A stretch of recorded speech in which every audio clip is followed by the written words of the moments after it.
known use of force expert for the Los Angeles Police Department. Let's take you live to the courthouse and Prosecutor Steve Slisher. Is that right? Yes. And it was at that point that the officers pushed him flat onto the ground into the prone position, and you saw Mr. Floyd kick with one leg while being pushed prone. Is that right? Yes. And I believe your testimony is that a reasonable officer could have interpreted that kick as being active aggression or active resistance. Yes. All right. I'd like to have you pick up your testimony there. Now, sir, just making some notes of the various times at which things occurred. I'd like to define sort of our restraint period, okay?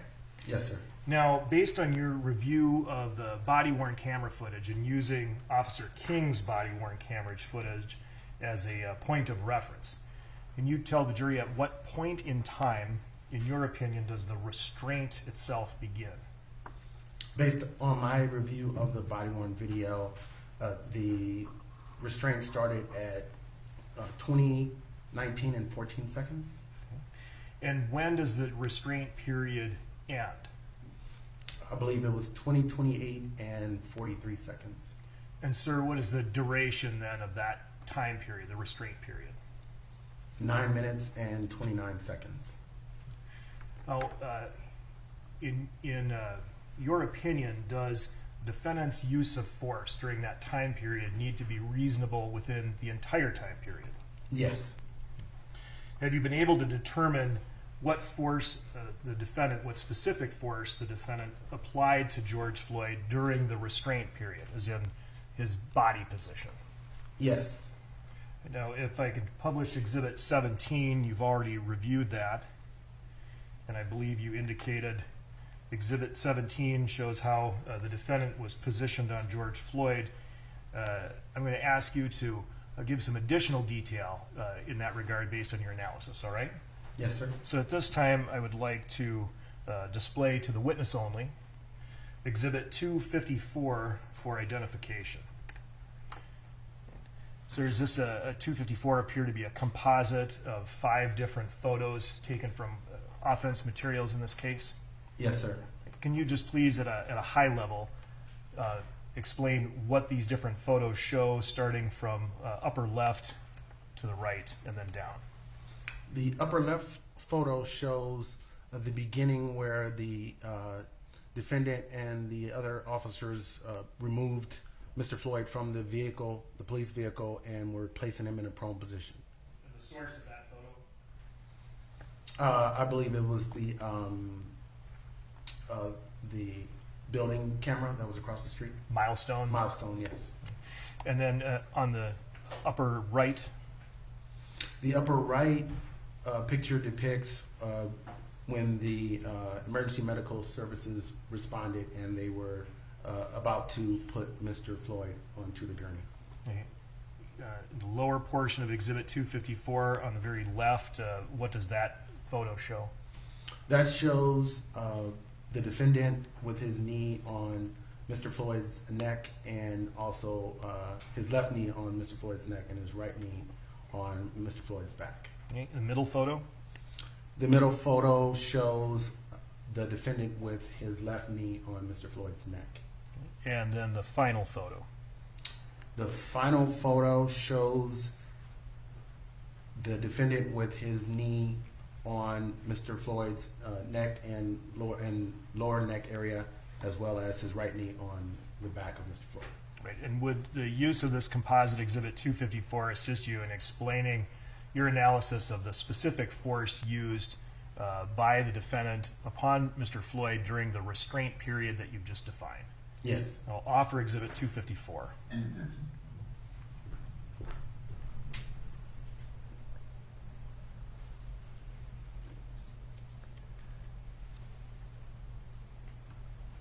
No objection. 254 is received. I'm going to ask you to publish Exhibit 254. And now I'd like you to, just in a little more detail, if we could take Exhibit 254 and enlarge the upper left photo, first photo. All right, and again, this is the milestone footage, is that right? Yes. And the timestamp is 8:19 and 17 seconds. Is that right? Yes, sir. Okay. Can you please explain to the jury what this shows relevant to your analysis? Relevant to my analysis, it shows when the officers initially removed Mr. Floyd from the vehicle and they placed him in the prone position and they were utilizing body weight to control him as he was handcuffed. And focusing on this individual, is that the defendant? Yes, sir. Right. And are you able to then make out the relative position of his legs relative to Mr. Floyd in that photo? Yes, it appears that his knees are in a position where he's utilizing body weight, his left knee being in the neck area of Mr. Floyd and his right knee being in the back area. All right, you can take that down and let's move to the next photo. I'm sorry. The photo in the lower left, so right beneath that. Yep, that's the one. Okay, first for frame of reference, is this taken from King's body-worn camera? I believe so, yes. All right, and we note the timestamp. It's at 20:19 and 27 seconds. Yes. All right, please describe to the jury what it is you see here. Here, I believe the defendant's left knee is on Mr. Floyd's neck and his right knee is on his back area. All right, if you could use the stylus and place a circle around the left knee of the defendant. And now on the right knee of the defendant.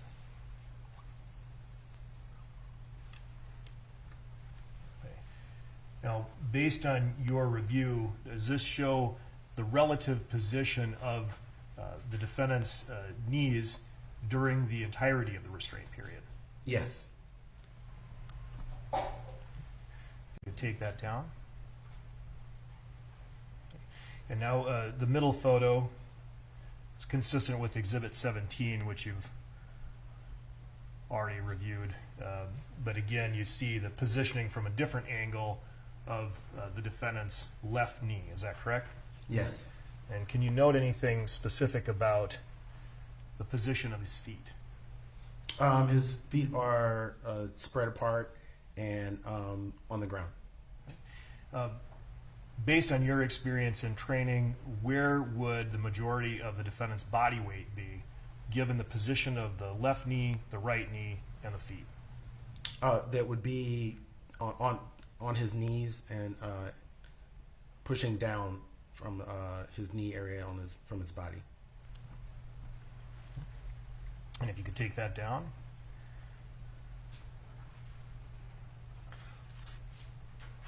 All right. Now, if you could go to the upper right photo, this shows another moment in time, and the timestamp is at 8:27:49. This is from the milestone video. Is that right? Yes. Okay. What does this moment in time show? It shows the defendant still on Mr. Floyd and the EMS personnel going over to try to survey what was going on. This is shortly before the end of the restraint period that you've defined. Is that right? Yes. Now, were you able to observe the relative position of the defendant using the milestone video from the start of the restraint period to this point? Yes. Did it change? No. If you could take that down, please. All right, and then if you highlight the last photo, lower right. Okay. And this is from King's body-worn camera, is that right? Yes. Timestamp indicates 20:28:43. This is at what you've defined as the end of the restraint period. Yes. And can you please describe to the jury what you see here relative to the defendant's leg positioning? Yes, the defendant's left knee, again, is still on Mr. Floyd's neck or neck area, and his right knee is on his back area. If you take that down, please. And so based on your review of all of the camera footage, the defendant's body position with respect to that particular force did not change during the entire restraint period. Correct.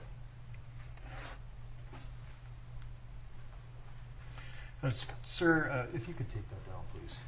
To ask you if the defendant, if you observe the defendant on the body-worn camera apply any other type of force upon George Floyd other than what you saw with respect to his legs and body weight. Yes. Towards the beginning of the original restraint, the defendant used his right hand, and he was appeared to be attempting to use a pain compliance on Mr. Floyd's left hand. This time I'd like to publish Exhibit 255, which I believe is in evidence. Using Exhibit 255, sir, can you please explain to the jury what you mean, and if the stylus would help, you can use that. Yes. So here you can see the defendant's right hand grasping the fingers of Mr. Floyd's left hand. You use and the term squeezing him. I'm It sorry. appears to be squeezing him. And you use that term pain compliance. Can you please describe what that means? Yes, so pain compliance is a technique that officers use to get a subject to comply with their commands. As they comply, then they are rewarded with a reduction of pain.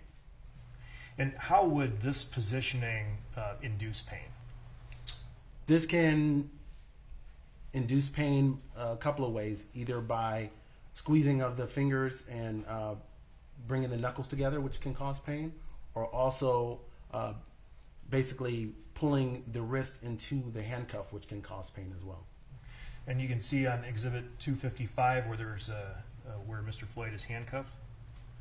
Yes. Can you please put a circle around that? Okay, so is it your testimony then that the drawing of the fingers down and the wrist down towards the handcuffs could induce pain? Yes, especially because the handcuffs were not double locked.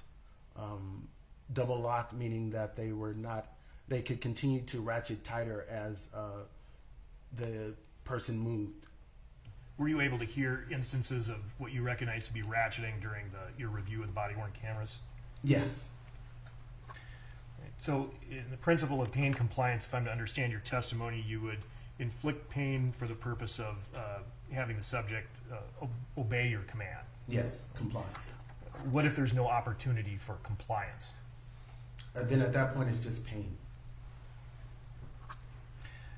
You again observed the entirety of the body-worn camera footage. Did you see whether the defendant discontinued the use of this pain compliance technique during the restraint period that you've defined? Yes, I did, and no, he did not. If you could take that down, please.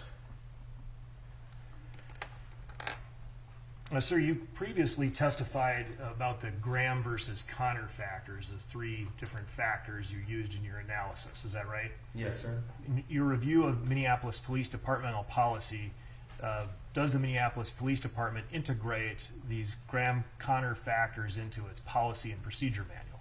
Yes.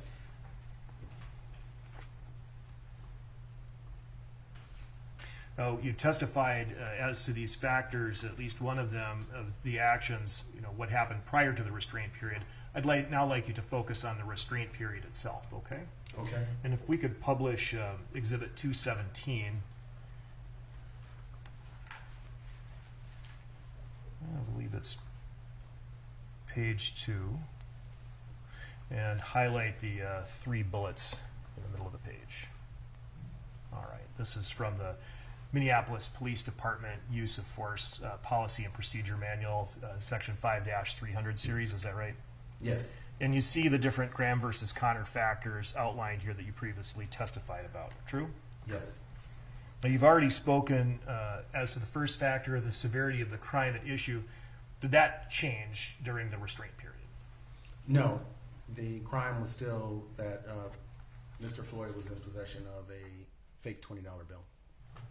So I'd like you to focus then on the second factor, that is whether Mr. Floyd posed an immediate threat to the safety of the officers or others at the time during the restraint period. No, he did not. And why not? Because he was in the prone position, he was handcuffed, he was not attempting to resist. He was not attempting to assault the officers, kick, punch, or anything of that nature. Did he ever communicate an intent to do so? No, he did not. I didn't hear any verbalization of any threats towards the officers. Did he ever indicate whether or not he had the ability to do so? No, he did not. Can you comment as to the number of other officers on the scene present at the time and how that would relate to any opinion you have regarding whether Mr. Floyd presented a threat? Yes, so another factor that's considered when evaluating a use of force is the number of officers versus the number of subjects. In this particular instance, there were actually 5 officers on scene, 3 officers that were using body weight on Mr. Floyd, and there were 2 additional officers that were on scene as well. And in terms of the threat, there's a descriptor here, and that is it needs to be an immediate threat. Is that right? Correct. And so on your analysis, Mr. Floyd, in order to pose an immediate threat, would be able to presently cause some sort of harm. Is that correct? Yes, immediate meaning it is happening right now.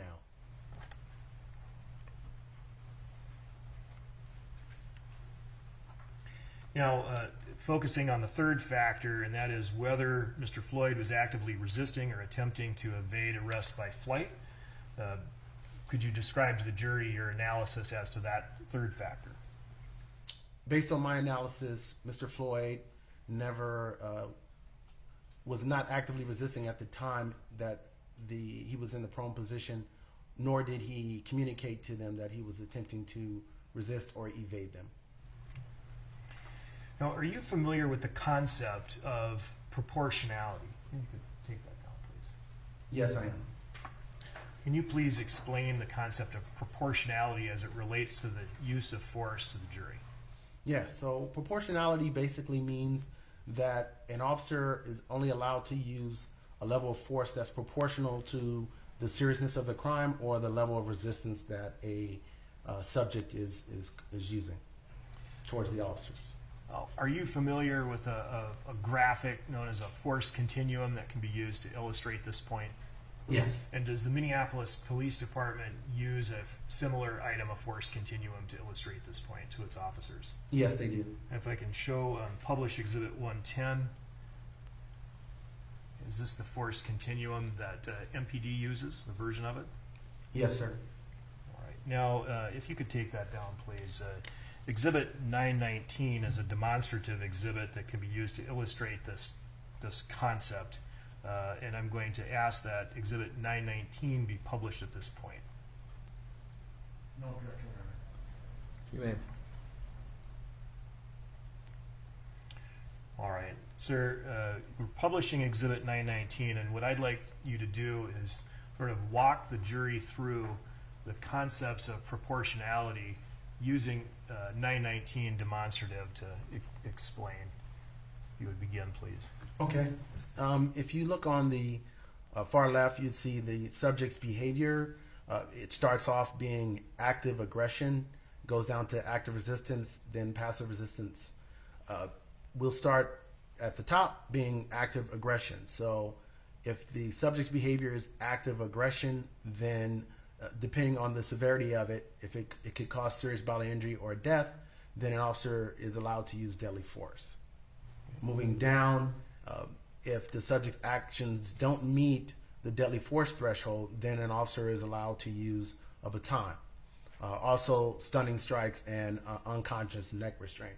Stunning strike is basically a type of force that an officer can use when he is being assaulted to temporarily stun the person so that they can try to control them. Obviously, also the unconscious neck restraint, I believe, is when an officer uses a neck restraint or a carotid restraint to temporarily make the person unconscious. Continually moving down, as the subject's behavior is less aggressive, moving closer to active resistance, you see an officer is allowed to use a CED, which is a conducted electronic device, or what you might be known to know as a taser. And also they can use a chemical aerosol, which you would also maybe know as a pepper spray. If the subject's behavior doesn't meet that threshold, then an officer can utilize a distraction technique. A distraction technique is typically similar to a stunning strike, but in basically a distraction technique is used to temporarily stun the person in order to follow up with another technique to possibly take them down to the ground or use it to control them as well. Obviously, you have a control takedown as well and a conscious neck restraint to control the person based off of their active resistance. Moving down,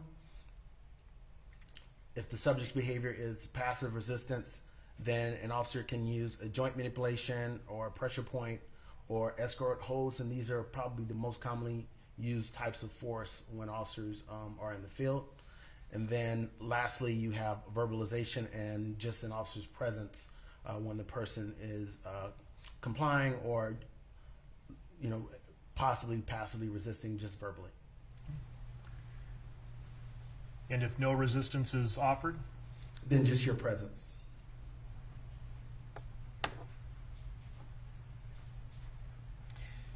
Sir, do you have an opinion to a degree of reasonable professional certainty to how much force was reasonable for the defendant to use on Mr. Floyd after Mr. Floyd was handcuffed, placed in the prone position, and not resisting?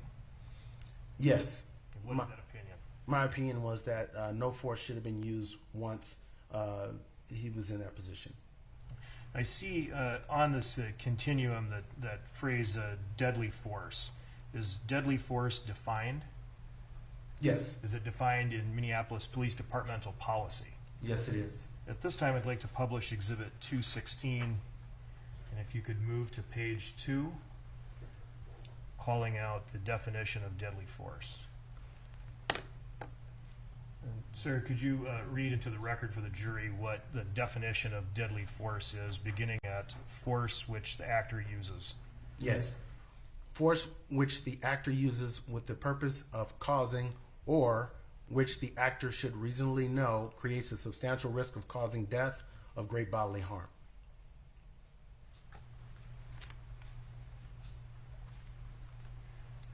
I'd like to now republish Exhibit 254, the composite.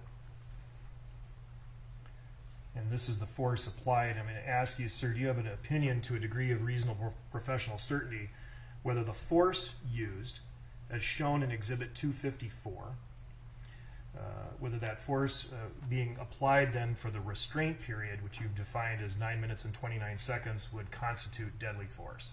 Yes. And what is that opinion? That it would. Why is that? Because at the time of the restraint period, Mr. Floyd was not resisting. He was in the prone position. He was handcuffed. He was not attempting to evade. He was not attempting to resist. And the pressure that was being caused by the body weight could cause positional asphyxia, which could cause death. Is positional asphyxia a known risk in law enforcement? Yes, it is. How long have the dangers of positional asphyxia been known? At least 20 years. I can recall a Department of Justice memo from, I believe, 1995 that discussed it, and I know that I was trained on it in 1995 as well. And the risk or the danger of positional asphyxia, the worst outcome is death, is that right? Yes, sir.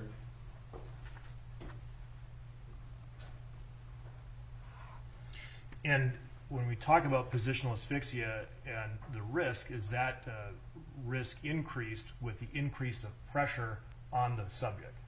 Yes, so positional asphyxia can occur even if there is no pressure, no body weight on a subject.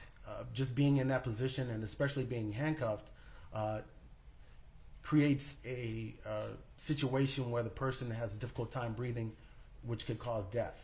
When you add body weight to that, then it just increases the possibility of death. And what additional weight did you see in your analysis here? the defendant's body weight, as well as the two other individuals, the two other officers. One of the other officers appeared to be pressing down on Mr. Floyd. Yes. Was that Officer King? Yes. And what was Officer Lane doing? He was holding his legs. You can take that down, please. Sir, in applying the rules of use of force and use of reasonable force, it's the officer has to consider the totality of circumstances. Is that right? Yes, sir. And one of the circumstances can be the location. That could be important. Is that right? Yes. And are you aware that there was a group of bystanders who eventually began to watch the defendant and the other officers use force on Mr. Floyd? Yes. Now, sir, in your experience with the Los Angeles Police Department and in the areas you were patrolling, have you ever had to use force or apply force or handcuff a suspect in the view of bystanders? Yes, sir. Have you ever had to handcuff an unwilling suspect or subject in the view of bystanders? Yes, sir. Have you ever had to do so in the presence of a hostile crowd? Yes, sir. Could you define a hostile crowd in that context? I would define hostile crowd in the situations I've been in where the crowd or members of the crowd were threatening and or throwing bottles and rocks at us, at the police. Have you had that experience? Yes, sir. On more than one occasion? Yes. Okay. So if I could publish Exhibit 184, and getting back to the circumstances of this case, this appeared to be the bystanders that were gathered watching the defendant apply force to Mr. Floyd. Yes, it does. When you reviewed the body-worn cameras, did you see anybody throw any rocks or bottles? No, I did not. Did you see anyone physically attack the officers? No, I did not. Did you hear foul language or name-calling? There was some name calling, yes, but and some foul language, but that was about the most of it. Did that factor into your analysis? No. Why not? Because I did not perceive them as being a threat. And why is that? Because they were merely filming, and most of it was their concern for Mr. Floyd. And in terms of proportionality in the force continuum, is the officer able to increase the use of force on an individual based on the conduct of some third party over whom the subject has no control? No, the officers can only use force based on the subject's actions. Do you acknowledge that loud noise and name calling can in fact be distracting? Yes, it can be. What does an experienced and trained officer do in the face of that sort of distraction? They continue to assess and reassess their force, or they would attempt to lower any type of threat level that they may perceive. Now, based on your review of the offense materials and the records, as of May 25, 2020, how long had the defendant been a Minneapolis police officer? Approximately 19 years. And if we can publish Exhibit 203, and if you could highlight the top portion. These appear to be workforce training records of the defendant, is that right? Yes. And it indicates approximately 866 hours Yes. of paid training. Yes. Do you think that should have been sufficient training to prepare the defendant for this distraction? Absolutely. You take that down, please. Now, sir, but you do acknowledge that it would be possible for a loud group, to distract a defendant from being attentive to George Floyd. Is that right? Yes. Do you believe that occurred? No, I do not. Why is that? Because in the body-worn video, you can hear Mr. Floyd displaying his discomfort and pain, and you can also hear the defendant responding to him. Now, at this time, I'd like to publish Exhibit 47, and bring us to the body. That's the body-worn camera footage of Lane. Bring us to the point of 20, 22, and 23 seconds. Okay. And at this time, I'd like to publish that and play that section for the jury. My stomach hurts. My neck hurts. Everything hurts. There's water or something. Please. Please. I can't breathe, officer. Talking, about yelling. It will kill me. It will kill me, man. Takes a heck of a lot of oxygen. Come on, man. All right. Is that the exchange that you testified to of the defendant responding to statements of Mr. Floyd? Yes, sir. And sir, approximately how long did the defendant continue to restrain George Floyd after the exchange we just heard? I believe 6 minutes. Okay. Thank you. I have no further questions. Mr. Nelson.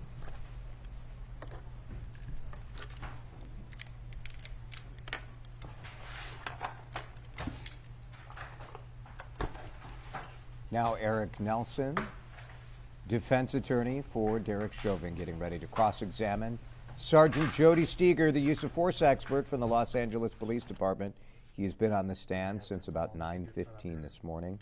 We take you back to live testimony at the Hennepin County Courthouse as Eric Nelson gets ready to cross-examine the LAPD sergeant and nationally known expert on use of force, who has just given the state's theory, confirmed all of that the use of force should not have been used when Derek Chauvin had George Floyd in the prone position, and also talking about the defense theory that the crowd, an agitated crowd, may have distracted Officer Chauvin.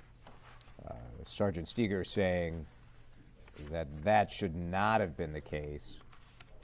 Sergeant Stiger testifying that he's had bottles thrown at him, he's had crowds that were taking direct action towards him, whereas in this case, Morning, Sergeant Stiger. you had people Thank you videotaping for and being making here. noise. Did Here's you like rain Sergeant last Jody night? Stiger being cross-examined by A Eric little Nelson. different than California, right? Yes, we don't get that much. Right. Sergeant, I have a few questions first and foremost about your experience. Have you ever previously testified in any court or in any state or in federal court as an expert on the police use of force? No, I have not. Have you ever been qualified by any court of competent jurisdiction on as an expert in the use of police force? Yes. Where? In Los Angeles during a trial of use of force that I was the investigator for. Okay. Is that the only time in that case? Yes. And you are here in your own personal capacity, correct? Yes, sir. You are not here as a representative of either the Los Angeles Police Department or the Office of Inspector General, correct? Correct. The training that you've experienced and that you have conducted, that has all been by the Los Angeles Police Department, correct? No. So the training you received to become a police officer, it's primarily conducted by the Los Angeles Police Department, correct? Yes. You may have gone to some outside vendor training, but those vendors had to be approved by the Los Angeles Police Department, correct? Yes. Meaning the training that you attended outside of LAPD stuff would have to be consistent with Los Angeles Police Department's policies. Not necessarily, no. Okay. They have to be in compliance with California Post. Okay. Now, you would agree that the policies of the Los Angeles Police Department are their policies, correct? Correct. And the policies of every police department are going to be different to some degree. To some degree, yes. And some police departments may authorize a particular form of force while others don't, correct? To a certain extent, yes.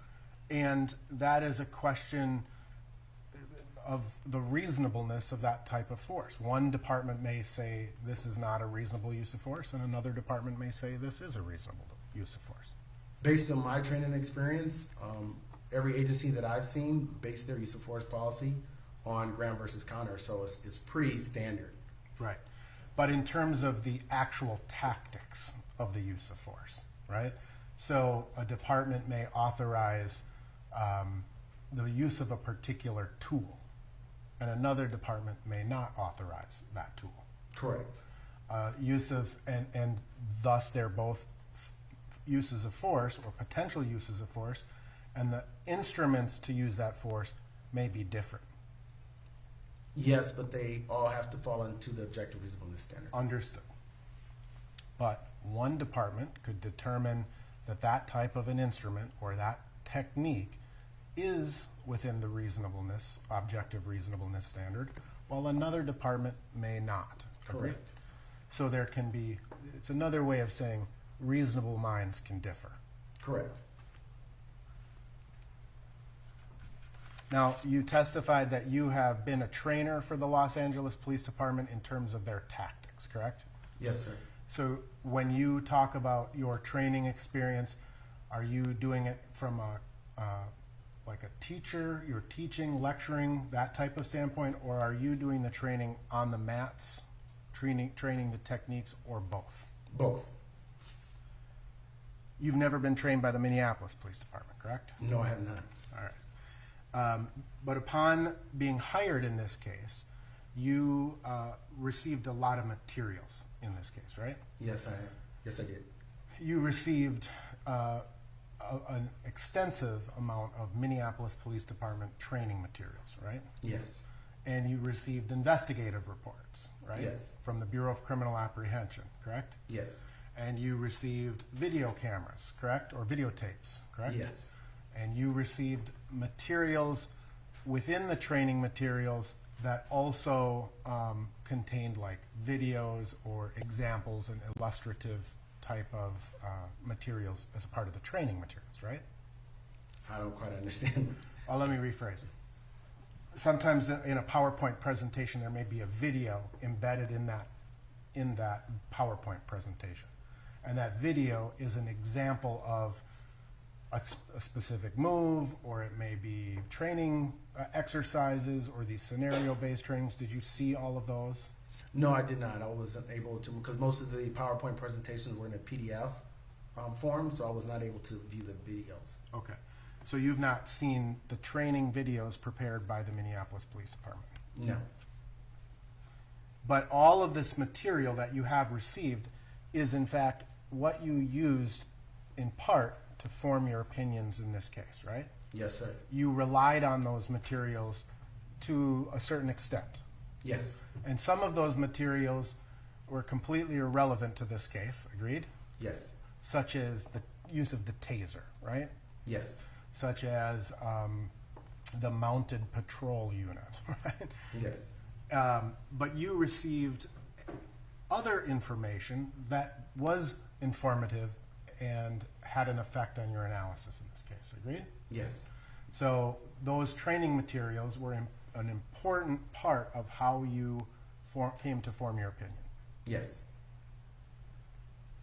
Now, you ultimately prepared a written report, correct? Yes, I did. And in your written report, you detailed your opinions and findings on the case, correct? Yes, sir. And you also made an exhibit of the materials that you reviewed, right? Yes. Now, would you agree that your report in total is 461 pages? Yes. Right. I have it here. Right. 461 pages. Yes. Of the 461 pages, 26 pages constitute your opinions, right? Correct. And from page 27 to 461, this is a list of the materials that you reviewed in preparation of this case. That I received. That you received. Yes. And you reviewed some, but not all of these materials. Correct. All right. Ultimately, what you concluded that you received a total of 5,737 different training materials or items to review. I don't know the exact number, but If the last number in your list is 5,000, 737. Would you dispute that? Well, I would have to look at it, but yeah, I would. Wouldn't disagree. I wouldn't disagree. All right. In addition to your analysis, you're using and relying on your own training, right? Yes. Your own experience as a police officer, right? Correct.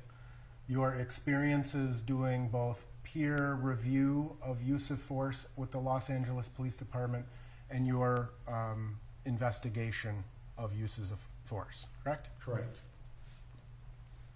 And you ultimately submitted your report to the state of Minnesota on January 31st of this year, correct? I believe so. Yes, that's correct. Since you have submitted your report, have you received any additional information, investigative or otherwise, about this case? No. So any training materials that came to us subsequent to January 31st, any investigative information that was received, you've not had an opportunity to review that, right? Correct. Since submitting your report, it's fair to say that you've also had several conversations with prosecutors in connection with this case, correct? Correct. I believe that you met with prosecutors or conversed with prosecutors on February 1st of this year, March 3rd of this year, March 11th of this year, and April 3rd of this year. Would you dispute me if I told you that those were the dates? I mean, I would have to look at my calendar, but no, I believe that that's correct. Your Honor, do we have a quick sidebar? And so prosecutors asking for a sidebar here is Eric Nelson trying to pick apart the experience of Sergeant Jody Stiger. A little surprising to hear Sergeant Stiger has testified that he has never testified before as a use of force expert, and only once before he was certified by a court in California as a use of force expert. To a certain degree, the state will argue that it doesn't really matter that if you're conducting peer reviews in Los Angeles, that the standards are the same all around the country. But certainly this objection about the scope and So I guess where in Eric addition, Nelson's you going. had an additional meeting with back to prosecutors after cross-examination. court last night. Excuse me? In addition to the dates I've already referenced, you had some additional trial preparation yesterday with the prosecution, right? After your testimony? No, we had a brief conversation, but no trial prep. Okay. You and I have never met or spoke, right? Correct. But you're aware that prosecutors give me summaries of those meetings? Yes.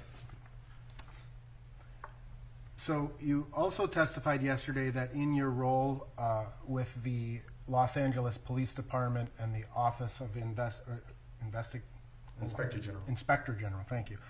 You've reviewed thousands of use of force cases, right? Yes.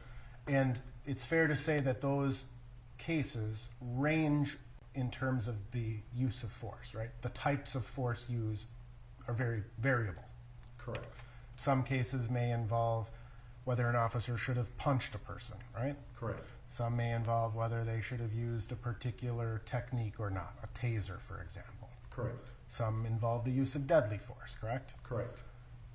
But they're not all, these thousands of cases are not all deadly force or resulting in the death of an individual, right? Correct. And in fact, the vast majority of these are based upon like civilian complaints, perhaps, or sergeant's review of a use of force, right? Sergeant's review, a sergeant's investigation, yes. Right. Not civilian complaints, but primarily a sergeant's investigation. So in the Los Angeles Police Department, it's similar to the Minneapolis Police Department. If an officer uses force, there are certain types of force they have to report to their superior, correct? Correct. And then the superior, the sergeant, will review and investigate that use of force, correct? Correct. And then that process, from once that report is completed, you were on the panel of people that reviewed that investigation. On certain occasions, yes. So again, I mean, in your capacity of reviewing the use of force, you would agree that Graham versus Connor is the standard, Correct. right? It is the universal standard for all police officers in the United States, right? To my knowledge, yes. And that's because it comes from the United States Supreme Court, right? Yes. Kind of the highest law making or the highest court in the land, right? Correct. And that's the standard that the Office of Inspector General uses, It uses the Los Angeles Police Department's use of force policy. which also includes the Graham versus Connor Center. Correct. Now, in terms of Minneapolis, that's the same standard we use here. Yes, it is. Right. And that's embodied in the Minneapolis Police Department's use of force policy 5-303, correct? I don't know the exact number, but yes, I believe so. Now, the Graham versus Connor factor, if I just may have a second.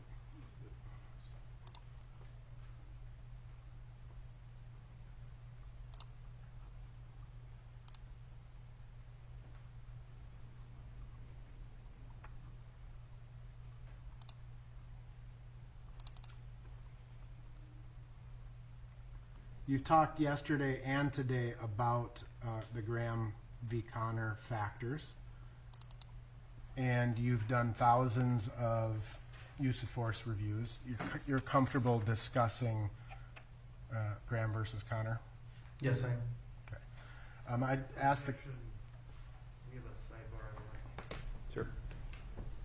And another sidebar here is objections are flying from the state as the defense cross-examines the sergeant from the Los Angeles Police Department who has testified that he's reviewed thousands of use of force cases, but Eric Nelson saying once again the majority of those were not deadly force. He was reviewing those as a peer reviewer for the LA Police Department.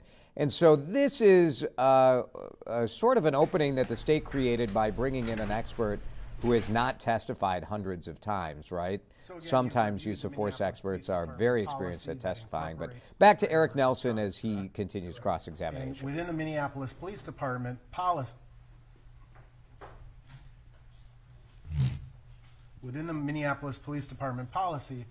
I'd ask the court to, I would like you to publish Exhibit 106. I have 106 up. There is, at Exhibit 106, there is the incorporation of Graham versus Connor. Yes. All right. Now, the authorized use of force in the state of Minnesota exists primarily from a state statute, correct?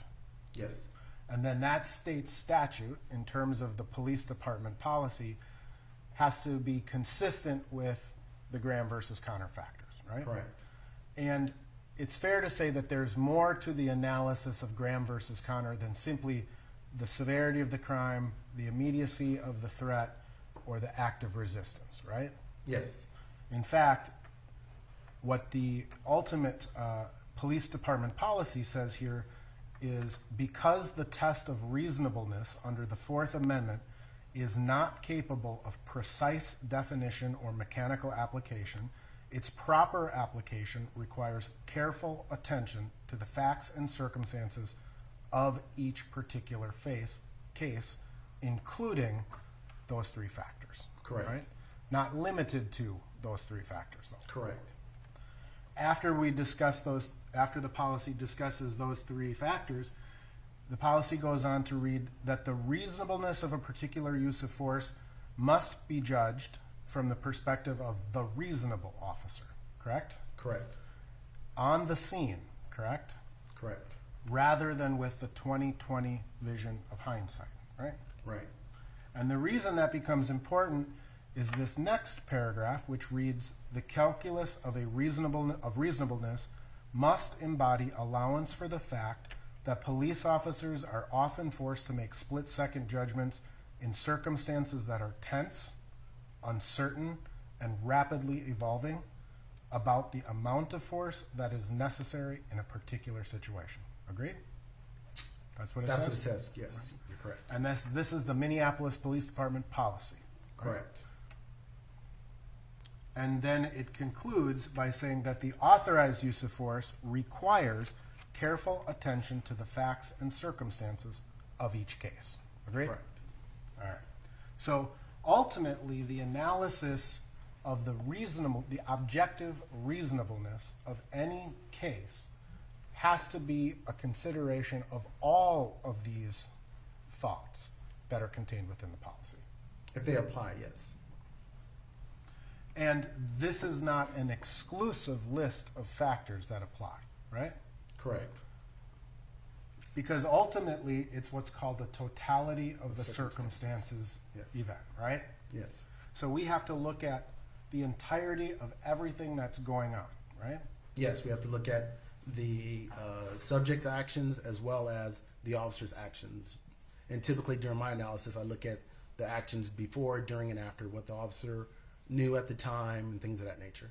And sometimes the use of force is instantaneous, right? Sometimes, but not in this case. I didn't believe so. Understood. But sometimes the use of force is instantaneous. Sometimes, correct. Right. I shoot a gun, that's a very fast action, right? Correct. I punch you in the face, that's a quicker type of a reaction. Correct. I tase you, it's a quicker reaction. It's just inherently a fast action. In some cases, correct.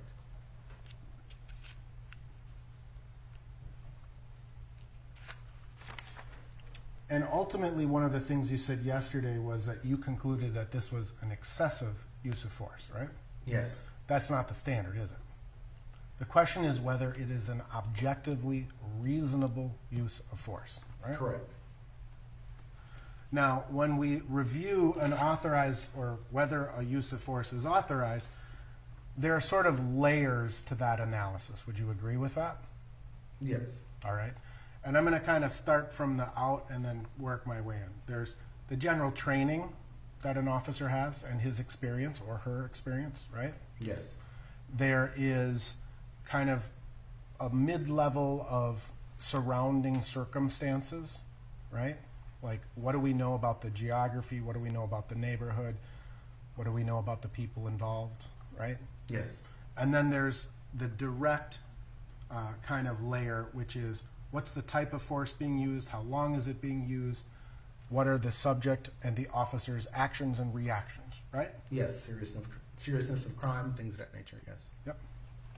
So, under the reasonable officer standard, we have to take into consideration the officer's training, right? Yes. We have to take into account his or her personal experience, right? Yes. We have to take into account tactical advantages or disadvantages, right? Correct. We have to take into account scene security. Yes. We have to take into account the safety and security of our police, our partners, right? Yes. We have to take into account the public's safety, right? Yes. We have to take into account the location, generally speaking. Is this a high crime, moderate crime, or low crime area, right? We Yes. take that into account. We have to take into account the specific location, meaning, am I in a middle of a busy intersection where buses and cars are driving by, or am I in someone's yard, backyard, right? Yes.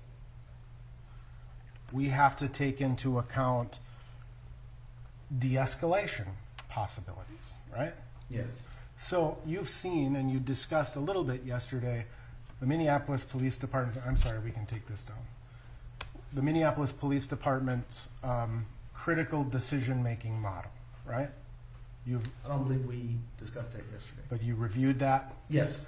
and you understand that what an officer is supposed to do is kind of go through this cycle process, taking in information, right? Yes.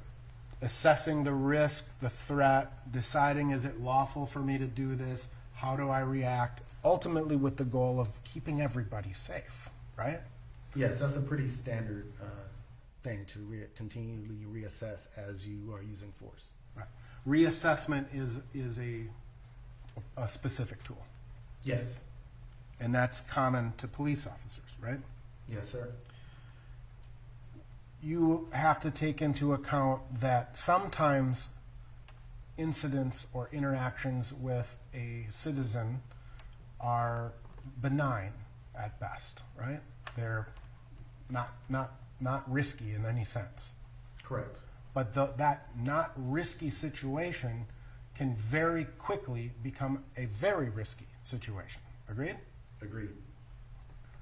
And there are certain circumstances that officers, they walk into knowing that this could be a higher risk situation, right? Yes, depending on the nature of the call, things of that nature. Right. So, for example, domestic assault calls have a high risk, right, to an officer. Yes, just like a robbery or Just like a robbery, Shooting. a shooting. Lots of situations that officers are expected to go into, they go into with a heightened sense of awareness. Agreed? correct. And sometimes an officer will walk into a situation, have no sense of risk or no sense of concern, but they have to prepare for the unexpected. Agreed? I wouldn't agree with that. I believe, based on my training and experience, most officers, once we put that uniform on and we respond to a call, we know that there's a risk factor. We just don't know what level, depending on the severity of the call. Right. So every single time an officer responds to a call, there is an inherent risk. Correct. Right. That's the nature of policing. Right? Yes, it is. And an officer, a reasonable officer, has to be prepared for that risk level to change. Correct. That's where we use tactics. Now, again, one of the things that officers have to take into consideration is their department's policies, right? Yes. And you would agree, would you not, that every single use of force policy that Minneapolis has some form of what's called a qualifier, meaning if it's reasonable, or if it's safe, or if it's tactically proper, right? Yes. So all of the analysis has to depend upon the safety, the practicality, and in certain circumstances, tactics, right? In certain circumstances, yes. Right. In most cases, the objective reasonableness of the actual force being used. Right. And when we look at the use of force, we don't look at the use of force in a vacuum, do we? No, we do not. We should not. I've seen some agencies, that's all they focus on is the actual use of force. But when I do my analysis, I look at the totality of the circumstances, meaning I look at the officer's tactics as well as the subject's actions during the whole entire incident. Right. And because it's a totality of the circumstances analysis, we need to, and it's objectively reasonable based on the facts of this particular case, correct? Correct. And so we need to look very closely at all of the facts in assessing whether or not the use of force was reasonable. Agreed? Agreed. So let's talk about the facts of this case. Do you understand that Officer Chauvin was the initial officer dispatched to this call? Yes. And that dispatch ultimately, what's called the sector car, took over the call, and Officer Chauvin was no longer responding, right? Correct. He was no longer the primary unit. Right. It's reasonable for a police officer to rely upon information he or she receives from dispatch, correct? Correct. And so you understand that in this particular case, dispatch advised the officers that the suspect was still on scene, correct? Correct. That it was a priority 1 response call, correct? Correct. That means get there quick, right? That's code 3, get there with lights and sirens, right? I don't know the exact code for Minneapolis PD, but I believe you. Okay. And that the suspect was 6 to 6.5 feet tall, right? Yes. And that he was possibly under the influence, Correct. right? So it's reasonable for an officer to rely upon that information in response to a call, right? Yes. And So they can confirm it. they can confirm it, but it also sets the stage, right? We're talking about the inherent risks, right? Yes. So it's much different how a reasonable police officer would respond to an intoxicated, large person versus a smaller person who's just a little crabby, right? In some cases, yes. I've seen small people put up bigger fights than bigger people. So it's reasonable for a police officer to be in a heightened sense of awareness based upon the information they receive from dispatch. Agreed? Agreed. Now, ultimately, you understand that under the facts of this case, Officer Chauvin was dispatched a second time, correct? Correct. And that's because the dispatcher heard that officers were taking someone out of the car, right? Yes.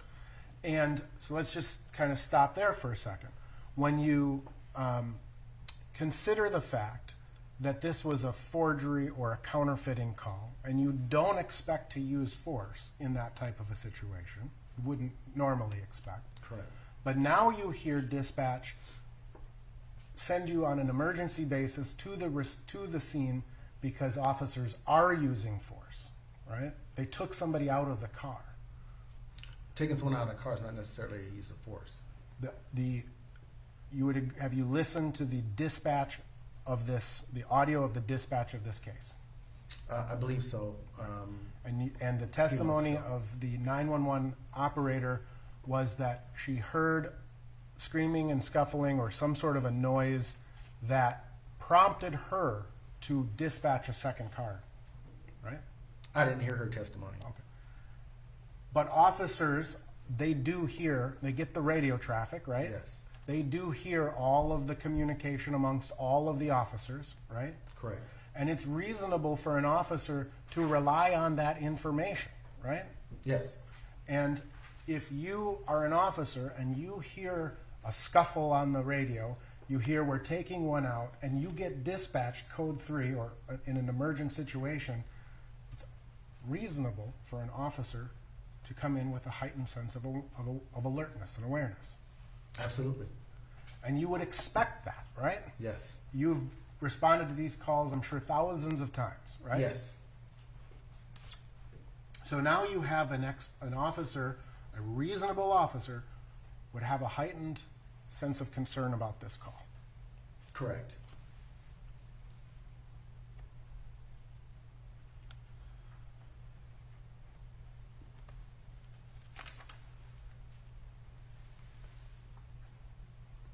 So when Officer Chauvin arrived at 8:17 and 23 seconds, he knew that some degree of force was being used because of what he heard on the dispatch, presumably, correct? Correct. He knew that other officers were there, right? Yes. He knew that he was being dispatched to back up a situation, right? Yes. He knew that the individual suspect was possibly impaired, right? Yes. Based on the dispatch, and he knew that he was 6 to 6 feet tall. 6 to 6.5 feet tall. Yes. And so when Officer Chauvin arrived on scene, he had a certain amount of information that a reasonable police officer can rely on in forming his or her next steps, right? Yes. And when he arrived, he observed Mr. Floyd and 2 officers, correct? Correct. At the back seat of a squad car, correct? Correct. And what you described as Mr. Floyd actively resisting their attempts to put him into the back seat of the squad car. Yes.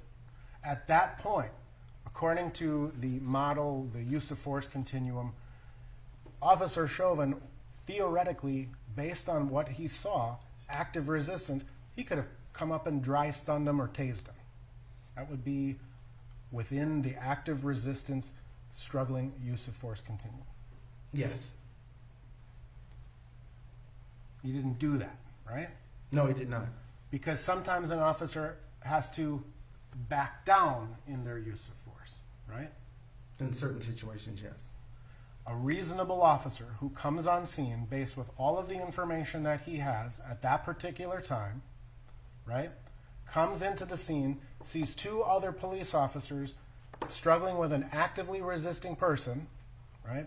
It's reasonable for that officer to assist his fellow officers in their efforts, right? Correct. And you observed the body camera footage of the struggle, right? Yes, I did. And you would agree that from the time Officer Chauvin gets on scene into the time that Mr. Floyd is proned on the ground, Mr. Floyd was actively resisting efforts to go into the backseat of the squad car. Yes, sir.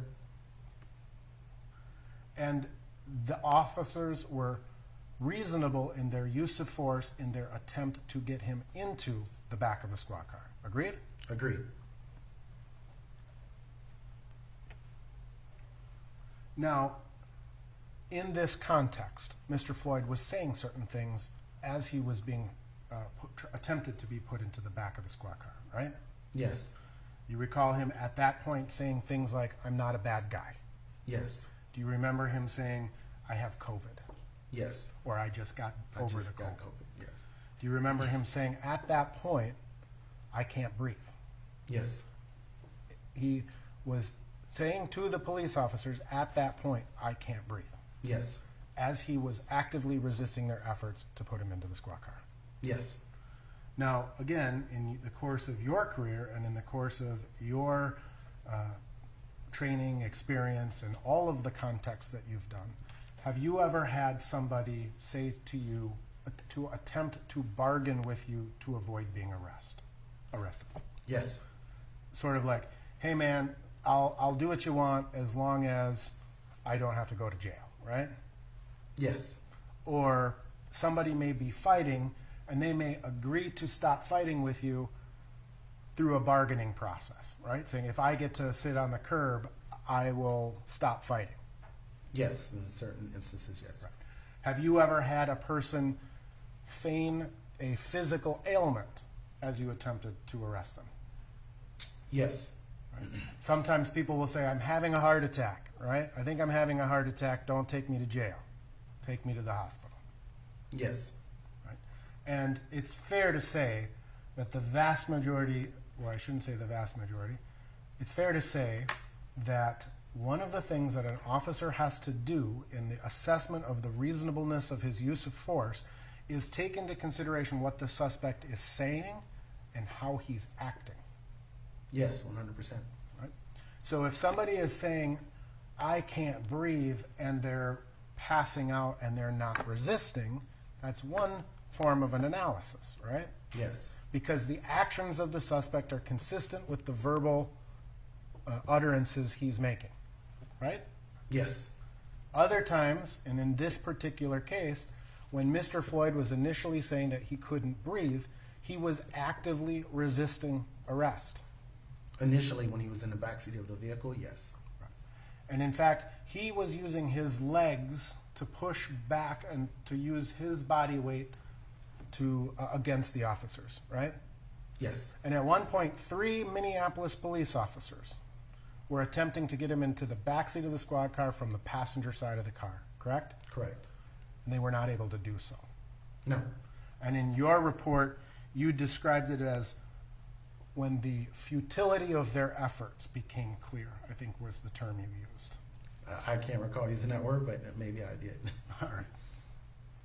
Would you disagree? Would it refresh your recollection to review your report? Yes, absolutely. May I approach the witness, Your Honor? And so Eric Nelson bringing Sergeant Jody Stiger's report up to him to have him review this. Nelson making the case here that the scene was more chaotic than Jody Stiger made it sound in his direct testimony, talking about the challenges police officers had in getting George Floyd into the squad car. So Nelson really honing in on this idea that George Floyd was resisting at one point, despite the fact in direct testimony, Nelson was talking. Yes, it does. Stiger was talking about how George Floyd was not attempting to evade or resist. Was back the to futility of the 3 officers continuing their efforts forcibly to seat Floyd in the squad's backseat became clear. Right? Yes. They put him on the ground in the prone position. Right? Yes.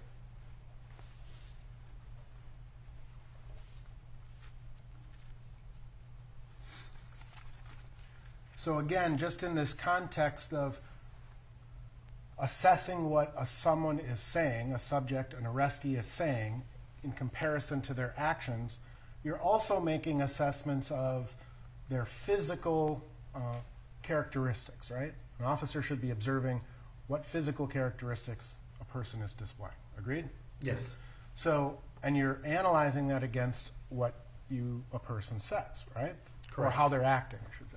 So somebody, if you ask, are you consuming, what did you take? What drugs are you on? And they deny that they're on drugs, but there's physical evidence to suggest to the contrary.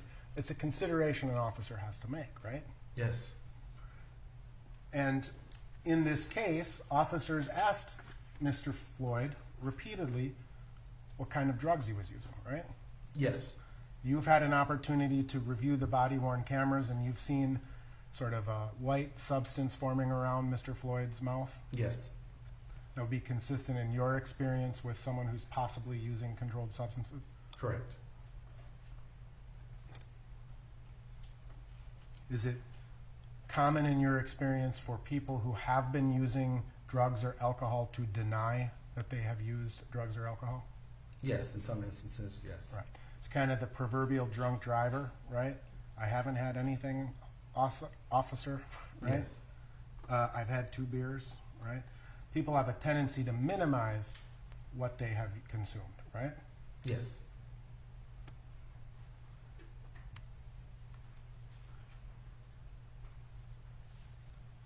Now, you have testified, as I understand your testimony, that once that the officers putting Mr. Floyd into the prone position was initially a reasonable use of force, right? Yes. And you're familiar with the swarm technique, Yes. where multiple officers are on top of a resisting suspect trying to control the extremities, right? Yes. Typically that's done prior to handcuffing. But that's once you're putting someone once someone is handcuffed, right, and they're in the ground, a person who's in handcuffs can continue to be a threat. Agreed? Yes. They can kick you. Correct. They could bite you. Correct. They could thrash and get free and start running, right? In certain instances, yes. And in certain instances, they can even get your weapon, right? Yes. They could get your gun from you, even though they're handcuffed. Yes. So the notion that a handcuffed suspect no longer presents a threat to an officer is not correct. It depends on the circumstances. Right. A handcuffed suspect can continue to present a risk. Based on that person's actions, yes. Right. And so once you're have a suspect in the prone position and they continue to kick, it may require more force than if they were compliant, right? Yes. That's why we have devices like the Hobble. Right.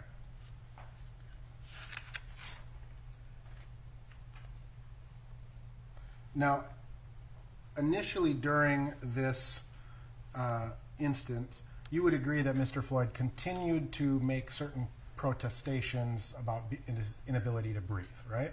Yes. And he was saying lots of other things like that he was in pain and that he was hurting, correct? Correct. And an officer, a reasonable officer, they need to communicate with each other, right?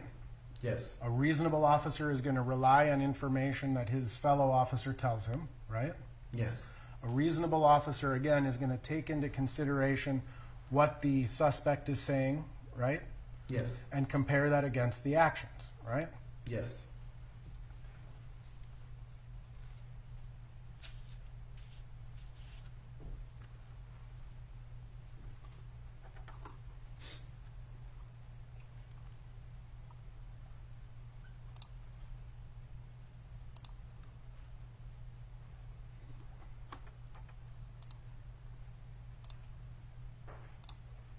And at a point during the exchange, initially, officers are going to kind of talk and figure out what's going to happen next, right? They should, yes. What has just happened, right? Why are we involved here? What's going to happen next? And you can sometimes take time to formulate options and decisions, right? Yes.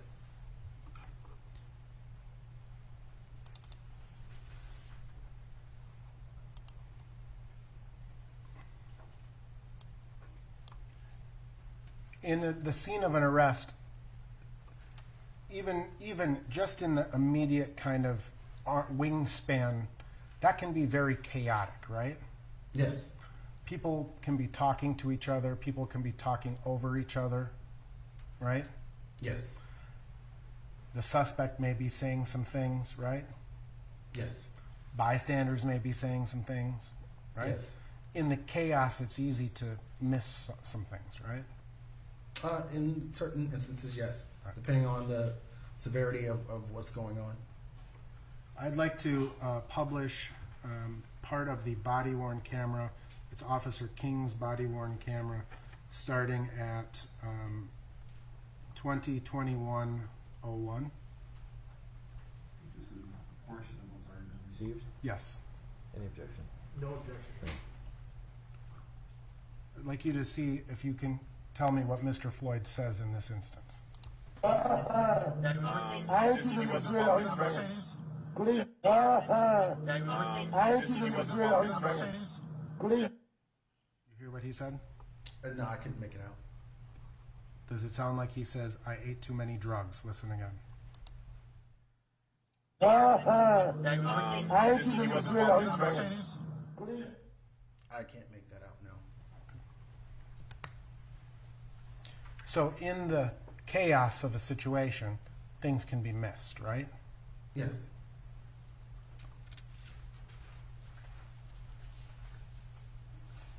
You would agree that at one point during the exchange, Mr. Floyd was advised that he was under arrest, right?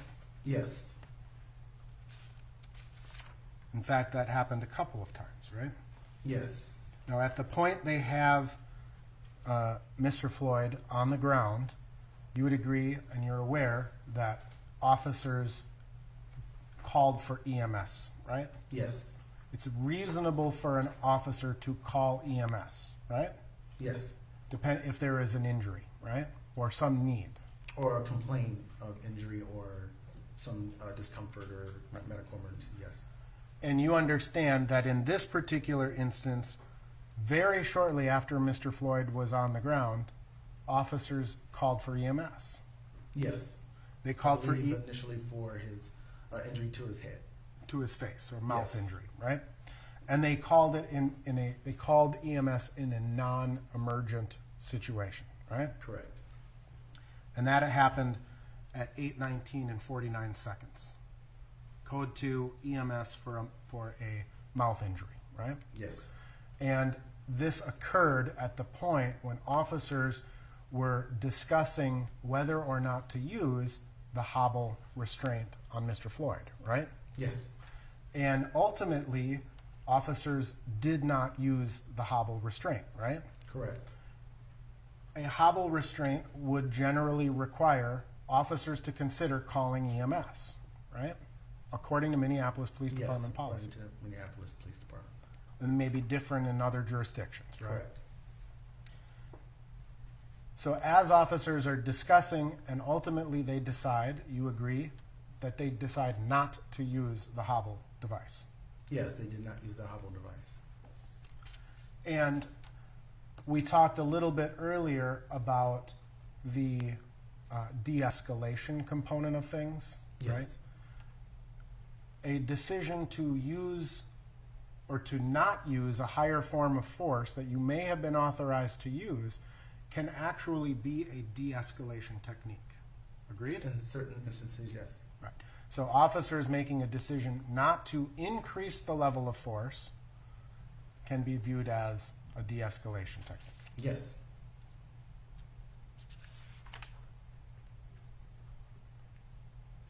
Now, again, we've talked a lot about the need for reassessment and kind of things as they come. Oops, reassessment, and officers need to continue to take in information, process it, figure things out, right? Yes.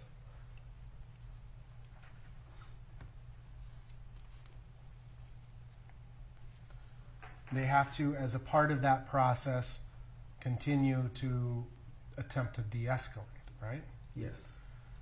Would you agree that an officer saying things like relax, take a deep breath, You know, that's a way of trying to calm somebody, right? Yes, if it's not going with other actions. I mean, you can say, relax, calm down, but if you're punching somebody, that's not going to let someone relax and calm down. Right. But if you have someone restrained and they're complaining, I can't breathe, but they're speaking, they're still moving, they're still talking, you may say, hey man, relax, calm down, take a deep breath, right? We're going to be, right? As a way of reassuring that person, we've gotcha, right? Yes, that you're listening, or you can understand what they're trying to communicate to you. Right. And ultimately, again, officers in this reassessment process, in this case, reassessed the need for a quicker EMS response, right?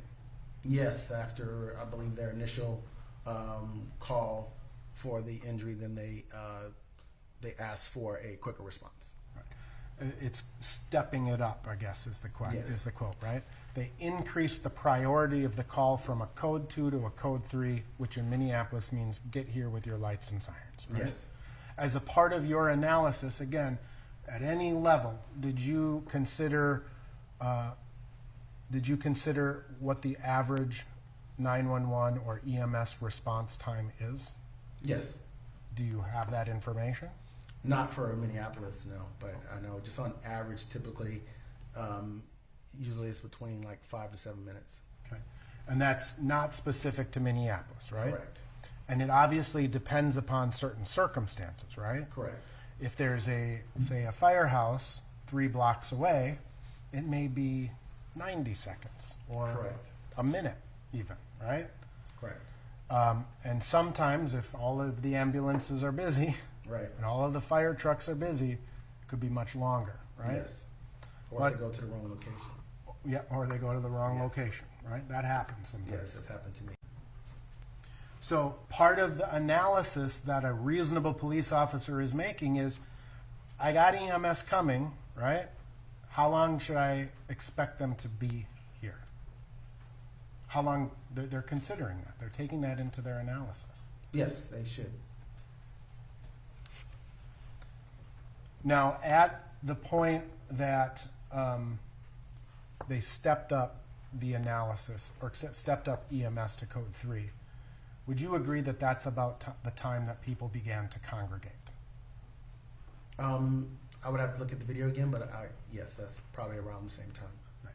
So if EMS was stepped up at 2021, 8:21 and 35 seconds, it's about 90 seconds after the initial call, and Miss Frazier is seen coming into the area at 2021 and roughly 17 seconds, it's about the same period of time, right?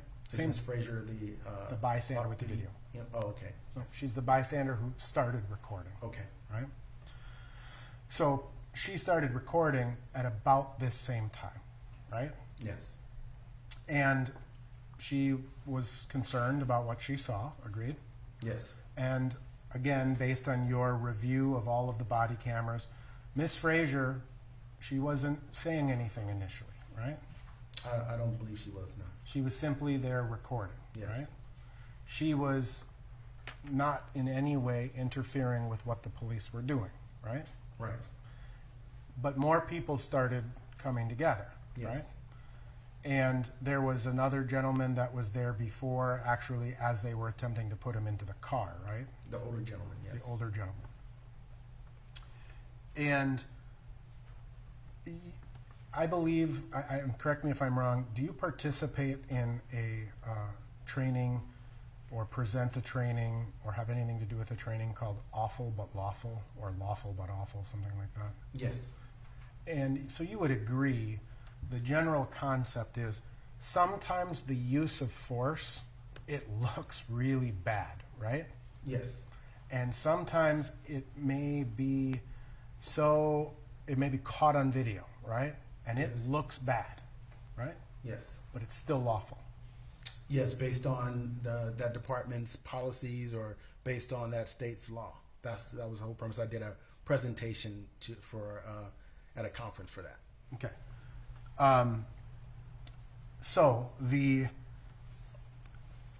police use of force has a tendency at times to attract observers, right? Yes.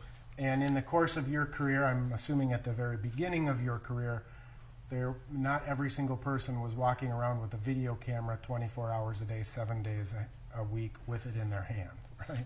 No, but in Los Angeles, it was right after Rodney King, so you did have people walking around with video cameras. There was actually one gentleman that actually was known for doing it. Right. And so it's become, in the more recent history, as the smartphone has become as prevalent as it is, a more common experience. It's not just one guy driving around looking for cops arresting Correct. people. Any single person could be a potential videographer of a police interaction, right? Yes, it's become pretty common practice. And in fact, officers themselves now wear cameras, right? Yes, most. And in the city of Minneapolis, every uniformed police officer wears a body-worn camera, or they're supposed to, right? Yes. And those cameras are supposed to be running when they have interactions with citizens, peaceful or not peaceful, right? Yes. There's a limitation to cameras, though, right? Yes, there is. The camera only sees what the camera sees, right? In certain instances, yes.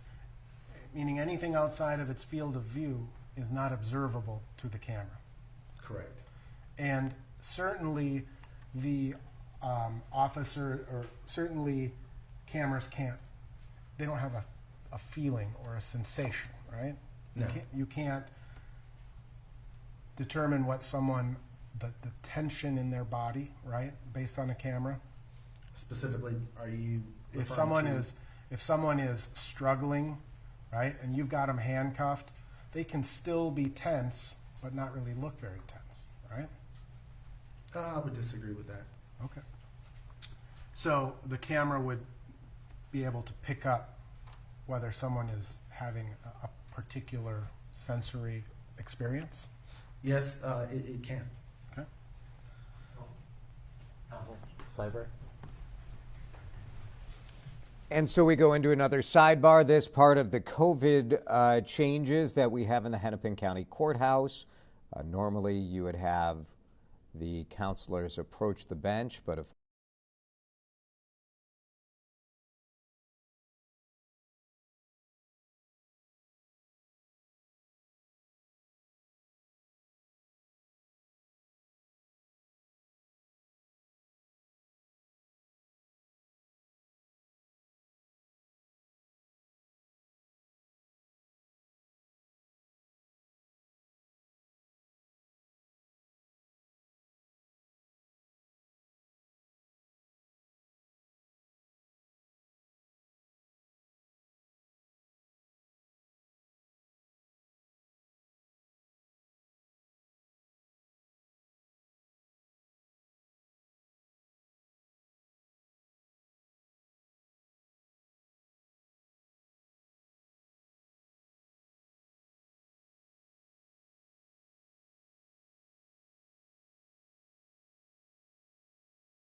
that's going to affect how we perceive might happen in the future with that, what we perceive might happen in the future with that person.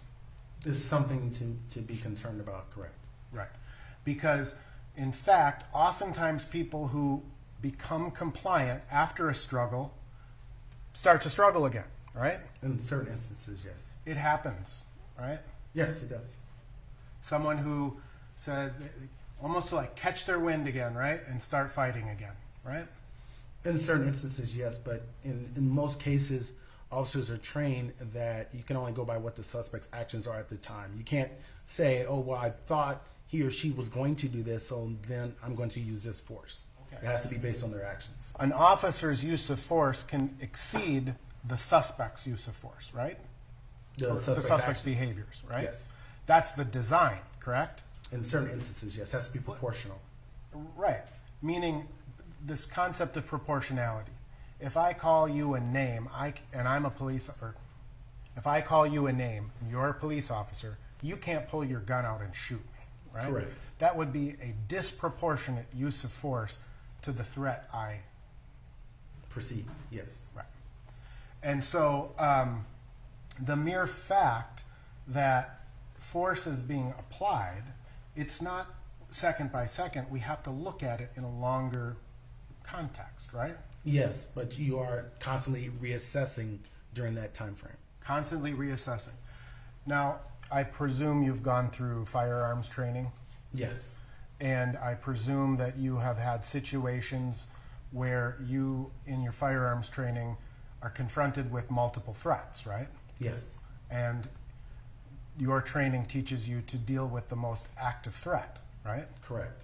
Or the closest threat. The closest threat or the biggest threat, Correct. right? And so you want to neutralize or contend with that potential threat before you deal with the lesser threats. Yes. Right? And again, in this, this cycle, the critical decision-making model, that's coming both in terms of what you're dealing with in the suspect, right? That critical decision-making model is occurring. Yes. It's dealing with what's around you and what you're observing around you. Your right? environment, yes. It's dealing with other people that may be there, right? Yes. And it's dealing with using that same model to take all of your training and experience and things of that nature too, right? Correct. Right. So there's literally hundreds, if not thousands, of decisions being made every nanosecond almost, right? In certain instances, yes. And simply because a person is not fighting with you, right? If I'm not fighting with you, that doesn't mean you still can't use some sort of force to control me, right? It depends on the circumstance. According to the Minneapolis Police Department, if someone is passively resisting you, that means they're not fighting with you, right? Correct. Force can still be used, right? Yes, in certain instances. Right. Depending on, again, the suspect's actions. Again, including joint manipulation, pressure points, escort holds, or what we would call just a restraint, right? Yes, and again, a lot of that depends on what the police response should be at that time. If it's where the officers decided that this person needs to go to jail, they're going to take them into custody, then those would come into play. If it's just more of a, hey, can we talk to you, or detaining them, then it may just be verbalization. So it just depends on the circumstances. And obviously, if we want to protect that person, and we know that EMS is on its way, we can continue to restrain that person for EMS if they have a medical need for EMS, right? It depends on the circumstance. And ultimately, it's dependent upon the reasonable officer analysis, right? Yes. And what's expected from that specific agency, what their expectations are of the officer's performance, as well as best practices as well. Those are taken into consideration. And ultimately, under the Graham versus Connor analysis, it's the specific facts of the specific case. Agreed? What the officer is seeing at the scene, right? Yeah, when we're talking about force, correct. Yep. All right. Now, again, you've had an opportunity to review a lot of the Minneapolis Police Department's training materials, Yes, sir. some of which you found useful and some of which you didn't, right? Yes. Would it be fair to say that your review of those materials were more focused on defensive tactics, use of force training, and policies and things of that nature? Correct. And so I'm presuming that the more recent materials would be more illustrative or informative to you informing your opinions, right? Yes, based on what was current at the time of the incident. Right. And you have seen the workforce director, the list of the programs that Officer Chauvin took? Yes. And you're familiar that Officer Chauvin, according to those records, took Phase 1 defensive tactics in the year 2020, March of 2020? Yes, I believe so. Did you review Phase 1 defensive tactics training materials for March of 2020? I believe I did, yes. If we could take this down, Your Honor.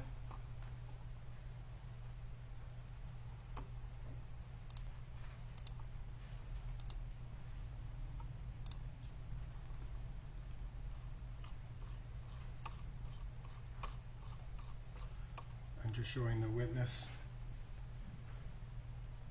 Can you see what's in front of you, sir? Yes. You'd agree that this appears to be the training materials for the 2020 in-service Phase 1 that would have been seen by Officer Chauvin? Yes. And That if was we- one slide, yes. And if we just look at the presentation, this is a presentation that largely deals with demonstrations, protests, crowd control, right? Yes. Large crowds, small crowds, things of that nature, right? Yes.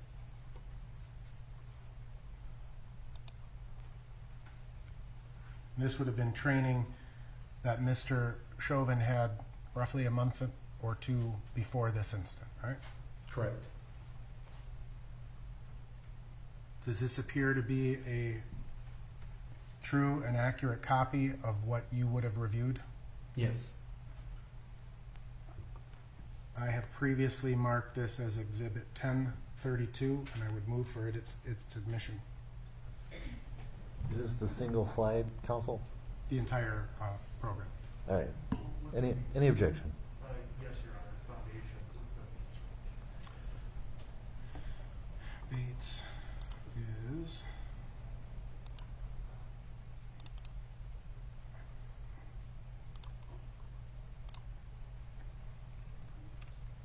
$2971 to 21096. It's the 2020 use of force in service.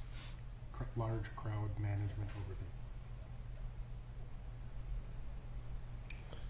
And your objection continues? It does, Your Honor. We just have one moment. Yeah.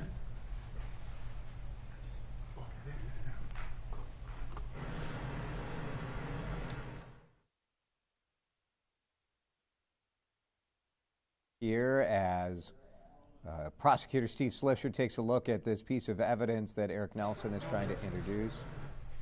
I'm sorry, no objection? No objection. All right. A lot of times they have to show evidence to the witness to kind of verify it and show foundation for it before it's introduced to the I'm record. Here's showing Eric you Nelson. what I believe is slide 39 of this, and I'd ask permission to publish.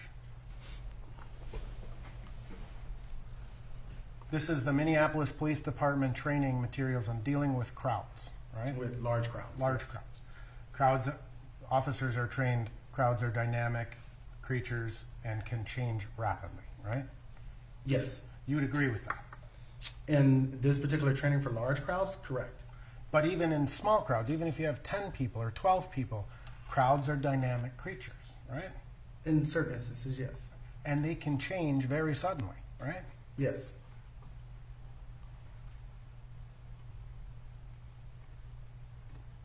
Just a second, Your Honor. If we could take that. Oh, this is on.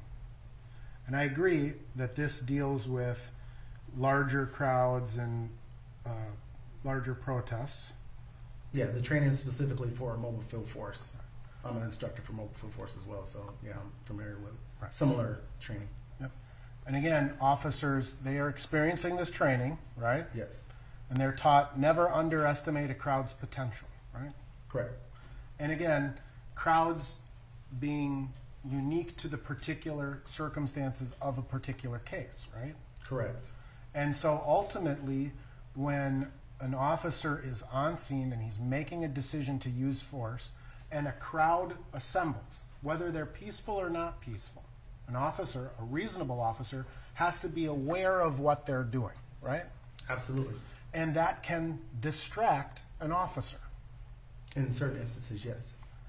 And as people start trying to communicate to the officers, that can take their, whether it's, even if it's just peaceful, hey officer, hey Sergeant Stiger, let's talk. That's distracting that officer from what he or she is doing, right? Yes. Right? It can. It can.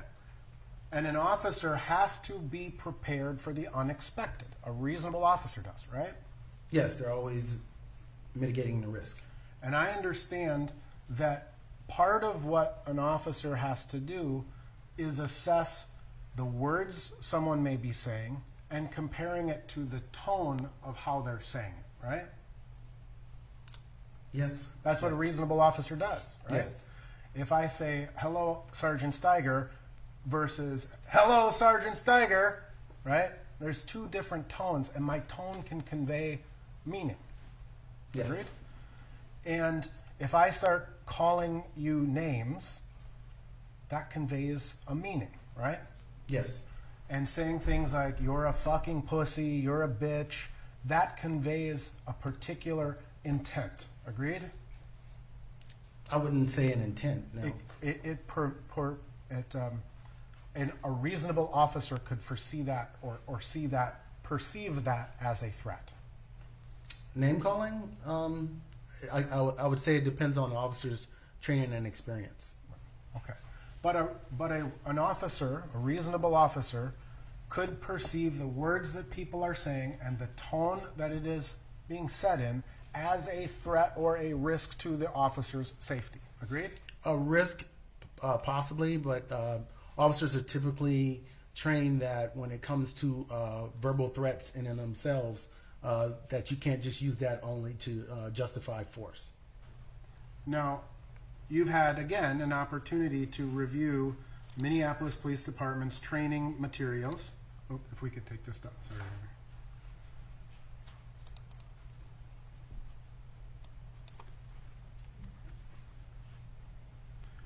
Can you see what's in front of you, sir? Yes. You reviewed, I presume, as a part of your analysis, the Minneapolis Police Department's crisis intervention technique training, right? Yes. And I'm not seeking to admit this, but officers are trained to look at potential signs of aggression, right? Yes. The Minneapolis Police Department trains its police officers how to potentially perceive an aggressive behavior of a person, right? Correct. And that includes raising voices, right? Yes. That includes people tensing muscles, right? Yes. Exaggerated gestures, pacing, right? That can be a sign of an aggressive behavior. Right? Yes. Typically, those are when you're dealing with you're one-on-one with a specific subject or engaged in a specific call for service. That's right. Typically when the training is given is for that, when it's more of a one-on-one, when you're dealing with a subject one-on-one. That's the training. But in terms of now you are an officer and you're engaged with the suspect, right? And somebody else is now pacing around and watching you and calling you names and saying you're a fucking pussy. This could be viewed by a reasonable officer as a threat. As a potential threat, correct. And in fact, when that happens, if you look at the slide in front of you, when how a person is talking to an officer, if they're mimicking them or rageful, officers are specifically trained to try to predict future behavior based on that, correct? Yes, to prepare themselves. Right. And when someone starts threatening you, it's a possibility that an officer can view that as a potential deadly assault is about to happen. That's what they're trained. Yes, that's what they're trained. It says what is the person's likely behavior.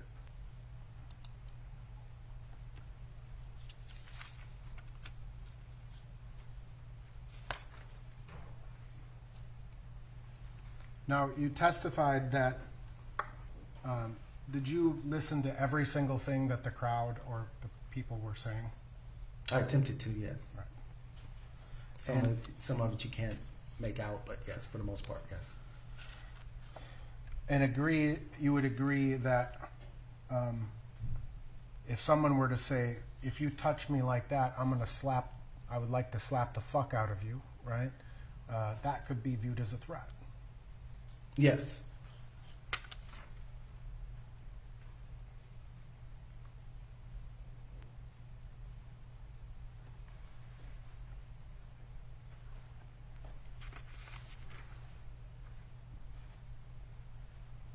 Reasonable police officers need to have a higher level of awareness of a situation, don't they?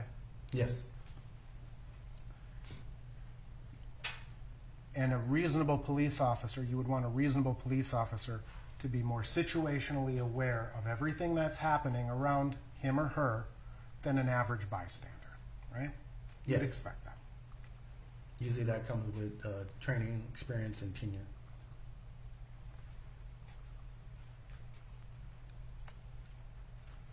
Now, there were some questions about the actual force that was applied in this case, and it's your professional opinion, is it not, that this appears to have Officer Chauvin's knee on the neck of Mr. Floyd, right? Yes. And that you concluded that that was a deadly use of force, right? Yes, based on the Mr. Floyd's actions or lack of action. So in that context, you believe A, the knee was on the neck and applying pressure to the carotid artery? Not necessarily in the carotid artery, but it was in the neck area and on the back. And so, as a police officer, you're trained in prone handcuffing, correct? Correct.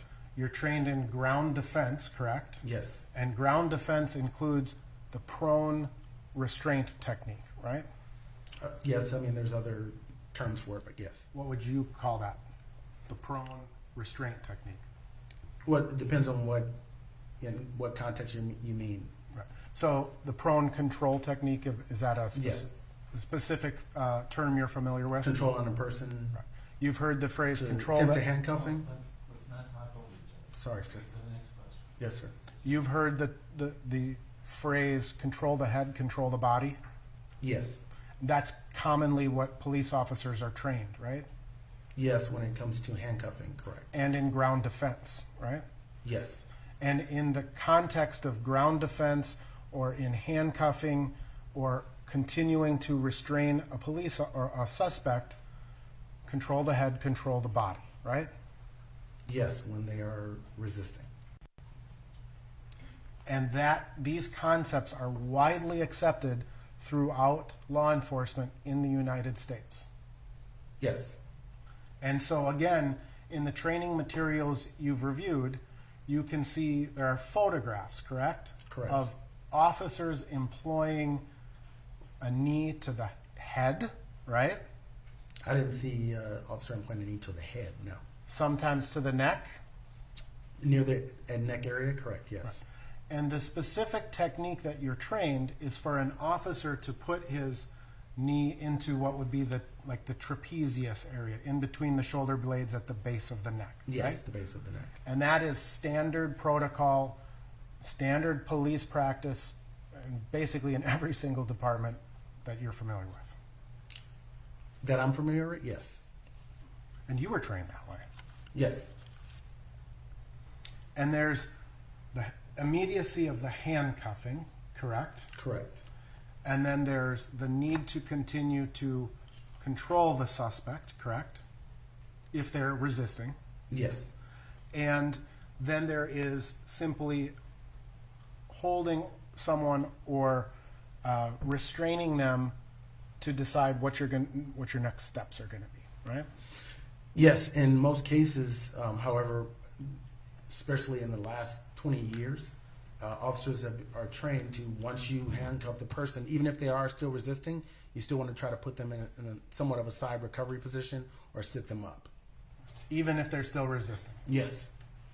And hold them down in the side recovery position. Or utilize a hobble.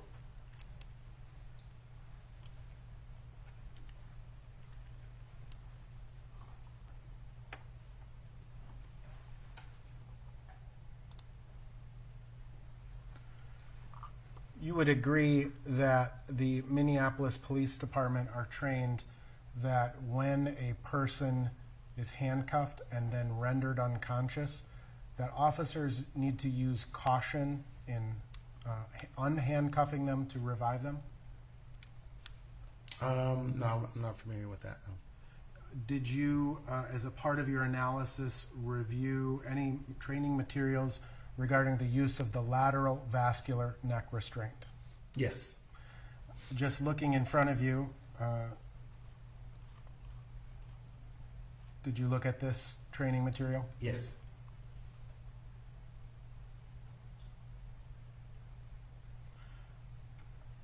Officers are trained that if CPR is needed, to remove handcuffs first, right? Correct. And to use caution because the subject may revive agitated and ready to fight. Correct. You've had that training too? Yes. You've had that experience where someone is rendered unconscious, is revived, and fights you more? Not that they passed out and then they came to, yes. And then they fought you more? Yes.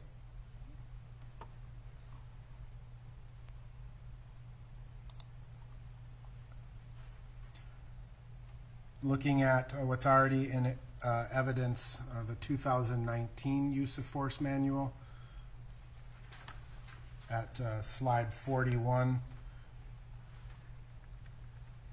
This is what we're talking about in terms of the prone arm control, right? Yes. And you see a photograph here. Officer's knee appears to be across into the shoulder blades and between the shoulder blades across the head and neck area of the person, right? Yes, as he's attempting to handcuff the person, yes. Your Honor, not an objection, but just a pause. Would you please identify these? I have it listed as 1031. All right, that's what I had it. I don't remember what you were using. That's the 2019. Off the record. 2019 use of force. You see 1041. Sorry. I'm referring to bait stamp 21464 was the 2019 defensive tactics that you introduced. Sorry. We just take a brief pause. Sorry, Your Honor. So you can hear the defense attorney, Eric Nelson, trying to ask a question about some of the training material for the Minneapolis Police Department, and Steve Slisher objecting. A lot of the objections have been about some specific pieces of evidence and whether, certainly in a case this large, there are many, many exhibits, and wondering if certain things have been introduced into evidence or not. So it appears that that's what they're discussing right now. You can see Eric Nelson kind of going through some of the audio-visual of the different exhibits, and the prosecutor, Steve Slisher, coming up as they try to work that out.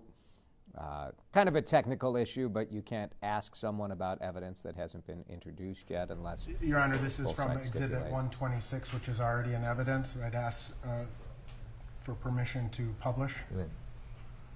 Again, you see here, this officer's knee appears to be over the neck and head of the subject as he's attempting to handcuff him, correct? Correct. And so there are circumstances when the knee is put in this position, correct?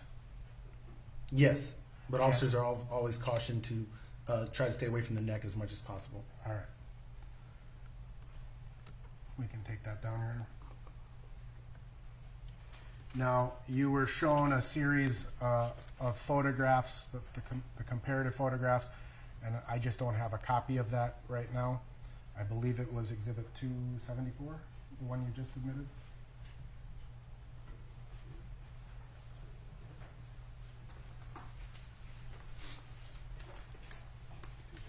I don't have that here. there was a one photo. Would it be possible to publish that?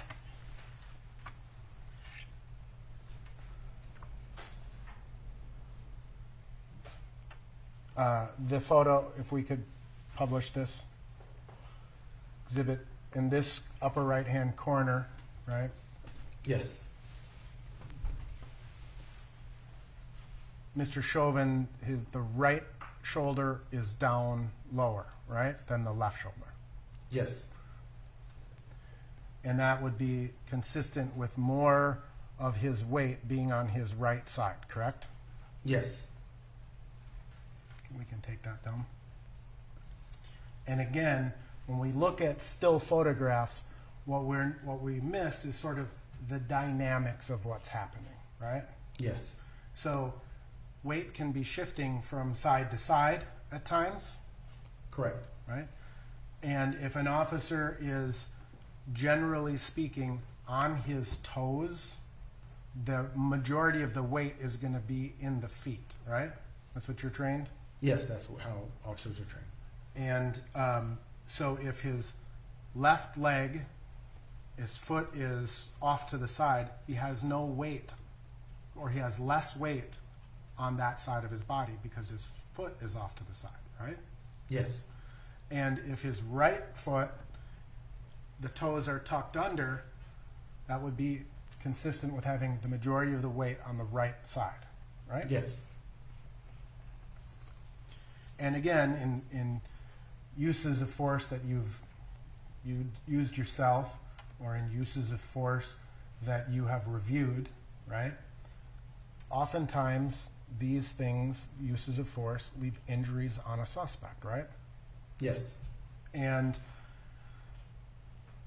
if the weight of a human being was placed in a particular area based on your training and experience at reviewing police uses of force, you would expect there to be injury where the majority of the weight exists, right? Objection, Your Honor. Lack of foundation. Overruled. You may answer. Not necessarily, no. Okay. But obviously, medical doctors may be able to answer that better, right? Correct. You would agree that on May 25th of 2020, Minneapolis Police Department authorized the use of neck restraints, right? Correct. And that the conscious neck restraint was not considered a lethal use of force. Correct.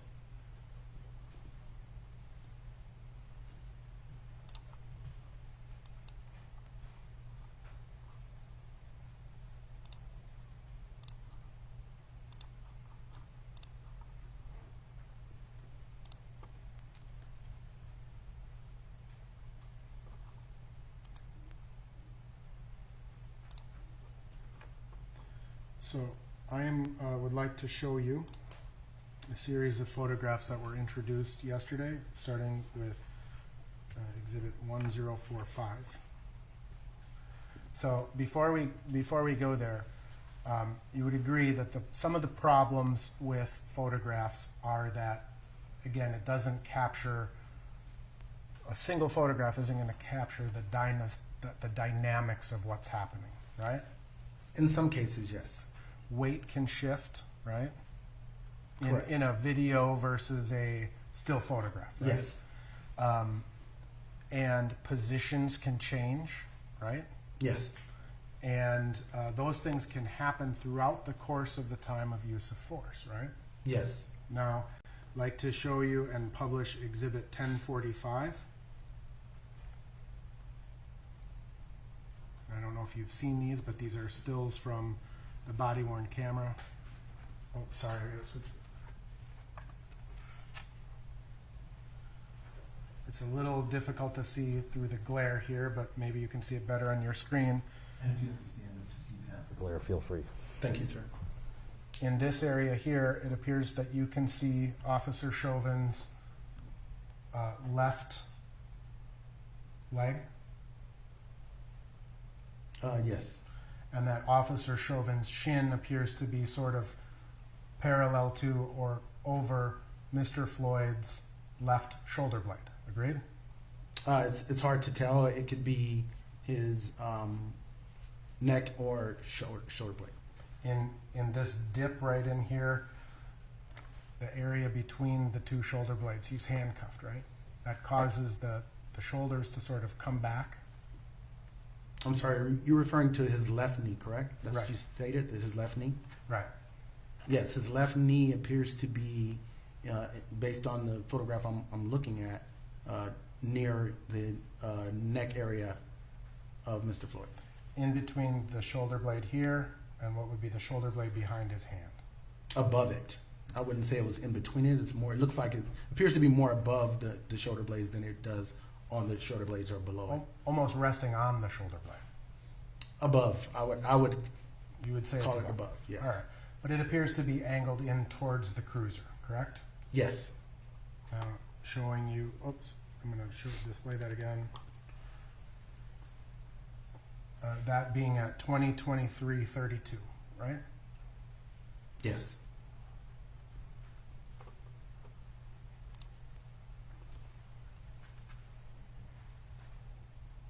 Again, you can see Mr. Floyd's shoulder blade here a little bit more pronounced. Yes.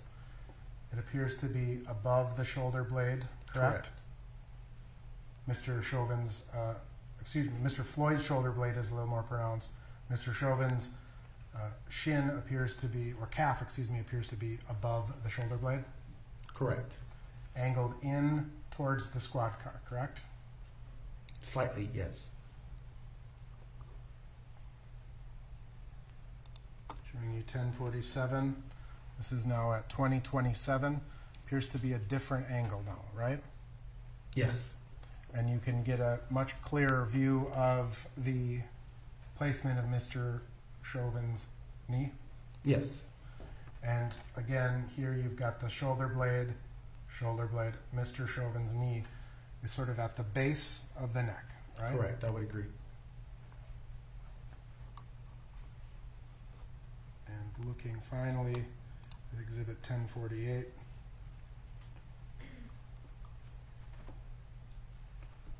You can see Mr. Floyd's head in this picture, correct? Yes. And it gives you, again, a depth perception of the placement of Mr. Chauvin's knee relative to the neck of Mr. Floyd.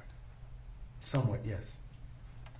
Now, if we could take this down, Your Honor.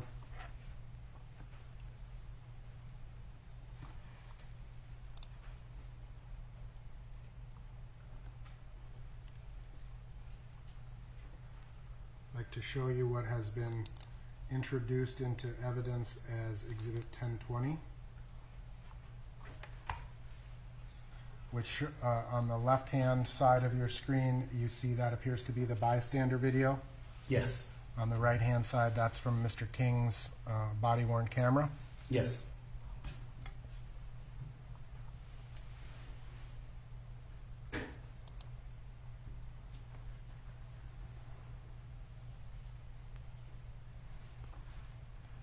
You'd agree that at this point, based on everything that we've seen in the same photographs, on the left-hand side, it appears that Mr. Chauvin's knee is on Mr. Floyd's neck. Yes.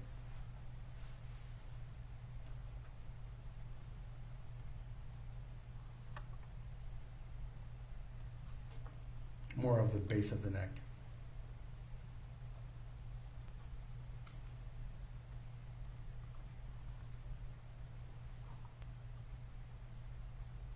And from Officer King's body-worn camera, it appears that it was more at the base of the neck in between the shoulder blades, right? Yes. And in fact, as you review some of the videos, while Mr. Floyd was in the prone position, there are points in time at which Mr. Floyd picks up his head and moves it. Agreed? He attempted to early on, yes. He was stating he couldn't breathe, so I assumed he was attempting to try to breathe better. But he was able to lift up his head at some points, turn it. Correct? Slightly, yes. He attempted to. I have no further questions, Your Honor. Redirect.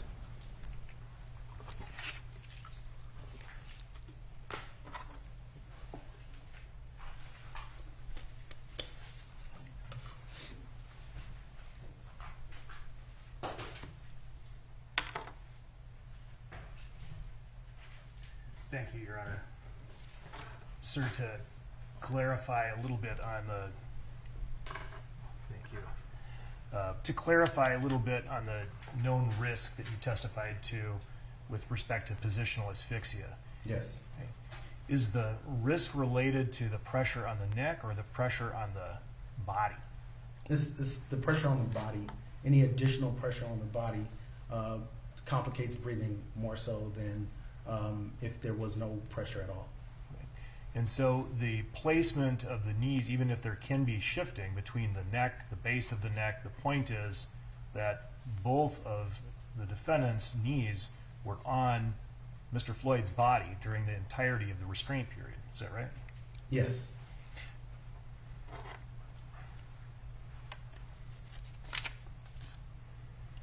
I want to ask you some questions about what may have been apparent to the defendant when he first got on the scene. You were asked some questions about being dispatched, and you know the term Code 4, correct? Correct. And were you aware that prior to the defendant arriving on the scene that Officer Lane had called Code 4? Yes, I believe so, in reviewing some of the documentation and things of that nature. And what does that mean? That means that everything is okay, that we have the suspect in custody. So at least at the time the defendant arrived, he would have been aware, based on the totality, that Code 4 had been called. Yes. I'd like to direct your attention to the moment in time when he would have arrived.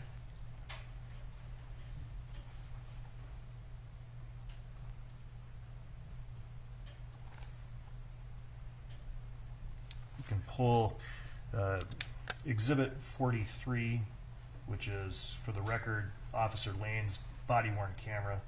And I'd like you to begin displaying at timestamp 20:17:20.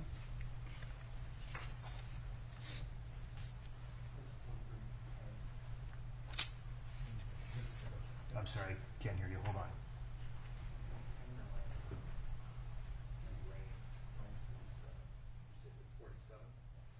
Apologize. 47.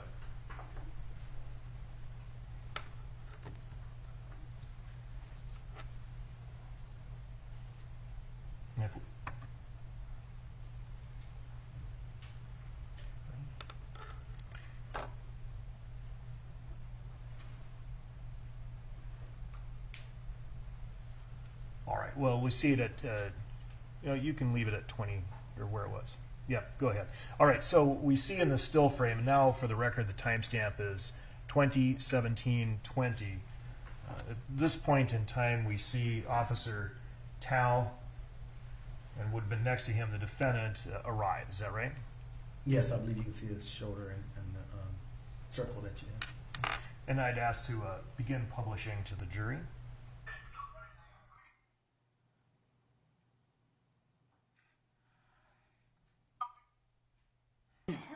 I'm not trying to win.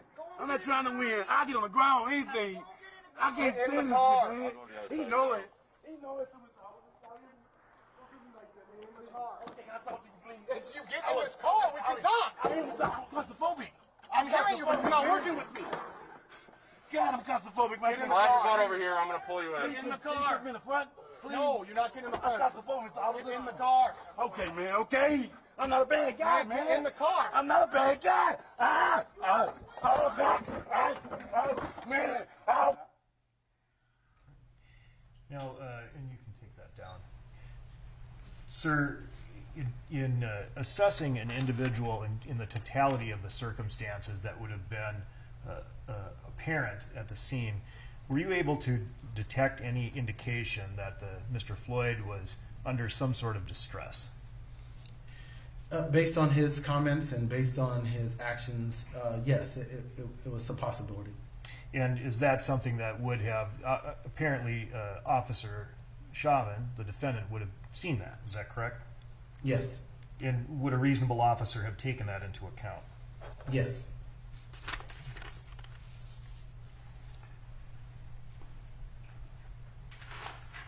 Now, sir, you testified that the force that was used here during the restraint period by the defendant was in fact excessive. Is that right? Yes. And you were asked on cross to distinguish between the standard, or to comment on the standard of objectively reasonable force. Is it your opinion then, to a degree of professional certainty, that the force that you've identified as applied by the defendant during the restraint period, was it objectively reasonable or not objectively reasonable? It was not objectively reasonable. And is that then the basis for saying it was excessive? Correct. You were asked about different techniques for de-escalation and the telling of someone to relax. I'd like you to comment on the context in which Mr. Floyd was told to relax by the defendant. It appeared in the video that he was told to relax, as he was stating that he was in a medical distress, he couldn't breathe, and that he was in pain. And so, again, the context, the words of the defendant versus the actions, telling someone to relax when you're sitting on top of them, is that an effective de-escalation technique in your opinion? Overruled. Opinion. Not necessarily.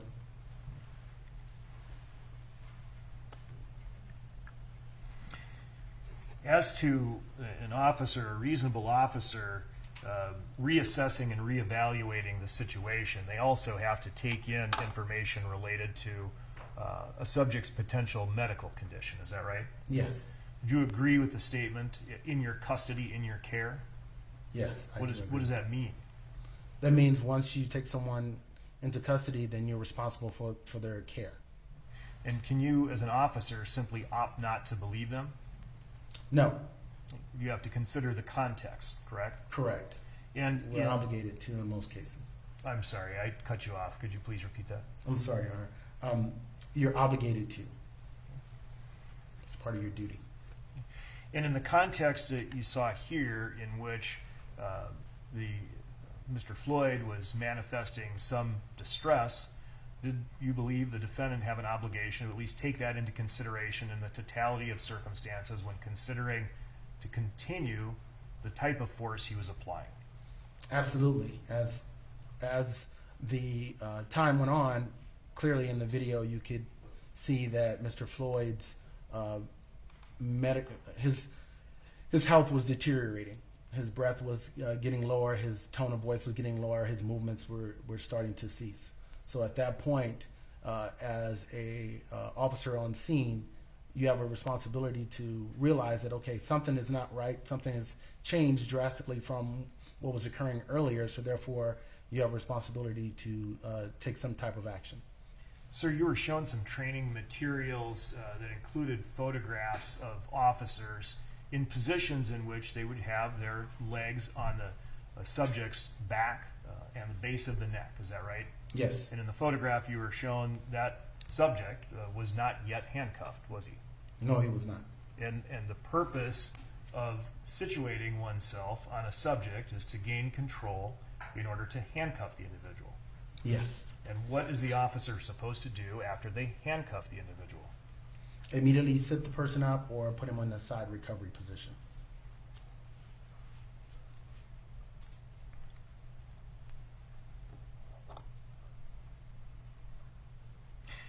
You were asked to comment on sort of the notion that some things that law enforcement do, or have to do, uses of force, are not attractive to the public. Is that right? Correct. And in fact, you were asked about a presentation that you had given relative to that called, was it Awful but Lawful? Yes. And to be lawful, the force must be objectively reasonable, correct? Correct. And if it isn't lawful, then what's left? Well, the whole premise of the presentation was that in certain situations, based on a policy or a particular law, even though the situation may be deemed lawful in the community's eyes, in the use of force is awful. So it was stating that, hey, in these situations, you can have a situation where by law it looks horrible to the common eye, but based on the state law, it's lawful. But if it's not objectively reasonable and it's not lawful, then it's just awful. Correct. Right. Nothing further. Any response?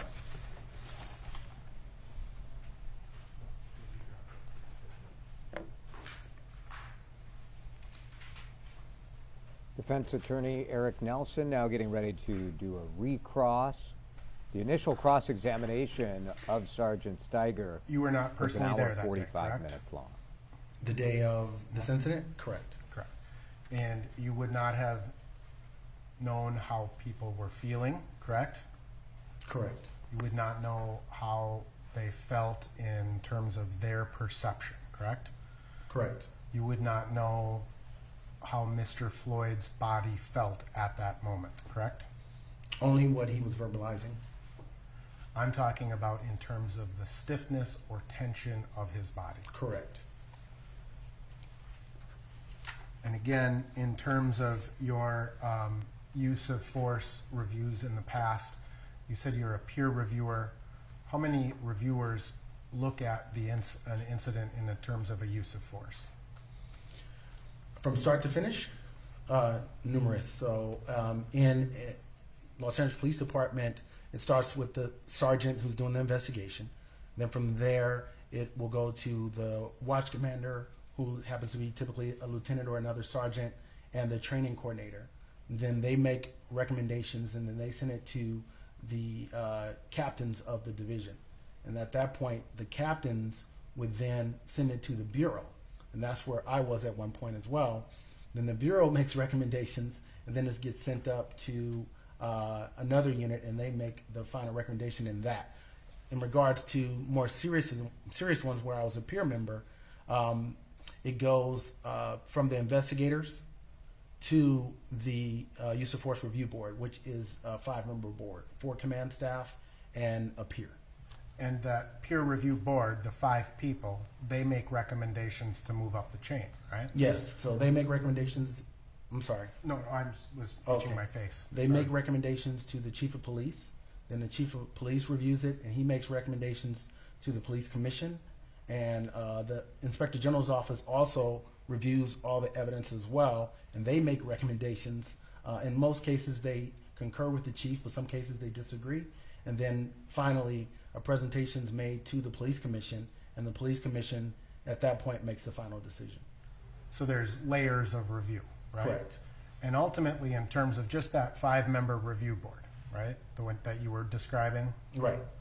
Are those decisions always unanimous No. as to whether or not it was a reasonable use of force? No, it's not. And sometimes those 5 people, they may disagree with each other, right?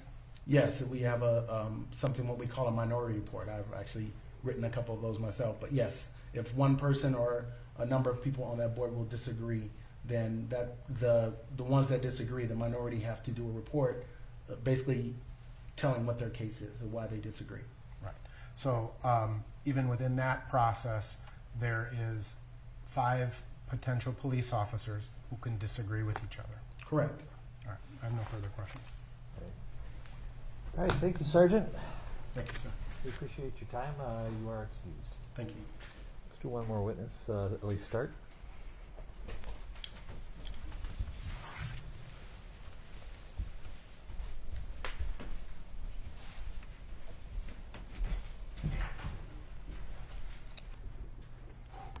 Your Honor, the state would call Special Agent James Ryerson to the stand.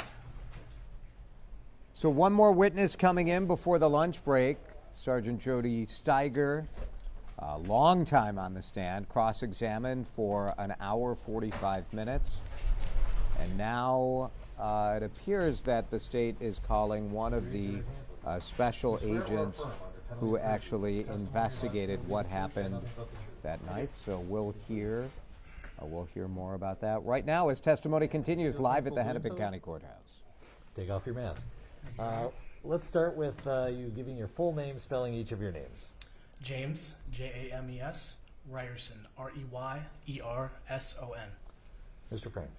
Thank you, Your Honor. Can you tell us what your current occupation is? I'm currently a senior special agent with the Minnesota Bureau of Criminal Apprehension. So just in general, what does a senior special agent do? What does your job entail? So I'm currently assigned to the newly formed use of force investigation group. We conduct criminal investigations into uses of force incidents. Are you a licensed peace officer? Yes, sir. Obviously, you're not wearing what we typically think of as a police uniform. Is that, well, when you work, do you have a uniform? Generally, no. We're generally plain clothes. Okay. And you mentioned, well, when did you first become licensed as a peace officer? I started my law enforcement career in 2007. And so let's run through your education and work experience for your job as a peace officer. First of all, did you obtain like a 4-year undergraduate degree? I did. Can you describe or tell the jury what that is? I have a Bachelor's of Science in Criminology from the University of Tampa. What year did you achieve that? In 2006. And after that, did you go to work in the field of law enforcement? I did. Where were you first hired to work in law enforcement? I started my career at the New York City Police Department, the NYPD. And so did you do some training then to be an NYPD officer? I did. The NYPD has a 6-month training academy that I successfully completed. And is that when you then obtained your license to be a peace officer? Yes, sir.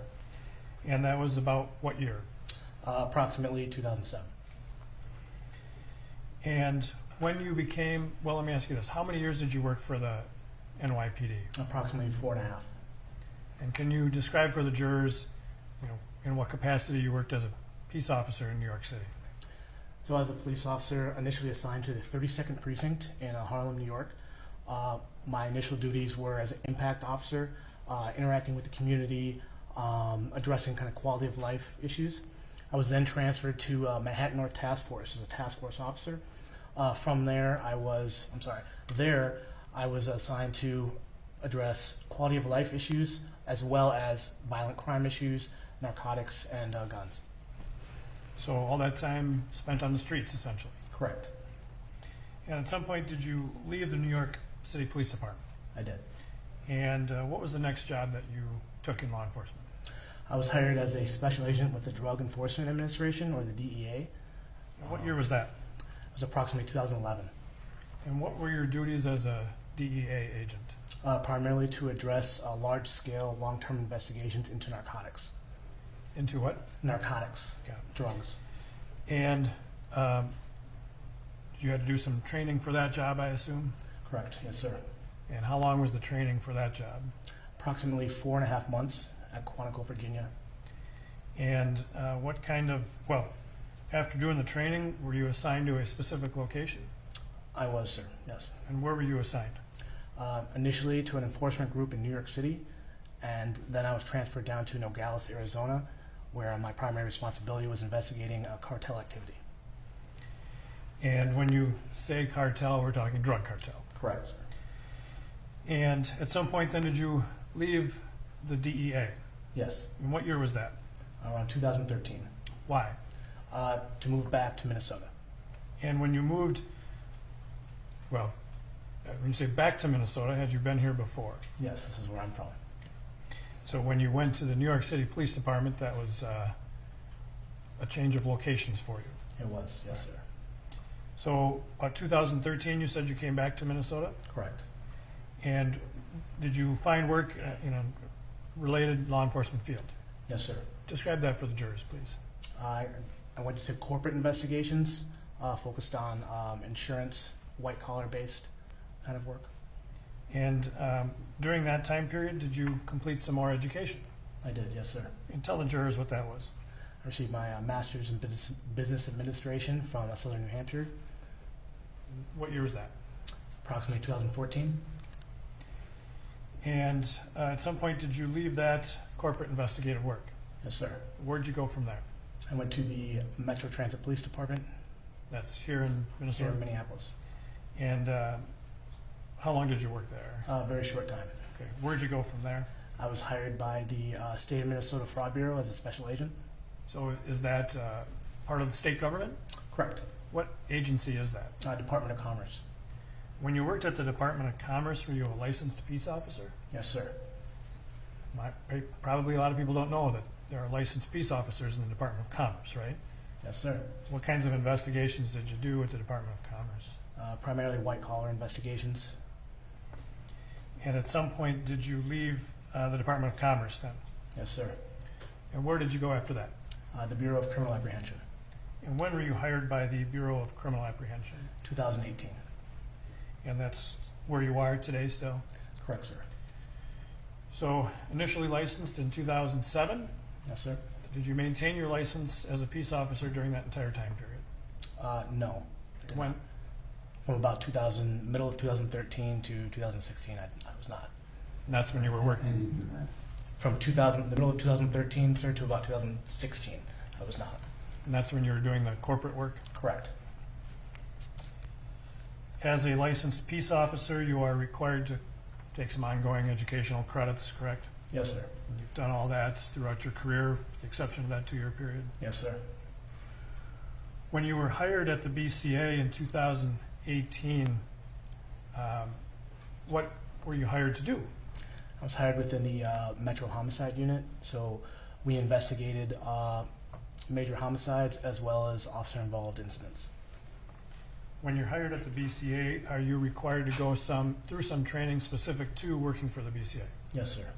Can you describe for the jurors the kind of training that you had to do when you started with the BCA? There's training that's involved with writing search warrants, report writing, as well as some tactics, interview and interrogation as well.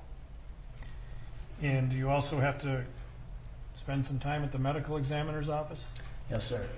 Describe that for the jury, if you would. I recently completed the forensic pathology program at the Ramsey County Medical Examiner's Office, where I was present with the medical examiners conducting autopsies. And are you currently working on an additional educational goal? Yes, sir. Can you tell the jurors what that is? I'm currently a third-year doctoral student at St. Mary's University of Minnesota, focused on education and leadership.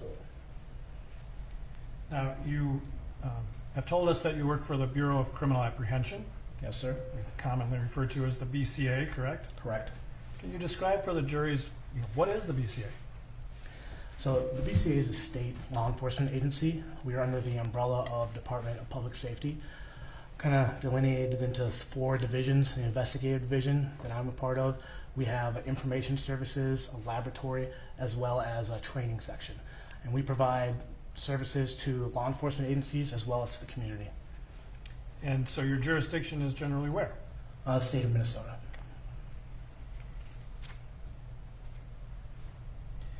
And on May 25th of 2020, what were your duties as a special agent? So I'm currently the case agent and lead investigator for this investigation, so I was notified of the incident fairly quickly. And you mentioned earlier about currently having a different assignment. Can you explain to the jury how your assignment has changed from May 25th of last year to today? So back then I was in the Metro Homicide Unit, which investigated both homicides as well as officer-involved incidents. There's a newly formed Force Investigations Unit that I'm now a part of that solely focuses on investigations involving use of force. You mentioned earlier the term case agent. Correct. What does that mean? Case agent is another term for the lead investigator on a particular case. And obviously you're here today to testify about the incidents that led to the death of George Floyd last year, correct? Correct. And you were the case agent for that case? Yes, sir.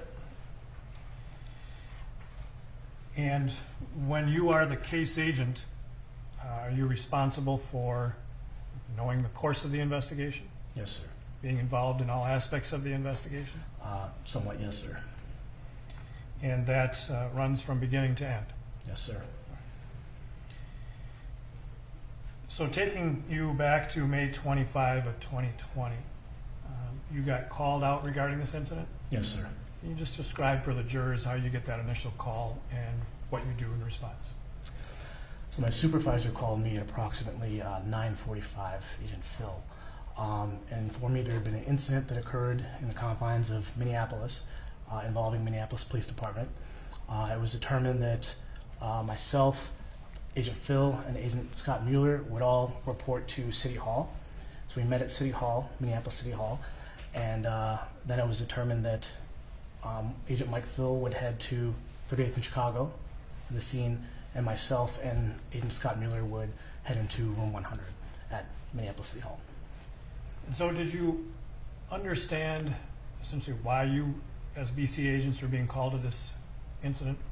We knew that some form of critical incident had occurred, but at that point we didn't have a huge amount of information.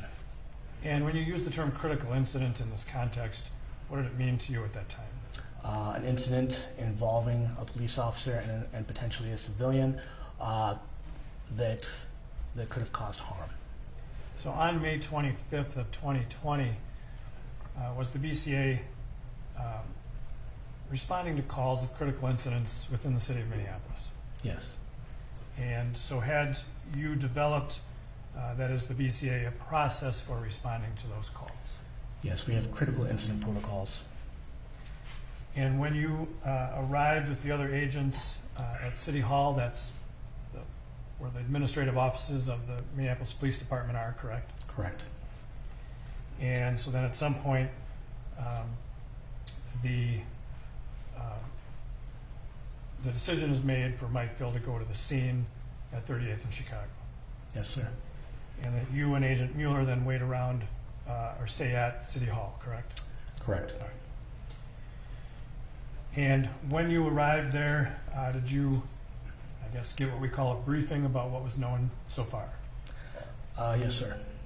And did you learn who the involved officers were? We did, yes, sir. And who were those officers that you learned at that time were involved? Officer Derek Chauvin, Officer Alexander King, Officer Blaine, and Officer Tao.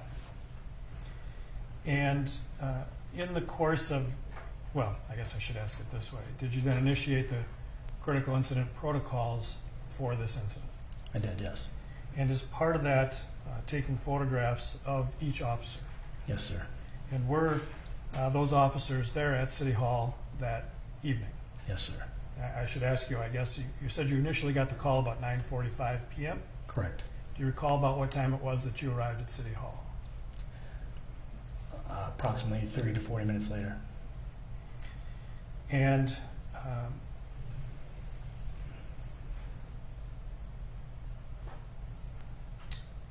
yeah, can we put this up just for the witness, please? I'm going to show you Exhibit 279. Do you recognize that photograph? Yes, sir. And did you, in fact, take that photograph? Yes, sir. When was that photograph? Well, does this appear to be a true and accurate representation of what you saw when you took that photograph that evening? Yes, sir. You're going to offer Exhibit 279. Any objection? 279 is received. I'd ask to publish it, Your Honor. And do you recall approximately when this was taken? Shortly after I arrived at City Hall.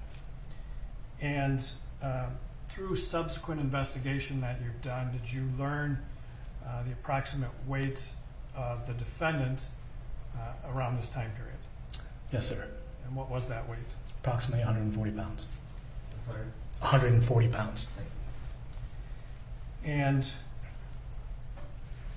as a police officer since, what, approximately 2007, right? Yes, sir. You're familiar with what I call the duty belt, the equipment that he's wearing? Yes, sir.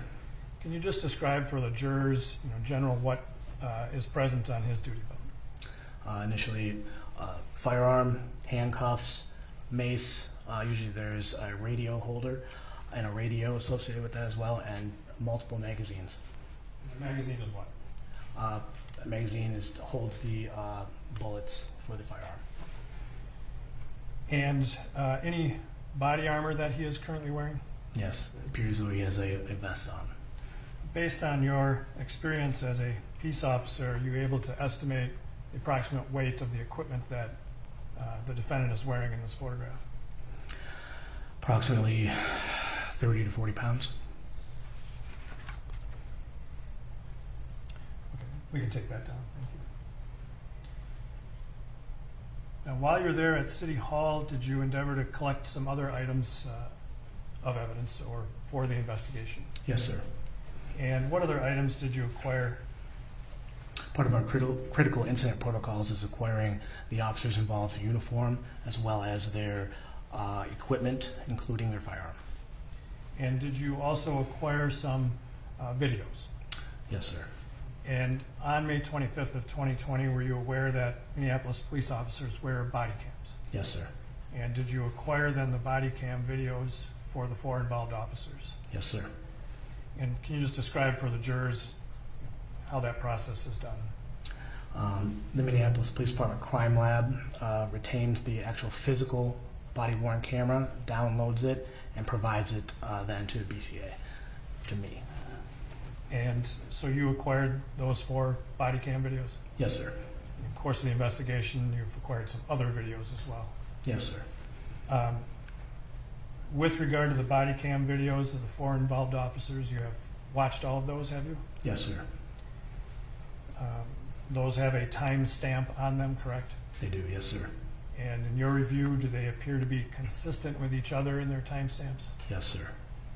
While you were at City Hall, did you collect some other data about the incident? Yes, sir. I collected a CAD report. And can you describe for the jury what is a CAD report when you say that? CAD report is a transcription of all the radio traffic associated with a specific incident. Any other data then that you acquired there? The milestone video. What is that? Milestone video is a video, city video that is positioned at the street level at various places throughout the city. And so you learned that there was a milestone video of the location of this incident? Yes, sir. And you obtained that? Yes, sir. How about any information about the 911 call or that traffic? Yes, I also retained the audio file from the 911 call. While you were there, at some point, did you learn about a Facebook video of the incident? Yes, sir. How did you learn about that? Deputy Chief Eric Forrest notified me of a video that had surfaced on Facebook. And were you able to watch that video at that time? Yes, yes, sir. I was shown the video shortly thereafter. Do you recall if you watched the whole thing or parts of it? I believe it was a portion of the video. And throughout your investigation of this case, you come to learn that who was the person making that video or filming that? Darnella Frazier. So after your duties at City Hall, did you proceed to the scene? Yes, sir. And when you arrived at the scene, were there other BCA individuals there? Yes, sir. Who all was there still at that point? I met with Agent Mike Phil and crime scene team lead Mackenzie Anderson. Do you recall about what time it was that you arrived at the scene? Approximately 2 to 3 in the morning of the 26th. And you mentioned the crime scene team. Can you just describe very generally for the jurors what you mean by the crime scene team? Crime scene team is members of our BCA laboratory who go out and forensically collect evidence in support of criminal investigations. So they investigate crimes at the scene? Yeah, they collect and process crimes at the scene. And who was the, well, let me ask you this way. How many members are there of the crime scene team typically? Typically 2 to 3 and a special operations agent who is solely assigned to take video and photographs. And so there is a team leader? Correct. And who was that for this case? Mackenzie Anderson.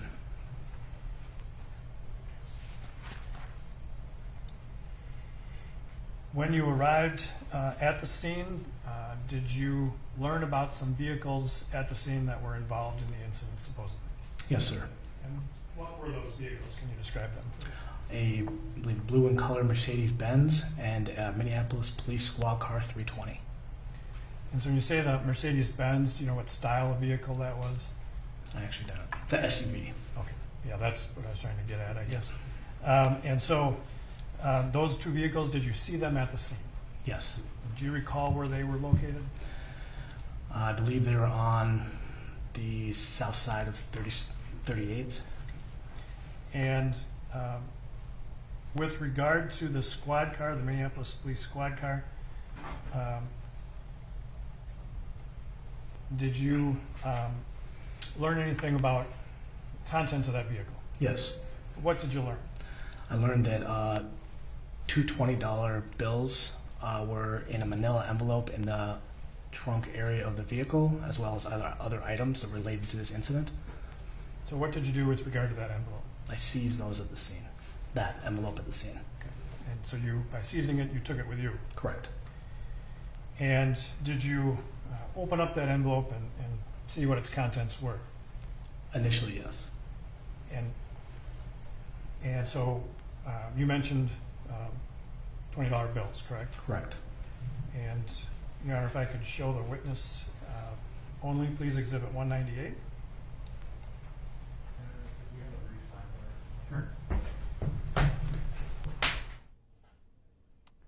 And so we go to sidebar right now. This may be a scheduling conversation as we're coming up on the normal time for lunch break, as we're hearing the very first investigator who took a look at what happened on the evening of May 20th, 2020. This is Special Agent James Ryerson with the State Bureau of Criminal Apprehension. When there's a critical incident in the Minneapolis Police Department, they call in the state investigators to handle the investigation of their own officers. And so we will listen in at the courtroom. Members of the jury, we're going to take our lunch break at this time. Let's try and reconvene at 1:15. All right, lunch break it is. As I suspected, that was a conversation about scheduling, and so they will take a slightly shorter lunch break today, breaking till 1:15. Testimony this morning with use of force expert Jody Stiger went perhaps a little longer than anticipated, as Eric Nelson had a very long cross-examination. And that's where I'd like to pick things up with our legal expert, Joe Tamburino. He's a criminal defense attorney here in the state of Minnesota, has conducted more than 100 trials in front of juries, and he joins us live this afternoon. Joe, thanks for being with us. Eric Nelson's cross-examination, your thoughts? It was really good, and he did three things. Number one, he was able to elicit from the expert so many pieces of information on what goes into a use of force review. Number two, he got the expert to agree on a number of things, such as where was the placement of Mr. Chauvin's knee. And number three, he got the expert to even admit that after somebody is passed out, they could still be a threat because they could come to and attack someone. So he did a number of things. Yes, some national commentators as well, legal experts, many people saying this was the best cross-examination that we've seen from Eric Nelson during the trial. And Joe, I wonder if that partially was because Sergeant Stiger testified that this was the first time he's testified in court as a use of force expert. Yes, you're exactly right. It's also because the prosecutor forgot a couple of things. The prosecutor never even admitted into evidence Sergeant Stiger's curriculum vitae. That's his resume. That's the piece of paper, or multiple pieces of paper, that all experts have. It details what they've done, their education, and literally in these types of trials, that gets admitted as evidence and goes back to the jury. Why? Because you want that jury to be reminded while they're in deliberations who your experts are and what they do. But that was not even done. This is an interesting piece of evidence that the state brought in with Sergeant Stiger that I had not heard before, and that was this idea of pain compliance. They showed a screen grab from the body-worn camera video where you see Officer Derek Chauvin appearing to apply pain to kind of the hand area. Talk about the significance of that, because I believe that's the very first time in this trial that we've heard of the issue of pain compliance. Well, that was the most significant part of the prosecutor's direct examination of the expert witness, because what it showed is two things. Number one is the pain compliance is sort of a brutal type of tactical move. I mean, it's just to give pain.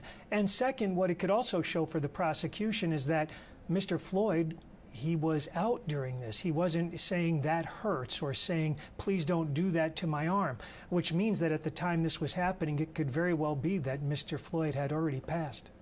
Yeah, I mean, that for sure is the sort of testimony that you would expect would sit with a jury, knowing that, at least according to Sergeant Stiger's interpretation, what was happening here was pain being applied intentionally, trying to get compliance, even after it appears, anyway, from the video, it looks like George Floyd is dead at that time.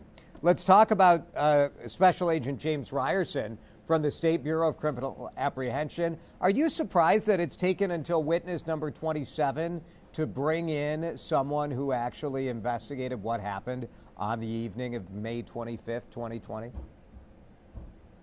Yes, because normally what happens in these types of cases, especially murder cases, is a prosecutor will set the scene. We'll get some scene cops first.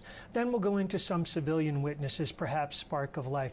But then you go right into the investigation, and then you bring it all home with the expert witnesses, medical expert witnesses, use of force witnesses. It is surprising that he's now. But one thing to look for is, will the prosecutor ask the BCA agents their opinions on use of force in this case? I don't know if they will or won't, but that will be significant. Are they allowed to give that sort of testimony, you think? Well, in this trial, obviously they can, because normally this is all handled in pretrial hearings, but the judge has allowed a number of occasions for people to say, this is my opinion in the case. So the prosecution, I would imagine, will ask him that, but we don't know. Joe, we saw a picture taken as part of the investigation, Special Agent Ryerson going down to Minneapolis City Hall, room 100. That's where they do these sorts of investigations, where an officer will be taken. And we haven't gotten to any sort of interaction he had with Derek Chauvin there, other than that photo, which I have to say, I was a little surprised to hear the testimony of the special agent that Derek Chauvin is 140 pounds. Yes, he's on the lighter side, he's a especially skinny guy, for a patrol officer. He is. And then with, I believe the agent said, with his equipment, that would add another 30 to 40 pounds. So at most he would weigh, what would it be, 170 pounds, 180 pounds? Yeah. Yeah, interesting. It's hard to tell when you see somebody in a suit in courtroom and only see them on TV, but seeing that photo and hearing that testimony, we're sure to hear more about that. And we sort of left off at the scene at 38th in Chicago, where BCA agents confiscated two $20 bills in that Mercedes. And I'm sure we'll hear more about the search and the evidence control and that sort of stuff, because we've heard in pretrial motions that, in fact, defense attorney Eric Nelson said he and his team found evidence that was still left behind in the squad car, as I recall, evidence of chewed up drugs that the BCA apparently did not catch. That is a very good point, Jason, because Squad 320 was taken into custody by the BCA. And remember, the BCA, they get their marching orders from the prosecutor, what to test, what not to test. And it seems like nothing really was done with that squad until January of this year. If it's not handled on direct, and it really should be, because that's something that the prosecutor should just bring out, the defense will definitely get into it in cross-examination. Okay, we'll hear that this afternoon. Joe Tamburino, thank you for your analysis. We are in the lunch break at the Hennepin County Courthouse. We are continuing our coverage of the trial of Derek Chauvin. We want to bring you up to date on all the news throughout Minnesota and throughout the country. Here on CBSN Minnesota, we'll bring you our WCCO4 news at noon next, and we'll be back live when court resumes right around 1:15. I'm Jason DeRusha. You're watching CBSN Minnesota, continuing coverage of the Derek Chauvin trial. Jen, you lost some weight? I did. How much? 51 pounds. Wow, how fast? Fast. 6 months. And why'd you do it? Running. I had to get back to it. And you're back to it? Oh, I'm back. Hey, so are your kids impressed? They are not. Have you ever raced them? No, but I should. One word to describe your dietitian. Genius. Momentum is motivating, and with Livia, the momentum starts now. Personalized plan, professional guidance, proven results. Join Livia now and get your first 8 weeks free. This April, it's Push the Fun time at Grand Casino Mille Lacs. It begins with a push for cash. And on April 17th, you could win $100 to $3,000 just by sitting in a hot seat. Then on April 30th, to celebrate our 30th anniversary, $303,030 is up for grabs. Join the push for big cash and prizes this April at Grand Casino Mille Lacs. Grand Casino, let your story begin. It's the massive markdown clearance this week at Schneiderman's. You'll find savings up to 70%, plus get an extra 7% tax relief. You can get this queen storage bed for just $5.95. The massive markdown clearance going on this week at Schneiderman's.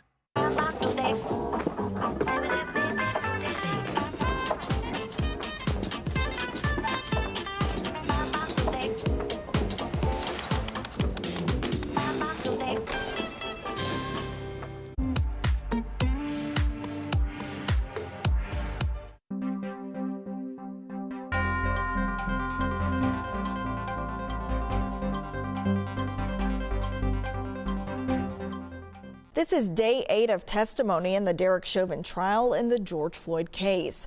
On this witness stand today again for the prosecution is the paid use of force expert for the Los Angeles Police Department, Sergeant Jody Stiger.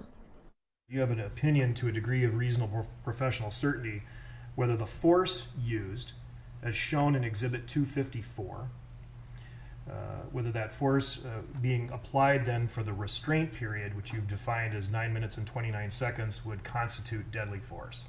Yes. And what is that opinion? That it would. Why is that? Because at the time of the restraint period, Mr. Floyd was not resisting. He was in the prone position.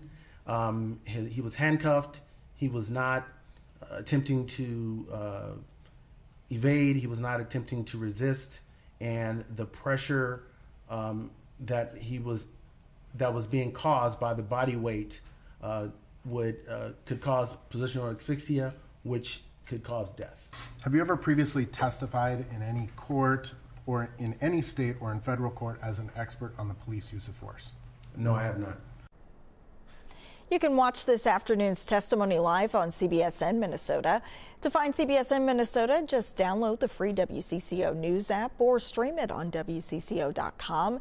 You can also use the camera on your phone to scan the QR code on your screen right now to download the app. Some downtown Minneapolis bars and restaurants are hopeful that the return of sports will be good for business. 10,000 baseball fans will be allowed inside Target Field for the Twins home opener tomorrow. On Monday, 3,000 basketball fans were inside the Target Center to watch the Timberwolves in person for the first time this year. Marielle Mose has been talking to some of the downtown business owners. Marielle, what are you hearing out there? Well, Shayla, the First Draft restaurant behind me here by Target Field already has their Twins flags out, ready for opening day tomorrow.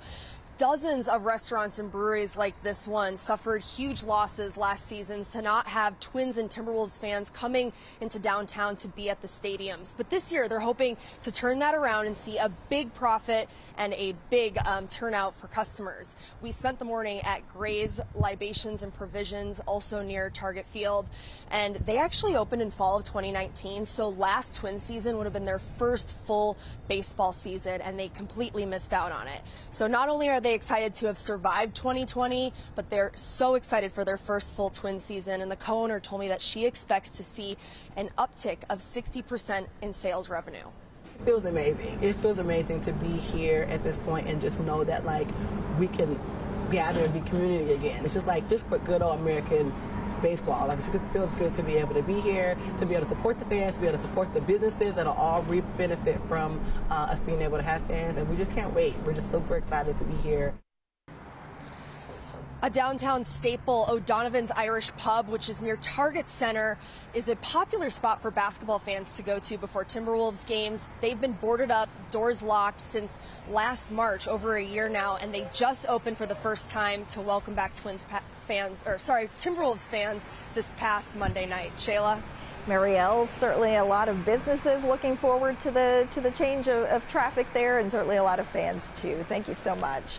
President Joe Biden is calling on all states to make all adults eligible for COVID-19 vaccines by April 19th if they haven't already done so. President Joe Biden is calling on all states to make all adults eligible for COVID-19 vaccines by April 19th if they haven't already done so.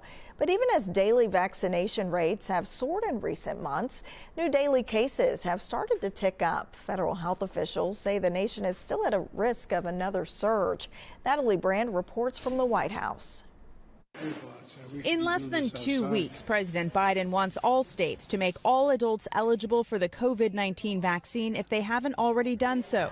And while getting a vaccine appointment is still a concern in some places, federal health officials stress that is changing. There was a gap between supply and demand, and literally every day that goes by, if that gap is closing. The updated vaccine timeline comes as many states have lifted COVID restrictions and daily new cases have started to climb. This fight isn't over. In Michigan, which leads the nation in new cases, Governor Gretchen Whitmer got her shot Tuesday. The CDC found the B.1.1.7 variant that originated in the UK accounted for nearly 40% of Michigan's cases last month. The B.1.1.7 variant is now the most common lineage circulating in the United States. The Biden administration says it does not plan to mandate a vaccine passport system, but federal health officials say they expect businesses and universities to take action on their own. They're going to say, we're not going to have you come in unless you get vaccinated. You're not going to see that from a federal government mandate. At least 8 colleges have already said they'll require vaccinations for students returning to campus this fall. In K through 12 schools, the CDC estimates nearly 80% of teachers and school staff have received at least 1 dose of the vaccine. Natalie Brand, CBS News, the White House. The CDC says it's hearing reports of clusters of cases across the country associated with daycare centers and youth sports. Hospitals are seeing an increase in younger adults, those in their 30s and 40s, admitted with severe disease. Vaccines were supposed to be given at the Vikings training facility in Eagan today, but storms Monday night damaged the temporary vaccine clinic, forcing some delays. Our Sky 4 helicopter just flew over the Vikings facility about a half hour ago. And we could see workers on the roof. The Vikings told us yesterday that part of the roof on the indoor practice field was damaged. Everyone who had a vaccine appointment there today has to reschedule. The health department is reaching out to those impacted and searching for an alternative site. Thank you for joining us here on CBSN Minnesota. I'm meteorologist Lisa Meadows, tracking the rain throughout the rest of your Wednesday. A couple thunderstorms thrown in there, though we do not anticipate severe weather. We keep with on-off showers and thunderstorms as we go throughout the evening. When it comes to our high temp, 67, your high still above average. As we head into tonight, cloud cover and rain continues. 54, a mild overnight low. And then as we head into tomorrow, more rain in the forecast. Your thunderstorm chance does drop off a little bit for your Thursday. High temperature for Thursday coming in at 64. We stay wet as we go throughout Friday. Start a drying trend as we go into the weekend. Be sure to stay with us for the latest right here on CBSN Minnesota and WCCO. A 50-year-old woman from Hammond, Wisconsin was killed in this car crash on 35W last night. Police say she lost control, hit a guardrail, and was ejected from the car. It's not clear what caused her to lose control, but the crash did happen during the rain. She was not wearing a seatbelt. St. Paul police say a toddler was hurt in a shooting Monday afternoon. The 1-year-old girl was riding in the back of a vehicle when someone in another car shot at that vehicle. Police say doctors weren't sure if the child was grazed by a bullet or cut by broken window glass. She was treated for minor injuries at the hospital. A St. Paul woman faces charges after police say she lied to 911, triggering an Amber Alert. 41-year-old Jessica Gallagher is charged with falsely reporting a crime and making a fictitious 911 call to prompt response. Back in February, the woman told police someone stole her SUV outside a Minneapolis restaurant with her 2-year-old daughter still inside. Prosecutors say Gallagher admitted that she lied, saying her vehicle was not stolen and her child was safe at home with a grandmother the entire time. She told police she did it because she wanted an ex-boyfriend out of her life. If found guilty, Gallagher faces up to 15 months behind bars and up to $4,000 in fines. Investigators need help finding the snowmobilers who slammed into an ice house with a woman inside. This happened on Lake Minnetonka in January while a couple was fishing on Wayzata Bay. Peter Kissinger told us he had stepped outside of the ice house at around 6 o'clock at night when two snowmobiles sped right through it with his girlfriend still inside. She was hurt but recovered. The Hennepin County Sheriff released this new video. If you look closely at the top right corner of your screen, you can see a pair of snowmobile headlights appear after the crash. A second pair of headlights eventually joins them. Neither of the snowmobilers stopped to help the couple. If you have any information, contact the sheriff's office. When it comes to caring for kids, Children's Minnesota rises to the top of the list. They are the only healthcare system in the state providing care exclusively to children. And for the next month, we're hoping you'll be able to help us make the future for those children a little brighter. WCCO is teaming up with Children's Minnesota as part of our Brighter Together campaign. The health system is a nonprofit. That means they depend on donations to provide their specialized family-centered care. But caring for kids' physical health is just part of what they do at Children's Minnesota. Donations help them cater to their patients' other needs like music and art therapy. They even have their own star studio where they produce live shows to help the kids keep their spirits up. Any amount you can give will be put to good use. Children's Minnesota doesn't turn patients away. Donations make that possible, helping to pay for patients who can't. They also help with support services like counseling, tech support, and pet therapy. To give, you can text MN Brighter to 50155 or just head to WCCO.com/brighter. Lower deckers stick together. Boom! Surprise! It's done!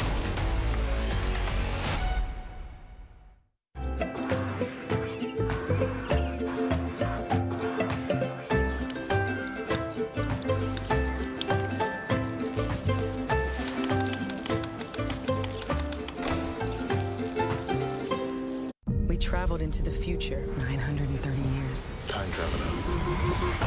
There was no other way. We have work to do, but if things were easy, It wouldn't be worth it. This is Paramount Plus. This is Investigators, Defenders, and 7 strangers picked to live in a house. This is young SpongeBob, young Sheldon, and younger. This is everything you've been looking for. That's gonna leave a mark. Now streaming. That bird has been staring at me. It's been there for 10 minutes. Okay.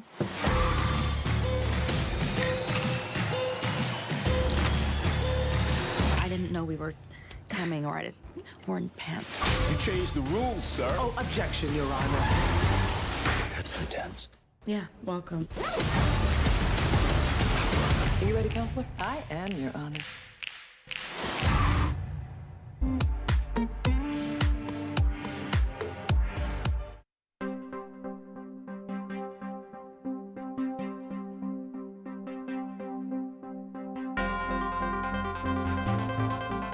Breaking news in the Tiger Woods crash. The sheriff for Los Angeles County just revealed that Tiger Woods was speeding when he crashed an SUV in Southern California earlier this year. The sheriff says Woods was driving 84 to 87 miles per hour, where the speed limit was 45 miles per hour. The sheriff says it's believed Woods hit the accelerator instead of the brake at one time and sped up to 99 miles per hour. Target says it's going to spend more than $2 billion with Black-owned businesses by the end of 2025. The Minneapolis retailer will add products for more than 500 Black-owned businesses, and Target is introducing new resources to help its Black-owned vendors grow. Target says while they have a rich history of working with diverse businesses, they're more than that they can do to spark change across the retail industry, support the Black community, and ensure Black guests feel welcomed and represented when they shop at Target.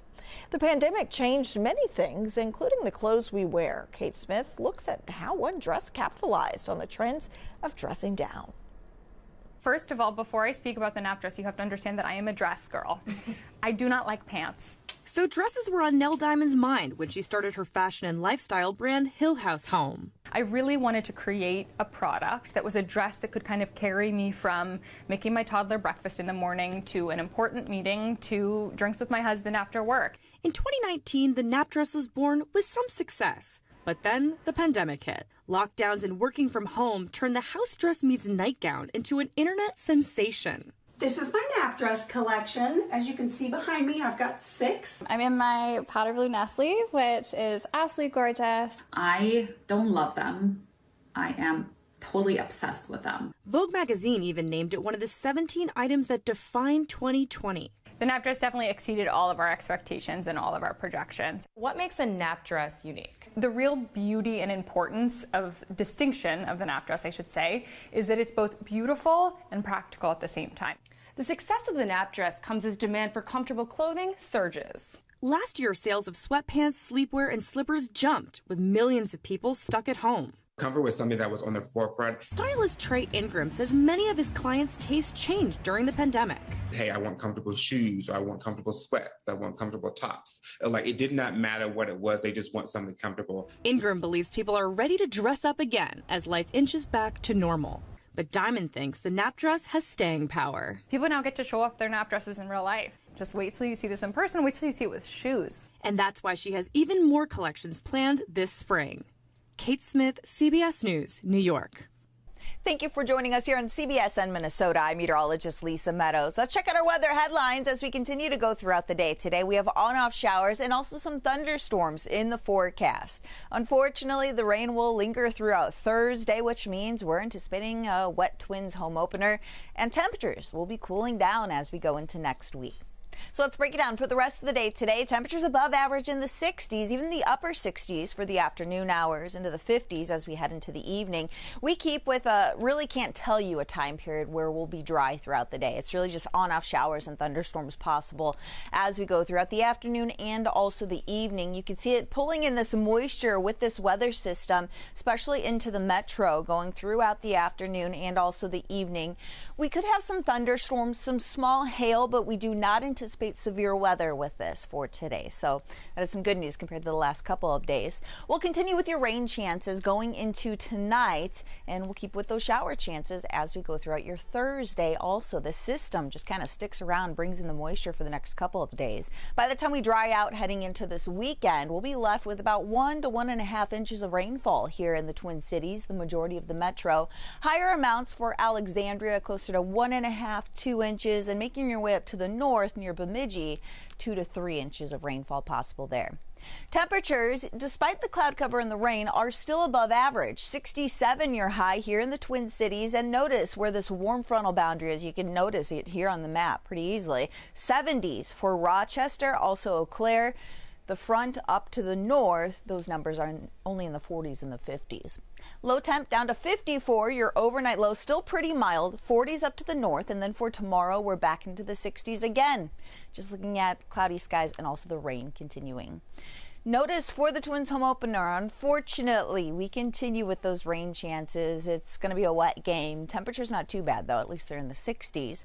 And then that temperature trend going down. Temps for the weekend with your highs here in the 50s, even a 40 thrown in there. So we are trending cooler with those temps for the weekend and next week. Now, if you're looking for a dry day, Sunday's probably your best bet. Saturday, also looking at the PM hours, could see some drying there. But we continue to see an active weather pattern, more rain as we go into next week. Be sure to stay with us for the latest right here on CBSN Minnesota and WCCO.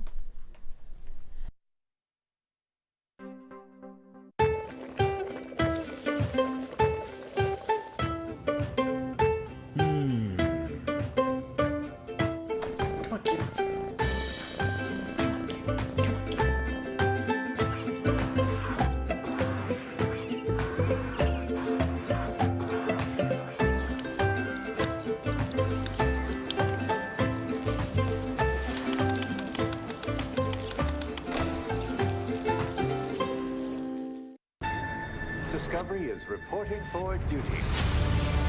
Are you in or out? Come on in. Let's fly. Sir, quick! What's the captain's favorite type of cookie? Captain's got a sweet tooth. Watch out. She's allergic to... Allergic to what? Lower deckers, stick together. This is the best day of my life! Get us out of here! Evasive maneuvers! Voila! Hey, FYI, you're hitting on a salt vampire. Yeah, right. Nice try. Boom! Surprise! It's done! Do you really think she could help? I'm the one you call when you can't call 911.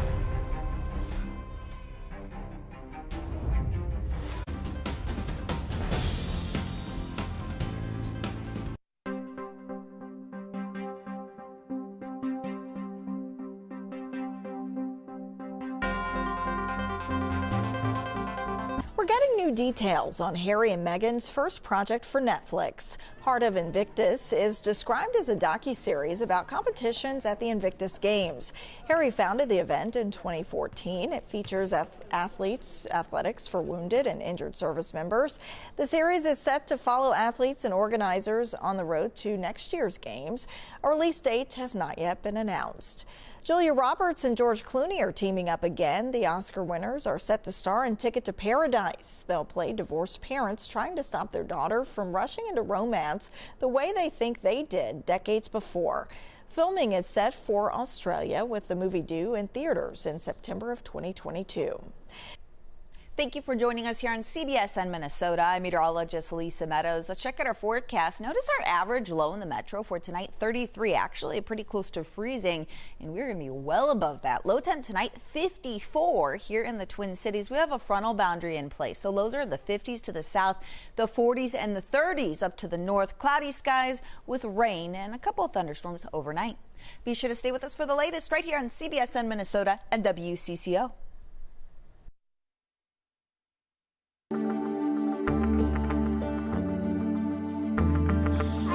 You guys are stuck together. I love you both the same amount. What was your reaction when you found out you were having conjoined twins? Just complete shock. We were so worried, you know, all of the possibilities going through your head. I'd be nice to your sis. Just seeing them, it was just instant love. You didn't even really think twice about them being conjoined. She wants to get away from your hand slapping her in the face. About 7 hours, I think, in total to do that separation. They were connected at the chest, they shared a common liver, and then throughout their abdomen and the top portion of their pelvis. So all that had to be separated, dissecting away what belonged to Remy and what belonged to Reese. What do you think, girl? What helped us get through it is to know that that hospital was completely equipped with everything they needed. Amazing medical professionals. Beautiful.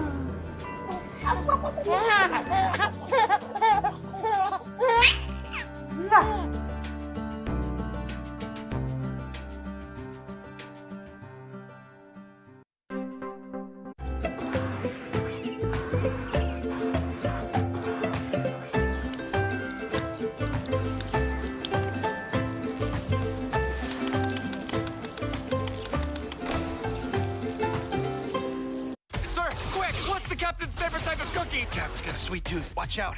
She's allergic to... Allergic to what? Lower deckers, stick together. This is the best day of my life! Get us out of here! You made some maneuvers. Voila! Hey, FYI, you're hitting on a salt vampire. Yeah, right. Nice try. Boom! Surprise! It's done! I'm having problems. I have some memories I need to look at.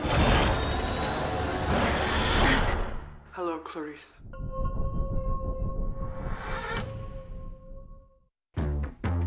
That bird has been staring at me. It's been there for 10 minutes. Okay.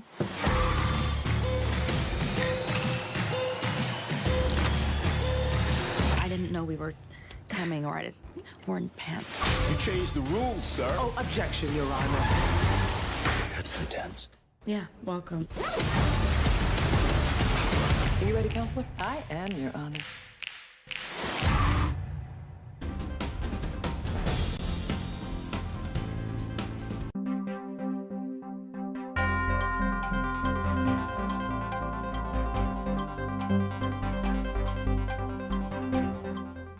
Investigators say one of the drugs found in George Floyd's system was fentanyl. Attorneys have already mentioned the drug during the Chauvin trial. Fentanyl is the painkiller found in Prince when he overdosed in 2016. WCCO's Jennifer Mayerly spoke with an addiction expert about its prevalence in our community. Fentanyl is an opioid that experts say can be highly addictive. Started to work with patients who was having pain and extreme pain, many of them was having, and so that's where fentanyl came along. Unfortunately, it made it to the streets. Peter Hayden is the founder of Turning Point, an African-American treatment provider. And we're in North Minneapolis, but we serve the whole state. The organization recently began a partnership with the Hazelden Betty Ford Foundation. Our goal is to educate and help the people we serve, but that if you expand it, that means brothers, sisters, mothers, cousins, all these things, and give them a cultural understanding of why they use it. He calls fentanyl dangerous. The problem is it takes you to a level that you have not experienced, and so therefore you want to experience it again. You never know exactly how much is going to keep you high or take your life. Hayden says it's often mixed in with other drugs. In some cases, it mellows you out. You follow me? Sometimes the high is too high and the low is too low. Are you concerned about the level of fentanyl we're seeing in the community here in the Twin Cities? Very much so. Very much so. All drugs are readily available, unfortunately. Jennifer Mayerly, WCCO 4 News. If you or someone you know needs help, you can call the Hazelden Betty Ford Foundation. That number is 1-888-738-4291. That will get you to a recovery expert 24/7. We also posted ways to connect with Turning Point on our website, WCCO.com/links. For nearly a year, a chain-link fence has surrounded Minnesota's state capitol. The barrier was put up last May as a precaution during protests following George Floyd's death. That fence was removed, but a new one is now in its place. WCCO's Caroline Cummings explains the change and why officials are keeping it there. For months, a fence has fortified the Minnesota Capitol building, but now officials say a new one is there, more securely in place as a precaution to protect the People's House. It has got the exact same footprint as the previous fence did.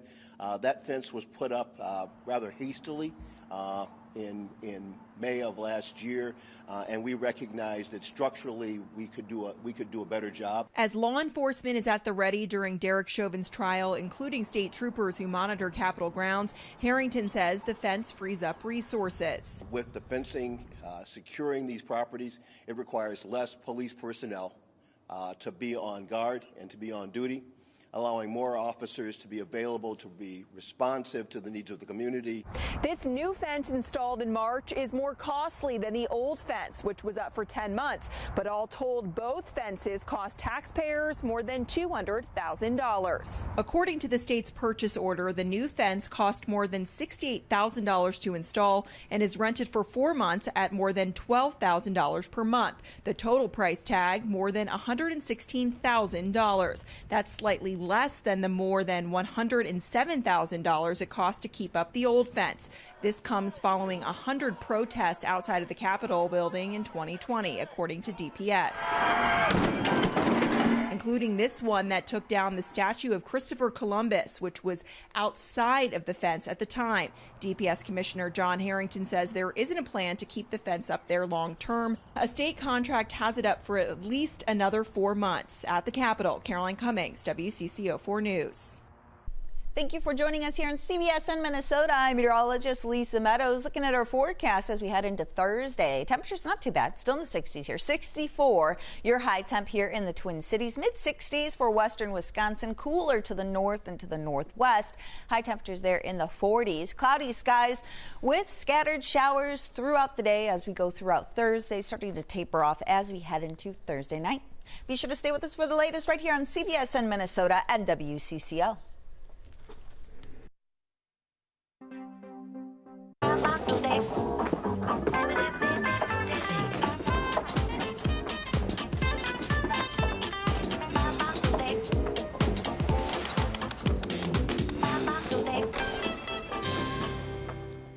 Sir, quick! What's the captain's favorite type of cookie? cookie. Captain's got a sweet tooth. Watch out. She's allergic to... Allergic to what? Lower deckers, stick together. This is the best day of my life! Get us out of here! Evasive maneuvers! Voila! Hey, FYI, you're hitting on a salt vampire. Yeah, right. Nice try. Boom! Surprise! It's done! Let's get this party started. Ladies and gentlemen, this is Paramount Plus. This is strokes of genius, beautiful games, and one shining moment. This is Defenders, Investigators, and 7 strangers picked to live in a house. This is Young SpongeBob, Young Sheldon, and Younger. This is everything you've been looking for. That's gonna leave a mark. Live sports, breaking news, and a mountain of entertainment. All right. This is Paramount Plus, now streaming. Discovery is reporting for duty. Are you in or out? I want in. Let's fly.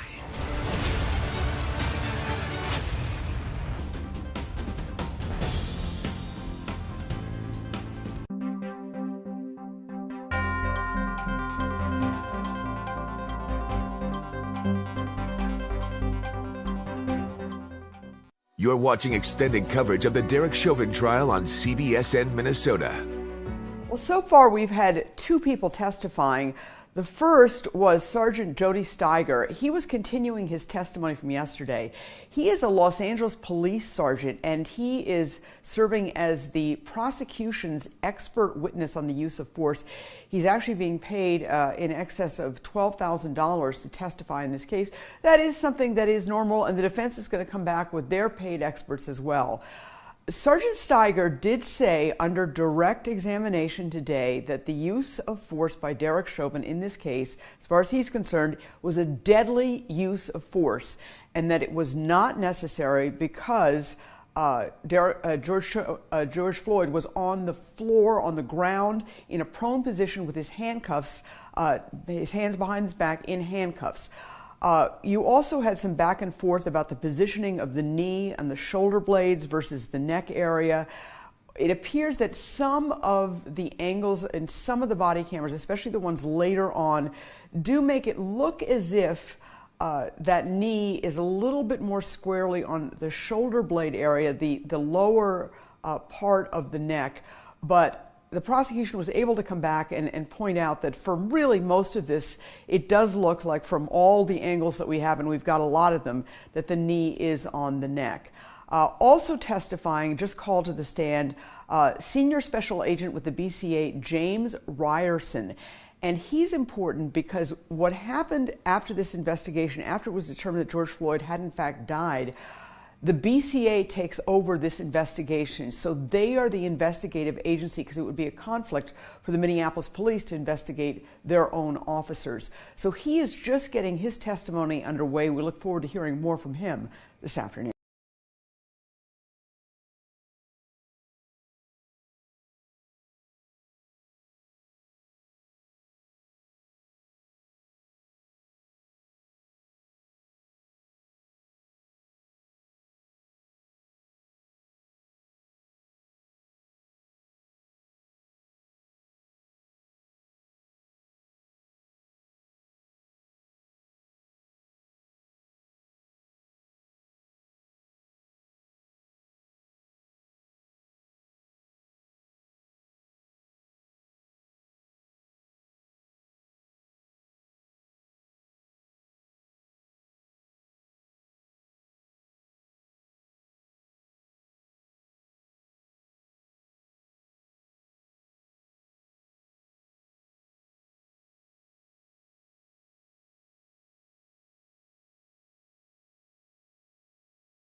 This would be essentially the next day from when you had them towed?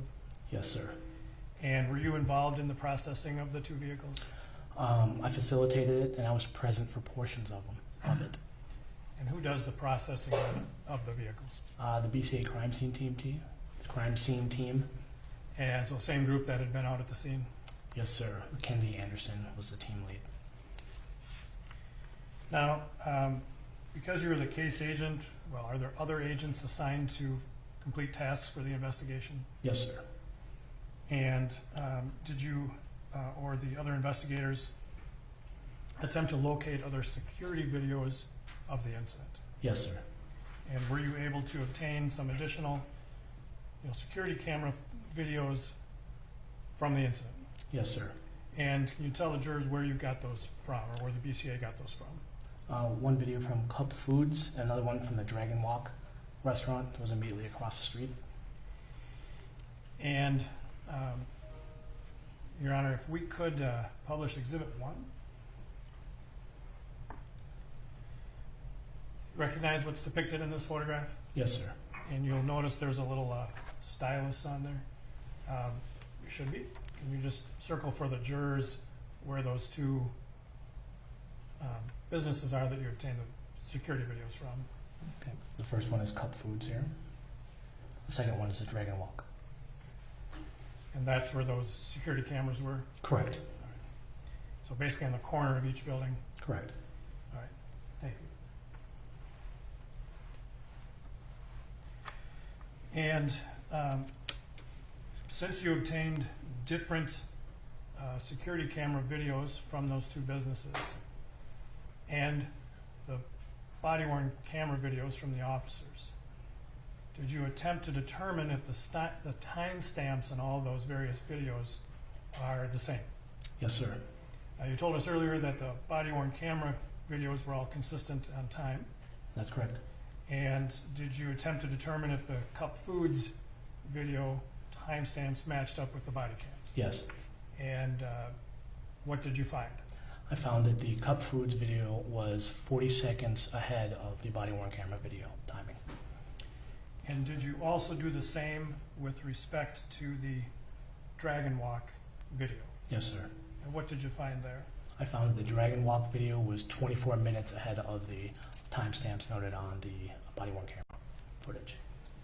Basically, you do that by comparing events in both videos, the same event. That's correct, sir. And did Cup Foods provide their video to agents with the BCA? Yes. And did you have to follow a sort of different process with the Dragon Walk? Yes, sir. Can you describe for the jurors what you did to obtain the video from Dragon Walk? The owner of the Dragon Walk initially did not comply with requests, so agents with the BCA wrote search warrant and executed a search warrant to obtain a copy of the video as well as the hard drive where the video was stored. And so those were obtained directly from the equipment from the Dragon Walk? Correct. And downloaded for use in the investigation? That is correct. And through the investigation, have you had an opportunity to watch all of that video? Yes, sir. And portions of it depict some of the incidents that we've been talking about in this trial? Yes, sir. And we've already admitted some of that video, but have you also watched a portion of video that we have labeled as Exhibit 52? Yes, sir. And does that match up with the Dragon Walk video that you obtained from the equipment itself? Yes, sir. Your Honor, at this time we would offer Exhibit 52. 52 is received. And Your Honor, I'd offer to publish 52 at this time.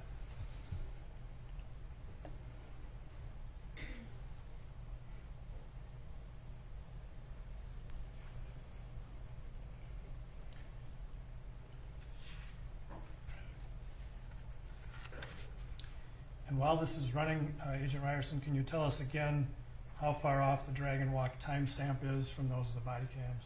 Approximately 24 minutes. And it's fast? Yes, sir. Ahead.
You can take that down then.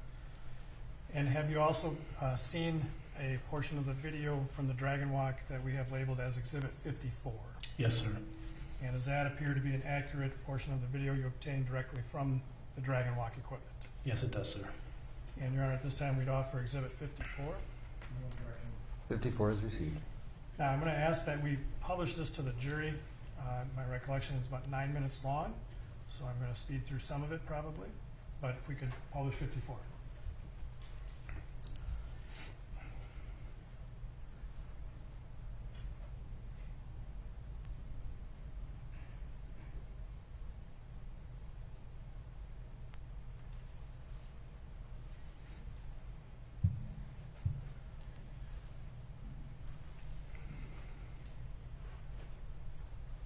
Your Honor, I'm sorry, I got the wrong exhibit here. This has already been admitted.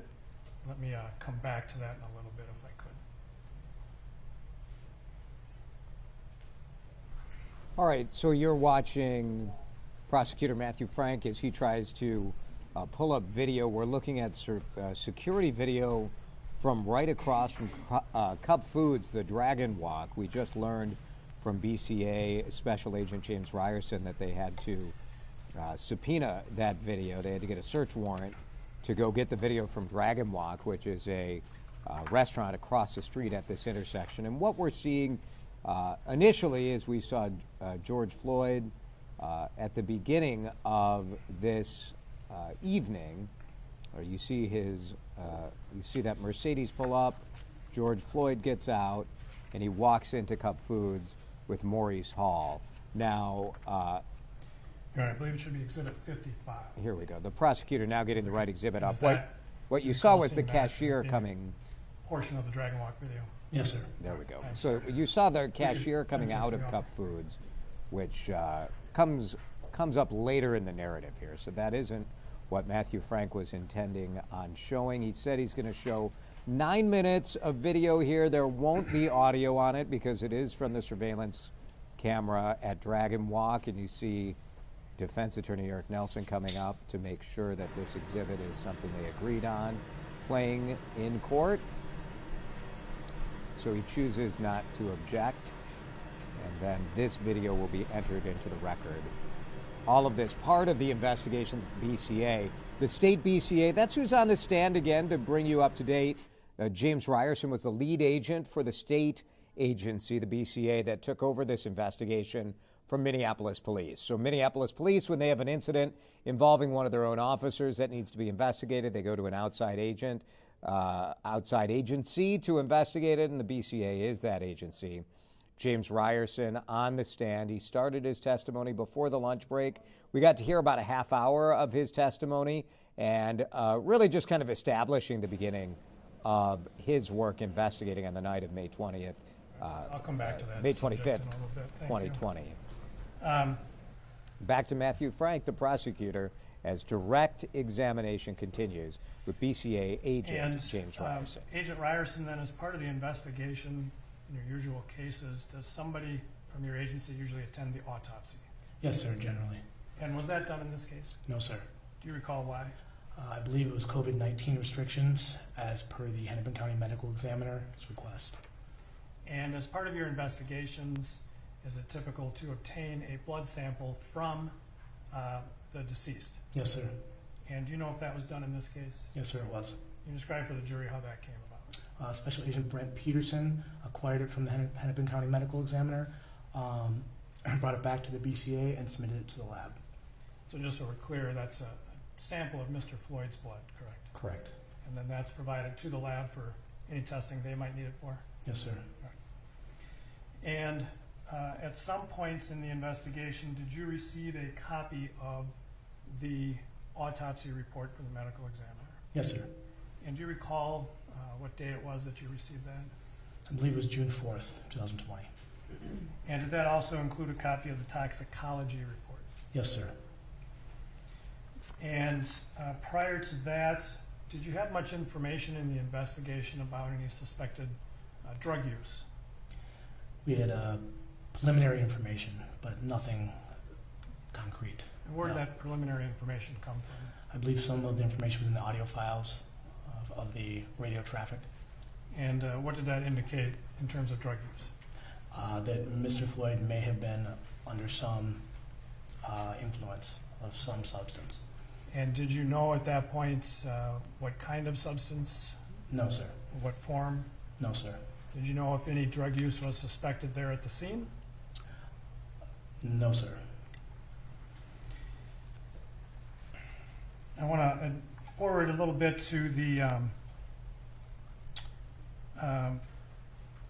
to December then of 2020.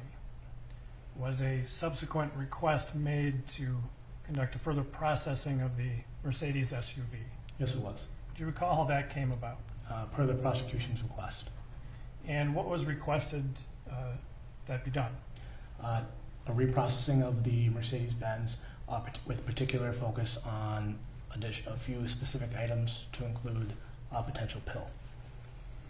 And what role did you play in then the processing again of the Mercedes SUV? Facilitation. I notified crime scene team lead Mackenzie Anderson, and I was present for that search. And so was the vehicle brought back to the BCA garage? Yes, sir. So when I say brought back, where had it been held in the interim? A secure lot. And by secure, you mean where the public couldn't access it? Correct. Now, before it's sent to that secure lot, is something done to make sure that it's not entered? Yes, sir. Can you describe that for the jurors, please? We place crime scene tape over the thresholds of all the doors and sign and date to ensure chain of custody, so we know if someone had entered that vehicle or not. And when you got that vehicle, the Mercedes SUV, back to the BCA garage, did you check the conditions of the tape on the door frames? Yes, sir. And were they intact? Yes, they were. And did the crime scene team then process that vehicle again? Yes, sir. And who was involved as the team leader in the processing of that vehicle? Mackenzie Anderson. And were you present during the processing of that vehicle? Yes, sir. And at some point then was a request made to reprocess the squad car 320? Yes, sir. And how did that come about? The defense requested to view the Minneapolis squad 320, and they identified something in the back seat, a pill, and then we facilitated the transportation of that squad back to BCA headquarters and processed it in the crime scene garage. So the attorneys for the defendants asked to look at the vehicle itself? Correct. And that was done where, do you recall? In the secure lot. And then was something that they identified that prompted a further processing of that vehicle? Correct. They drew that to your attention? Yes, sir. And so then did you make arrangements to have 320 processed again? Yes, sir. And how was that done? Through Mackenzie Anderson. So brought back to the garage? Yes, sir.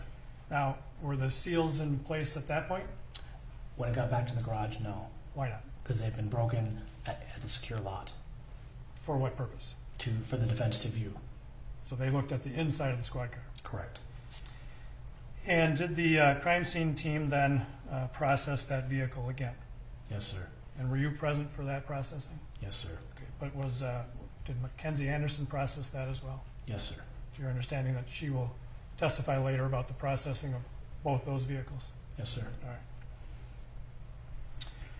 So, as part of the investigation, did you also obtain medical records for Mr. Floyd? Yes, sir. Did you obtain complete medical records from the facilities where he had been seen? Yes, sir. And which providers did you obtain medical records from? HCMC and Park Nicollet. And HCMC is Hennepin County Medical Center? Yes. Okay. And those records were made part of the investigation then? Yes, sir. Incidentally, Agent Ryerson, you yourself in working on the case, have you been in Squad 320? Yes. Have you had occasion to start it? Yes, sir. Do you know what kind of vehicle Squad 320 is? It's a hybrid. What does that mean to be a hybrid? The vehicle operates both on a gas traditional engine and electronic. And opportunities where you started it, were there times when the gas engine would not run? Yes, sir. The first time we attempted to start it in the crime scene garage, in the first processing, we turned the vehicle on and we didn't hear the gas engine start. So we were initially a little confused. But did you figure out that it in fact was on? We did, yes. So it was running on the battery rather than the gas engine? Yes, sir. Do you know if Squad 320 has a catalytic converter? Yes, sir, it does. And what is the function of a catalytic converter? To reduce toxic emissions.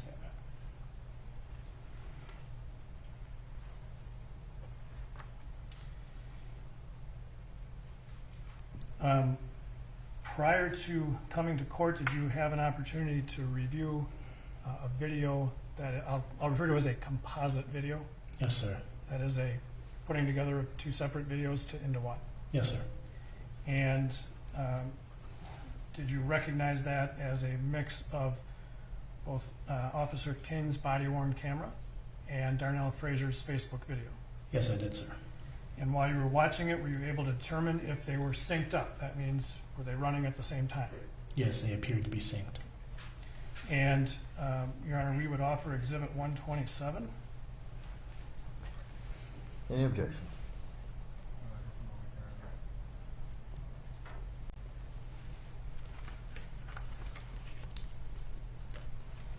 No objection. 127 is received.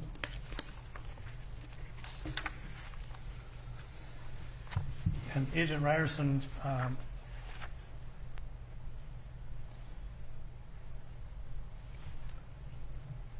what I'm going to do is talk about some timing with this video. So I'm going to refer you to portions of it. So we're not going to watch the whole thing, but to specific portions of it. I'm going to ask that 127 be published in that way. And if we can first go to 2019-18.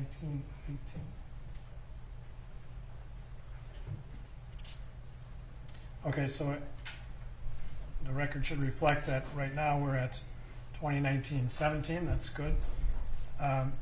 And Agent Ryerson, at this moment in Exhibit 127, is this the approximate moment when Mr. Floyd is placed prone on the ground? Yes, it is, sir. And when this happens, around this time period, I'm going to let this run for about 10 seconds, okay? Yes, sir. Right. You got your restraint. Hobble.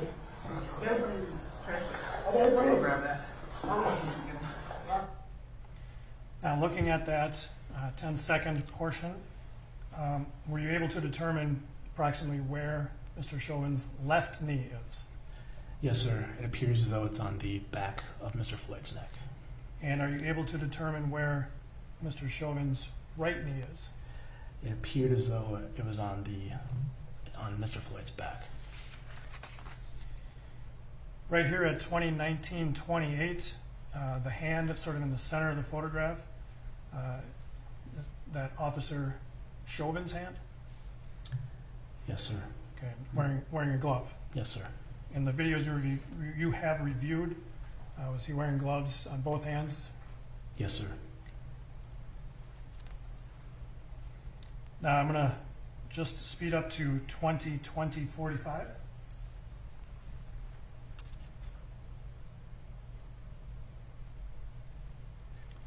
So the record should reflect we've actually stopped at 20-20-44. That's good. And I'm going to let this just run for 10 seconds, okay?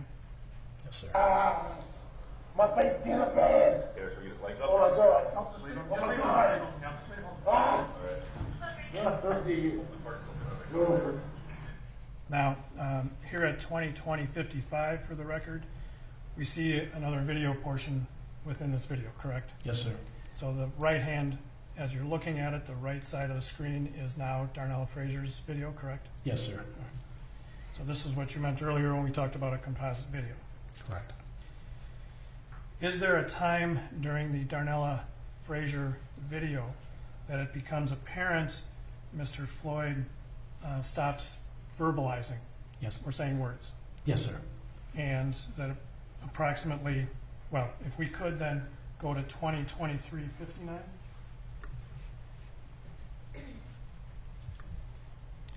All right, so we're at 23:58, and I ask that you play this for about 10 seconds again. Bro, but you can get him off the ground. You're being a bum right now. You can get him off the ground, bro. You can get him off the ground. You're being a bum right now. All right, so is this the moment in the encounter between Mr. Floyd and Mr. Chauvin when Mr. Floyd appears to stop making verbal sounds, talking? Yes, sir. Now, prior to coming to court, did you have an opportunity to look at defense exhibits 1045, 46, 47, and 48? Yes, sir. I'm going to ask that exhibit 1045 be placed on the screen, please. And can you note for the jurors the timestamp in this exhibit? 20:23:32. And so approximately how long after Mr. Floyd was put on the prone position on the ground did this occur? Would it help to refresh your recollection to refer to a note? Sure. He was placed on the ground at 20:19:18. Yeah, so 4 minutes. More than 4 minutes? More than 4 minutes, yes, sir.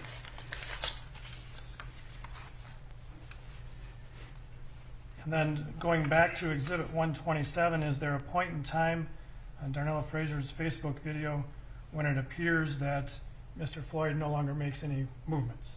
Yes, sir. And I'm going to ask you to go to 20:24:58.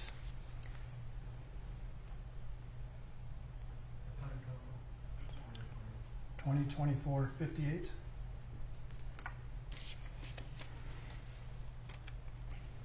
And does this, well, I'll let this run for about 10 seconds too. Yes, sir.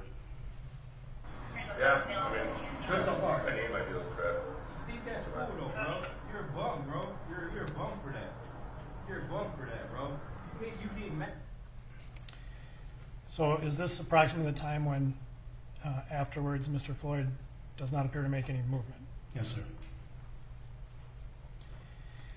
For the record, we've stopped at 20:25:08, and in this photograph, the still portion of the Facebook video or the Darnella Fraser video, does it appear that Mr. Chauvin is using his weight to hold Mr. Floyd down? Yes, it does. I'm going to ask to show you Exhibit 1046.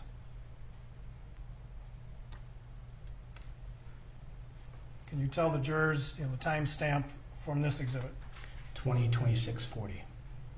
And so how long after the time that Mr. Floyd no longer appears to be moving is this photograph taken? Approximately 7 minutes.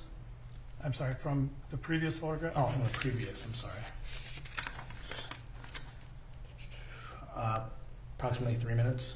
Okay, so we know that the moment where he stopped moving, we had as roughly 20:24:58, correct? Correct. And so from that time to the time on this photograph is about how long? From 20:20:48? From 20:24:58 to 20:26, roughly 2 minutes, right? Yeah, 2 minutes. So Exhibit 1046 portrays a time after Mr. Floyd had appeared to stop moving. Correct.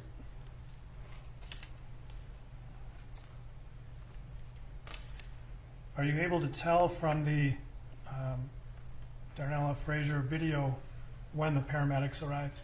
Yes, sir. So I would like to go back to 127 then and advance to 20:27:20.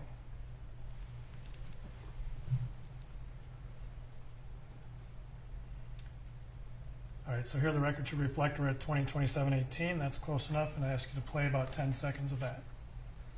When you 1087, bro, you're a bum, bro. 987, bro, you're a bum. First thing you want to grab is your mace because you're scared, bro. Scared of fucking minority, you're fucking bum, bro. Actually, let's just keep rolling for about 10 more seconds, please.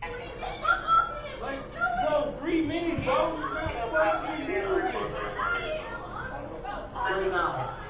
Bro, he's not even fucking. So there we saw one of the paramedics walking up, correct? Correct.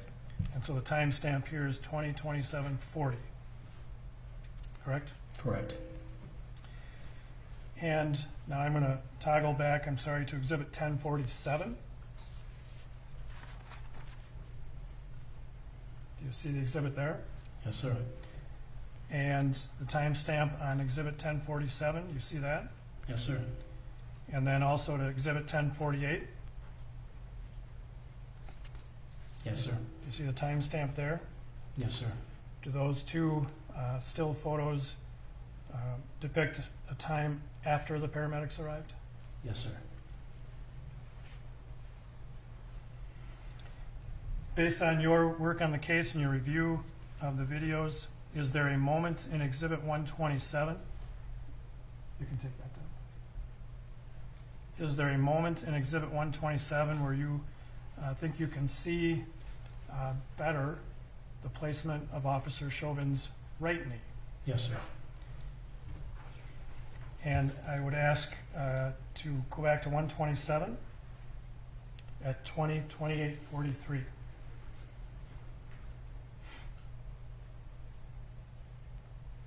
All right, 20:28:43.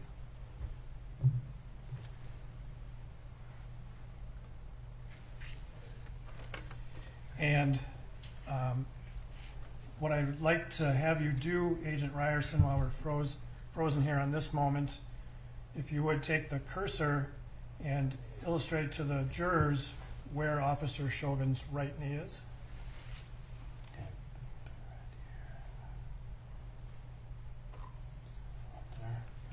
All right. And so what I'd like to do then, I'll remove that and have the video played. Okay, you can go ahead.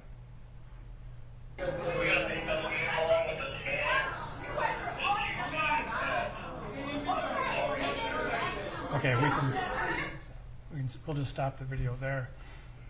Were you able to see there when he had his right knee on Mr. Floyd's back? Yes, sir.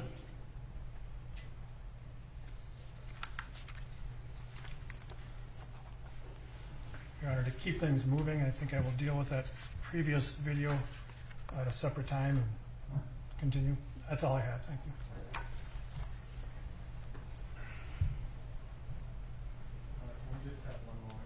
Sure. We'll take a moment. So we take a little moment as everybody tries to get their evidence together. We've seen some challenges with the video system in court trying to play different pieces of evidence. This Eric Nelson right now. You see Derek Chauvin, the defendant, sitting next to him. Derek Chauvin, throughout this trial, you've probably seen in the camera shots showing him sitting at the defense table taking copious notes, nonstop notes, it seems. Of course, no opportunity to talk to Eric Nelson during the trial because of COVID restrictions, and the pool reporters in the courtroom have never really been able to get much of a sense as to what Derek Chauvin is taking notes about. It may be just a way to keep him busy, frankly, during all of the testimony. Joe Tamburino is with us. He is a criminal defense attorney, longtime criminal defense attorney, and our legal analyst in this trial, unaffiliated with either side of this case. Joe, your thoughts on what it looks like Eric Nelson is getting up.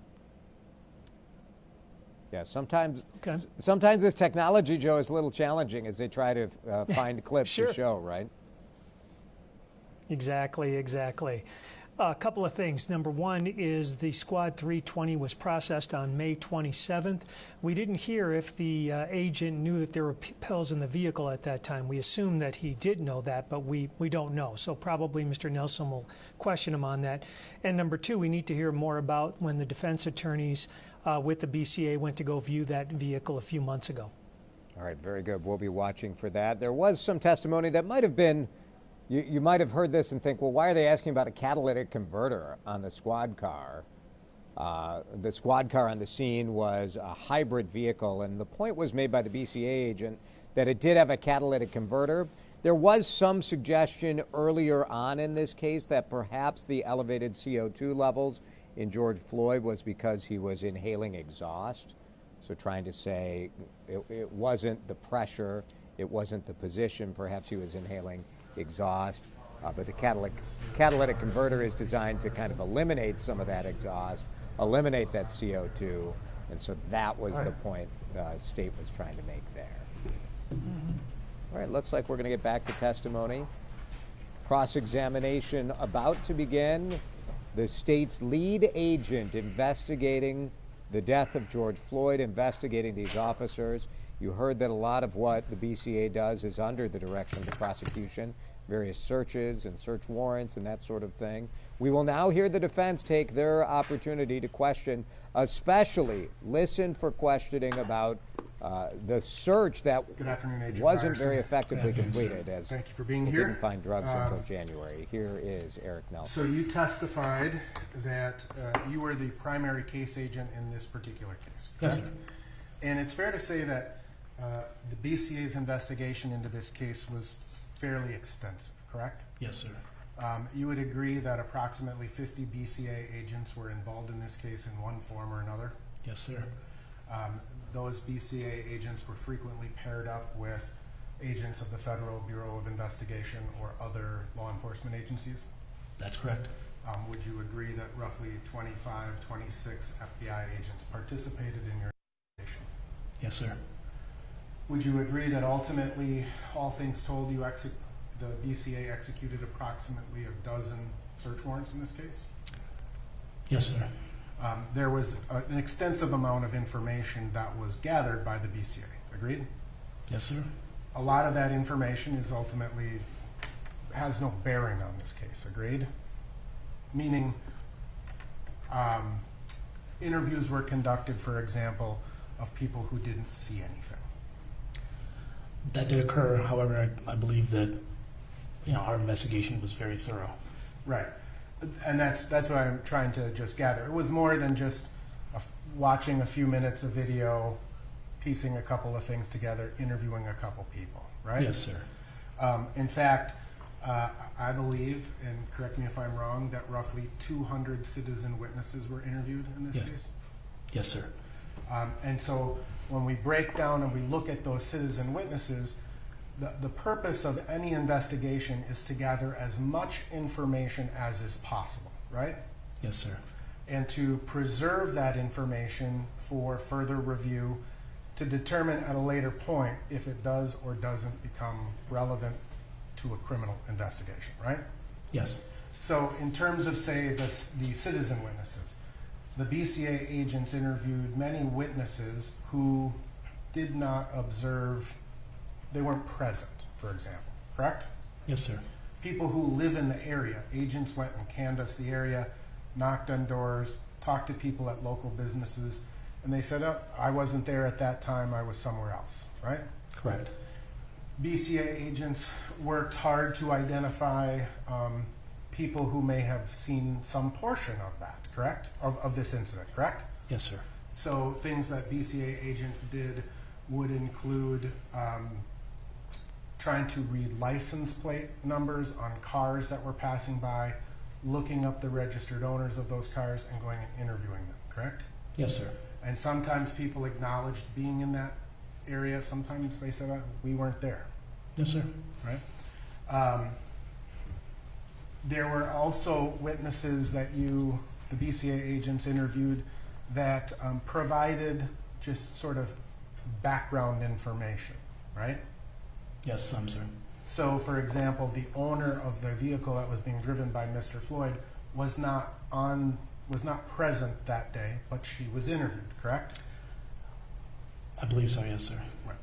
And your job as the lead case agent is to sort of quarterback all of this, right? Yes, sir. And as other agents receive information, you take it and you maintain a data file, correct? Correct. And every time a BCA agent performs some task, the way the BCA works is a new report is generated for that particular task. Agreed? That is correct. So rather than having one officer write a long narrative police report, they will write several police reports instead, right? That's correct. And to date, over 400 BCA investigative reports have been prepared in this case. Agreed? Yeah, specifically 440. So we're at almost 450, and some of those reports are even being generated now as we speak, correct? Possibly. Right. And in fact, we just went through this analysis of an exhibit, and you compared it to some other exhibits that were already presented. That's something that literally was probably just done today, right? Possibly, sir. Right. I mean, the analysis that you just did here on direct examination, you never wrote a police report about that, right? No, sir. And that's because those exhibits were just introduced in court, right? Yes, sir. And so, now in addition, this investigation took a lot of different twists and turns. Would you agree with that? Yes, sir. In part because of kind of what was going on in the city at the time? Yes, sir. Right. So, for example, certain pieces of equipment belonging to Officer Chauvin or other involved officers were located in other places, right? That is correct. And those investigations kind of were turned into this investigation and became a part of this investigation, globally speaking. Yes. And because of the profile of this case, the BCA maintains like a tip database line, right? That's correct. And it's fair to say that a number of citizens called in with information or what they perceive to be information. Yes, sir. And it's the BCA's job to follow up on every single one of those little pieces of information. Right? Yes, it is.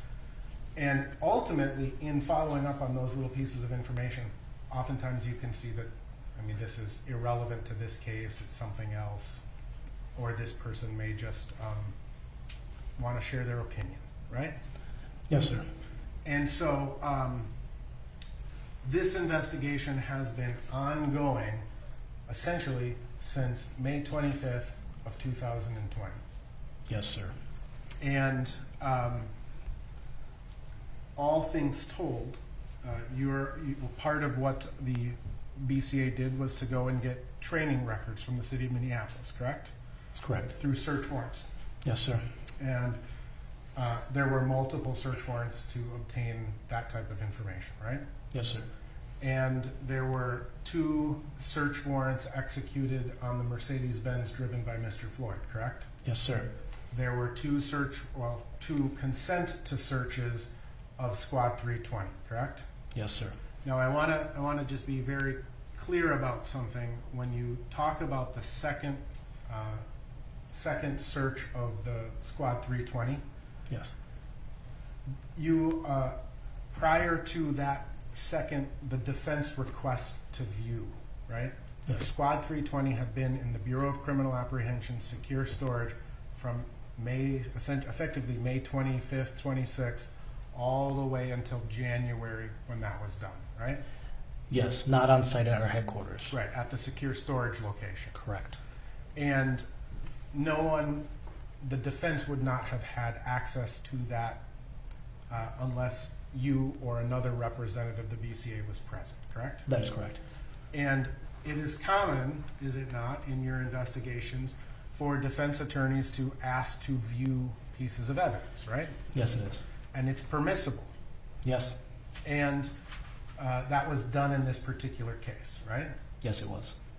And you weren't present at that. That was Agent Phil, I believe, that was present? Correct. Along with Scott Mueller? Correct. And I just want to make sure you're not suggesting that the defense in somehow put pieces of pills into that squad car. No, sir, I'm not suggesting that. And in fact, it would have been the agents who were present to cut the seal on the squad car, correct? Yes. All right. And the defense isn't necessarily allowed to touch or manipulate or do anything to that squad car. That is correct. All right. So part of the overall investigation, again, included getting surveillance videos from area businesses, right? Correct. Including the speedway across the street. Yes, sir. And some of the video is of higher quality than others, right? That is correct. And then also identifying people who were present and obtaining cell phones of those, right? Correct. And And just lots and lots and lots of stuff that happens. Yes, sir. Right. Ultimately, when you first got involved in this case as the lead case agent, you had a very limited piece of information, right? Yes, sir. That was information that was gleaned from the dispatch. It was gleaned from, just basic, what's called public safety reporting, correct? Correct. An individual had been detained, that individual passed away, and you began the normal critical incident process, agreed? That is correct. Which includes securing the scene, right? Yes. It includes securing potential evidence, correct? Yes, sir. And it includes interviewing witnesses. That's correct. All right. And the critical incident policies of the Bureau of Criminal Apprehension were followed in this particular case, right? Yes, sir. Now, when you conducted the first search of the Mercedes-Benz back on May 26th of 2020, you were present when that happened, right? From some of the time. Right. But another crime scene team analyst would have taken photographs, looked at things, and preserved that both digitally by way of photographs, plus keeping the actual evidence, right? Yes, a BCA agent took the photographs. That's Mackenzie Anderson? No, that was Special Agent Joseph O'Brien. Right. He was also a part of the crime scene team. Yes, sir.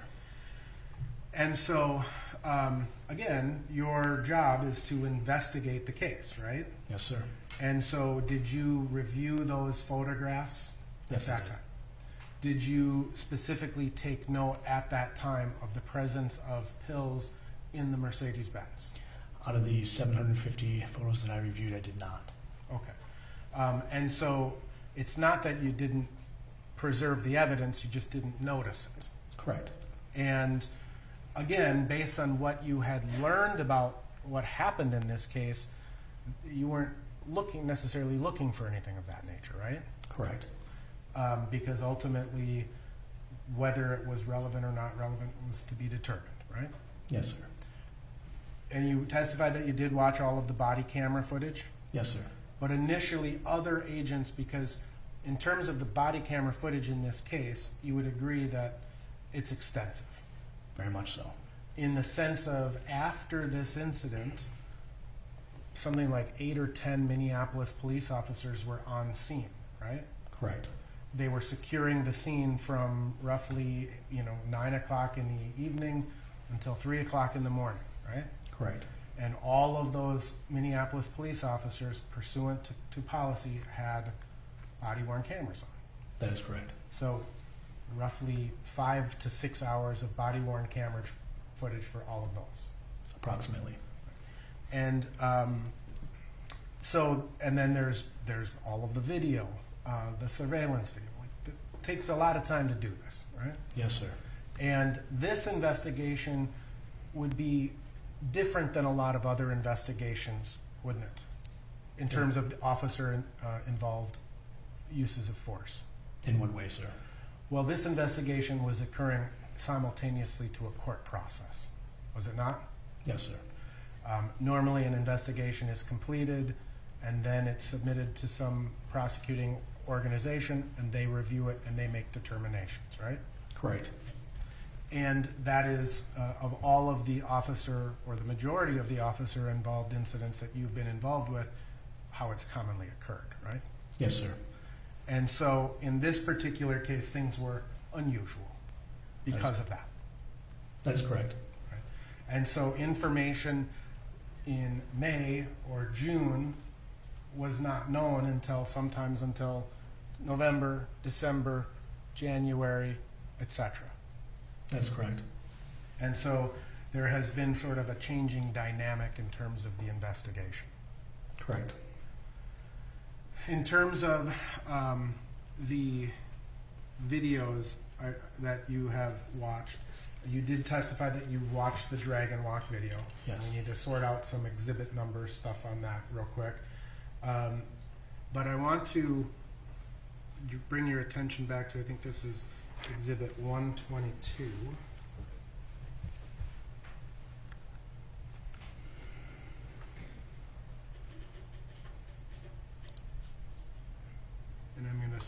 if we could publish, Your Honor.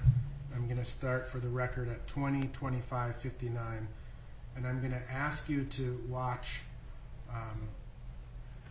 20:25:59.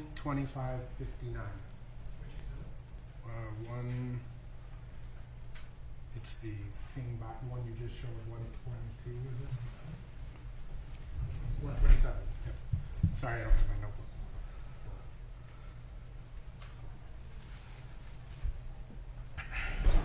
You say 122? 127. 127.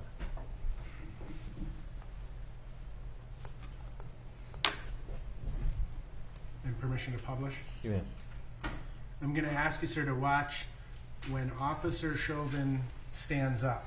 I'm going to ask you to watch Mr. Floyd's left, what would be his left arm, okay? Yes, sir.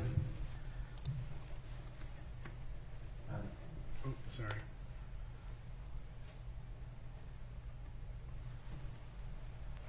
So we'll start for the record at 20:26:03. What is that? What do you think that is? You say you call what you doing? You call what you doing okay. You call what you doing. You call what you doing okay, bro. It's a firefighter. Bro, you call you think that's okay. Check his ball. Check his ball. Check his ball. I'm sorry. I'm at the wrong spot. Maybe take this down. I apologize, Your Honor. I had the wrong exhibit pulled up.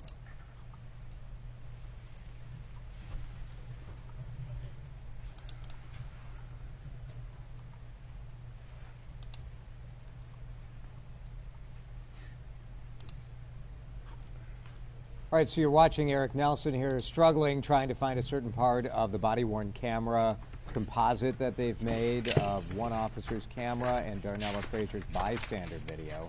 Sounded like he was trying to direct BCA Special Agent James Ryerson, the part of the video where Derek Chauvin got up. So I presume this would be the tail end of the encounter, is what he's looking for. All right, sorry, it is the right exhibit, exhibit 127, and I have it at 20:28:32. So I'm going to ask you again, sir, to just watch the left arm of Mr. Floyd on the left side of the screen. On the left side, okay.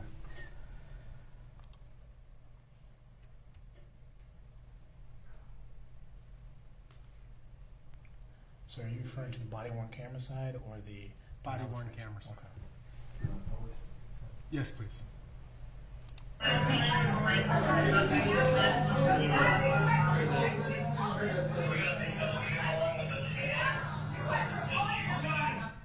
Did you observe Mr. Floyd's left arm on the ground underneath Mr. Chauvin's right knee? I believe I did, yes. And when Mr. Chauvin stood up, Mr. Floyd's arm sort of came up, right? Could I see it again, please? Sure. I'm going to just hit back 10 seconds and start.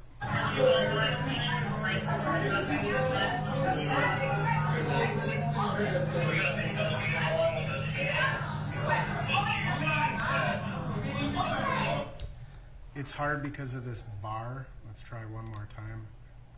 And I've kind of a glare as well. Pardon? You can stand up.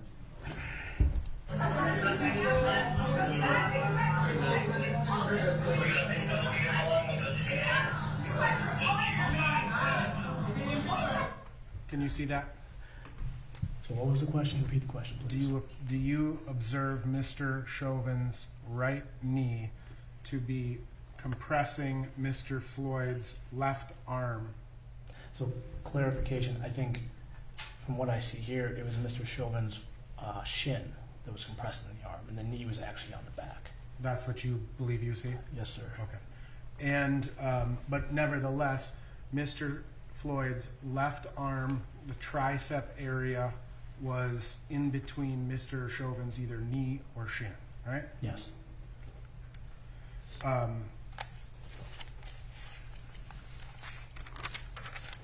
Did you review and study the body-worn cameras like very closely yourself? I've seen all of them. I've reviewed most of them closely, yes. Okay. And did you attempt to understand and hear what various parties were saying at various times? Yes. Did you ever hear Mr. Floyd say, "I ate too many drugs"? No.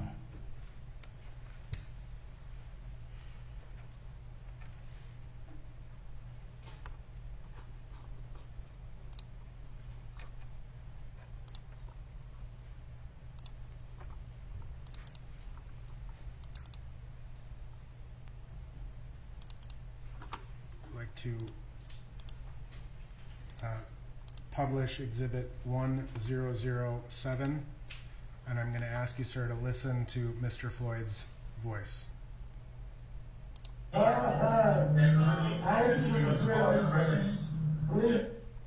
Did you hear that? Yes, I did. Did it appear that Mr. Floyd said, "I ate too many drugs"? Yes, it did.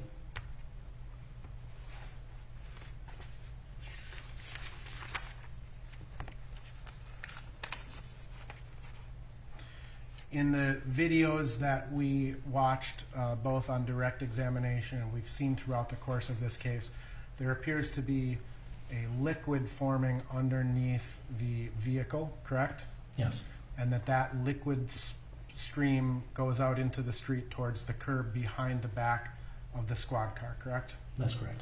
And it's fair to say that liquid coming from underneath the vehicle appears to be coming from underneath the vehicle, correct? That is correct. And depending upon your perspective, correct, that appears that could have been urine coming from the body of Mr. Floyd. Yes, sir. But we can see, based on this, that was actually probably condensation from the running squad car, correct? Yes, sir. And that's common when a squad car is running, air conditioning or whatnot, right? Condensation drips from the bottom of the muffler or exhaust system. Yes, sir. Okay. And you would agree that that's what that trail of liquid appears to be? Yes, sir. I have nothing further subject to the discussion we need to have about an exhibit. Mr. Frank.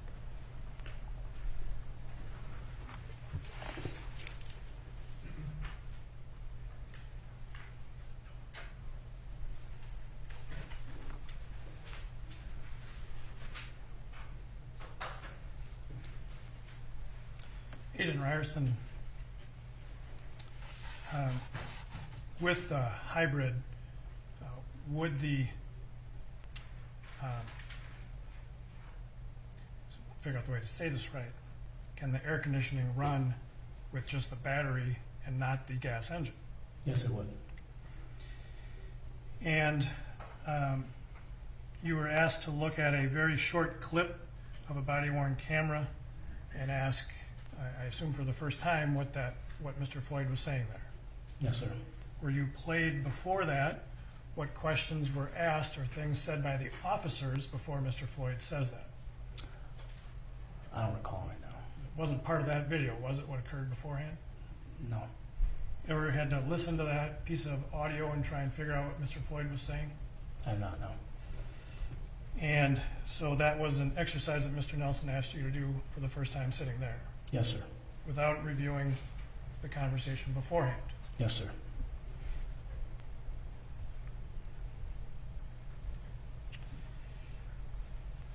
You were asked about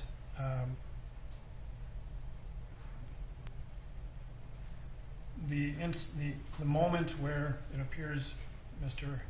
Chauvin's right knee is on Mr. Floyd's back just before he gets up. Yes.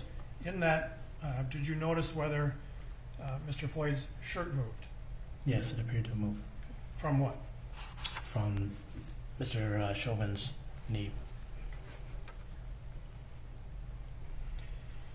You were asked to describe this as an unusual case because the investigation kept going on while there was a court process. Yes. Is it the typical process then when you investigate a case to hand it over and then be done with it and never work on it again? No.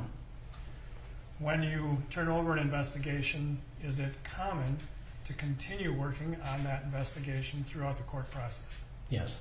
Have you ever in your career conducting investigations said to a charging authority, sorry, my work's done on the case, I'm not going to work on this any further? No.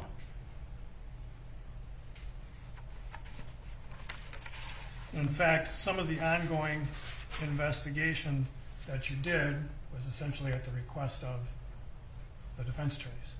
That is correct.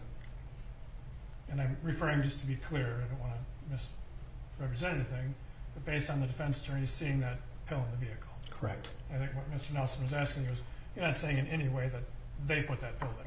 No.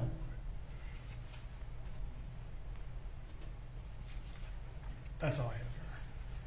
Anything further?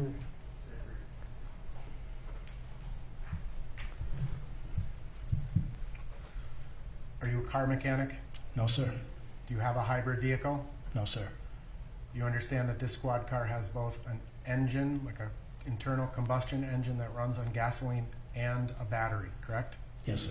And so whether the vehicle was running on the battery or the gas engine on May 25th, 2020, you would have no way of knowing, correct? Correct.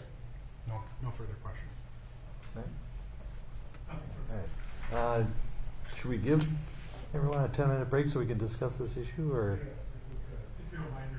All right. Members of the jury, we're going to give you a 10-minute break while we discuss a different legal issue. We could just remain at this point. Okay, so in court, they will take a 10-minute break now as the attorneys and the judge will talk about, well, all we know is it's a different legal issue. Sounds like there's some question about video that they were discussing. I'm Jason DeRusha in our CBSN Minnesota Trial Watch headquarters as we are monitoring the trial and broadcasting live coverage of the trial of Derek Chauvin. A number of takeaways there in the testimony from the lead investigator for the state, Special Agent James Ryerson, and he underwent cross-examination as well by defense attorney Eric Nelson. And through that cross-examination, we got some new information. Let's bring in our legal analyst, Joe Tamburino, who's been monitoring the testimony. Joe is a criminal defense attorney here in the state of Minnesota. Tried many cases in front of a jury, not affiliated with this case in any way. Joe, let me ask you for your thoughts about what we heard from Special. Oh, it looks like before I get to that, I'm not sure if we're having this hearing without the jury or what's happening, but let's listen to the judge for a second, Joe, if you don't mind.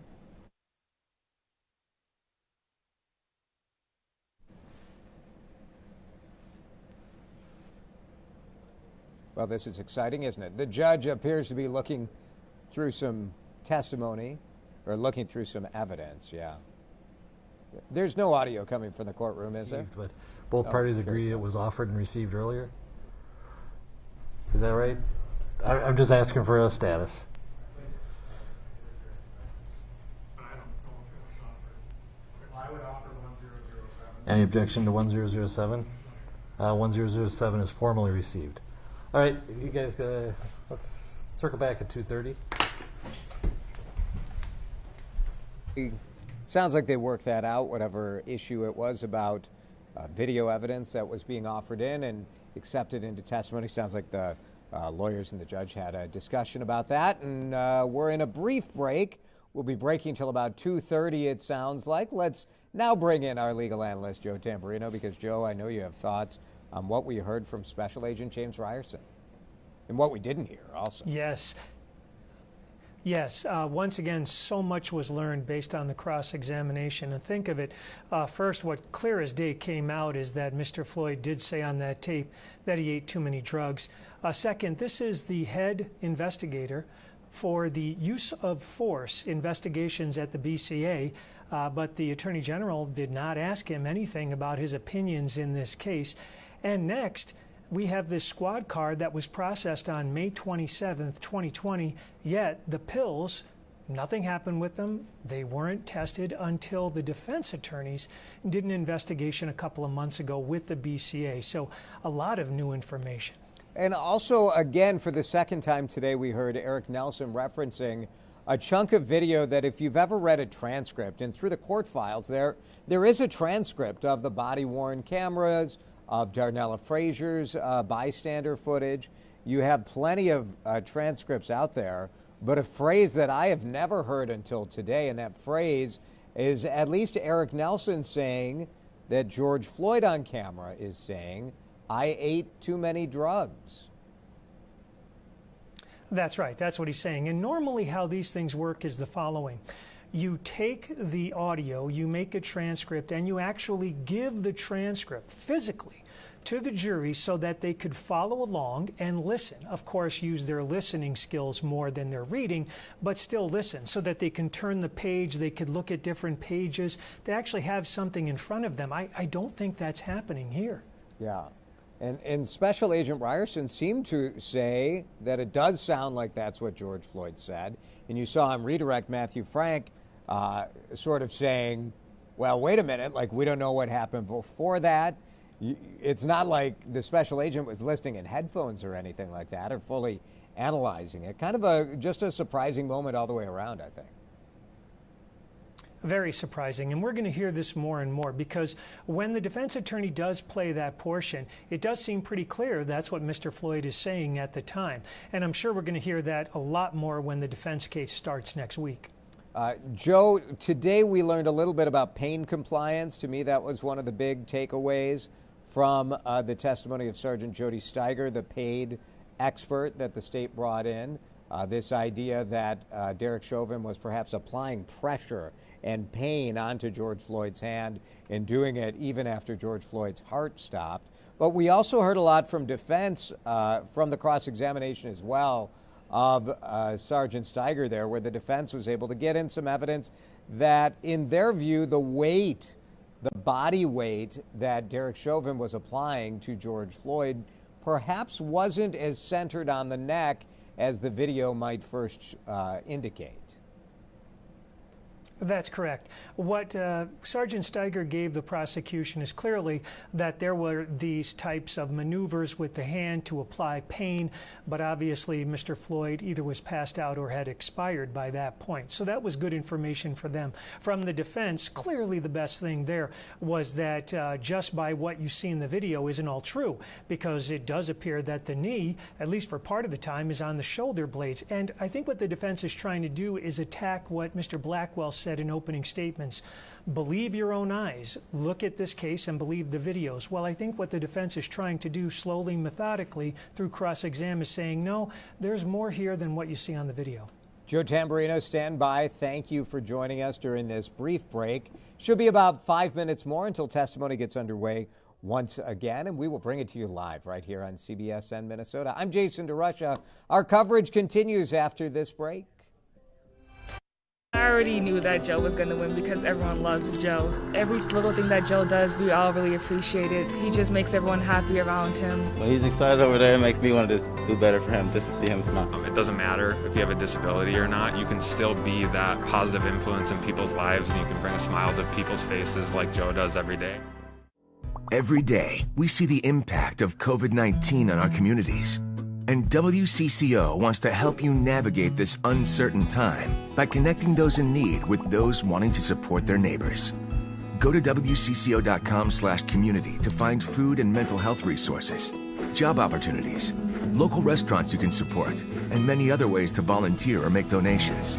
Whether you need help or want to help, this is your place to start. We're all in this together.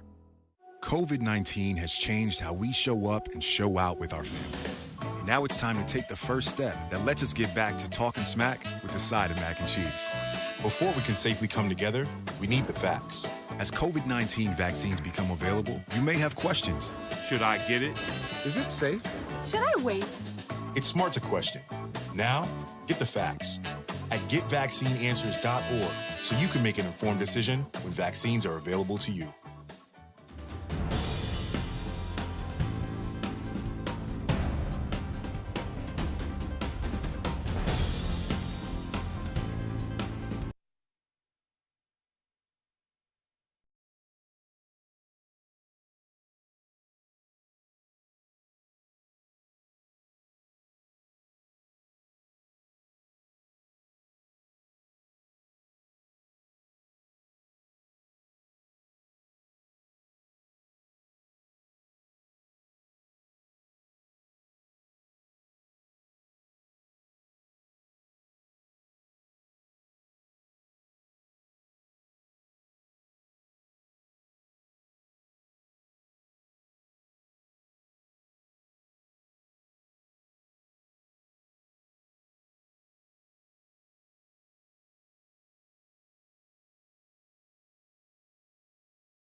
composite with King's body-worn camera, correct? Yes. During that same time period. Yes. And prior to the short clip of Lane's body camera that you were shown as Exhibit 1007, is there a discussion about drug use by the officers in attempting to speak to Mr. Floyd? Yes. And hearing that section of the audio, did that help you to understand what Mr. Floyd might have been saying that you were asked about by counsel? Yes. And, Your Honor, then we would ask to play 127, Exhibit 127, which is queued up to 2020-30 through 2021-01, where that phrase appears that Mr. Ryerson, Agent Ryerson, was asked about.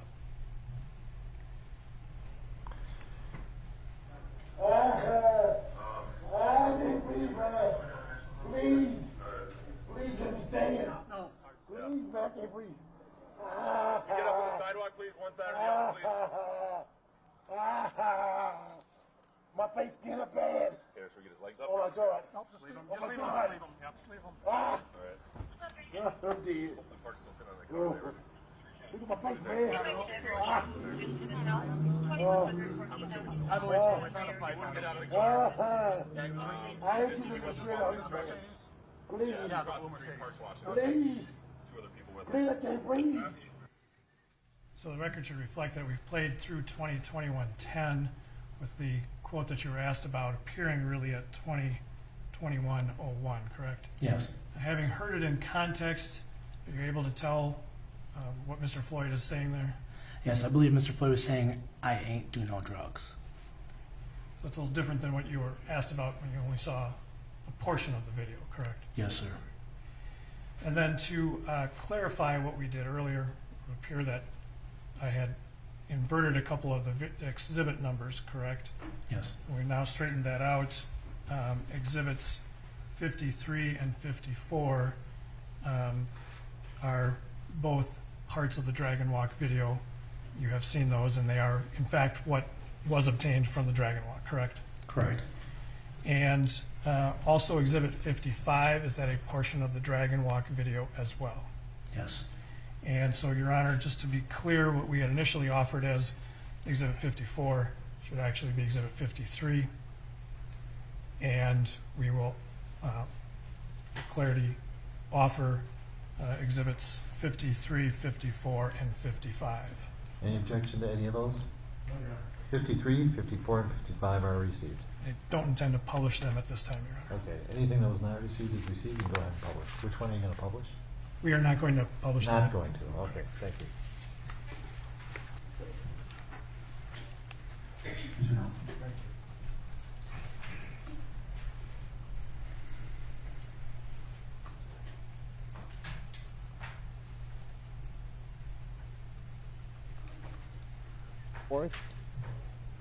About the issue of whether George Floyd is heard on the tape saying, I ate too many drugs, or I ain't do no drugs. This was an interchange that wasn't picked up in some of the first transcripts we've seen, and defense attorney Eric Nelson played a small portion of the tape, and under that cross-examination, Special Agent James Ryerson said, yes, it does sound like he said, I ain't do no drug, or I ate too many drugs the first time. And then under this kind of recalling, where the state recalled Special Agent Ryerson to say, like, hey, now that you've had a chance to really listen to it, let's listen to it in context. Let's see what Eric Nelson says. Requesting permission to publish a portion of Exhibit 55. Agent Ryerson, you have had an opportunity to review the Dragon Walk surveillance video? Yes, sir.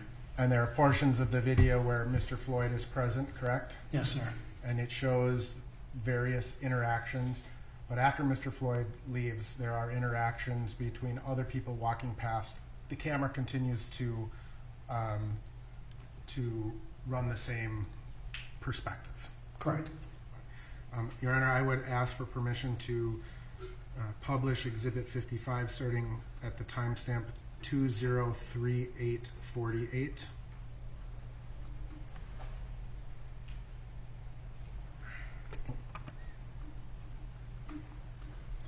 And Agent Ryerson, I'm going to ask you to watch the area of the vehicles and the passengers in the vehicles. Yes, sir.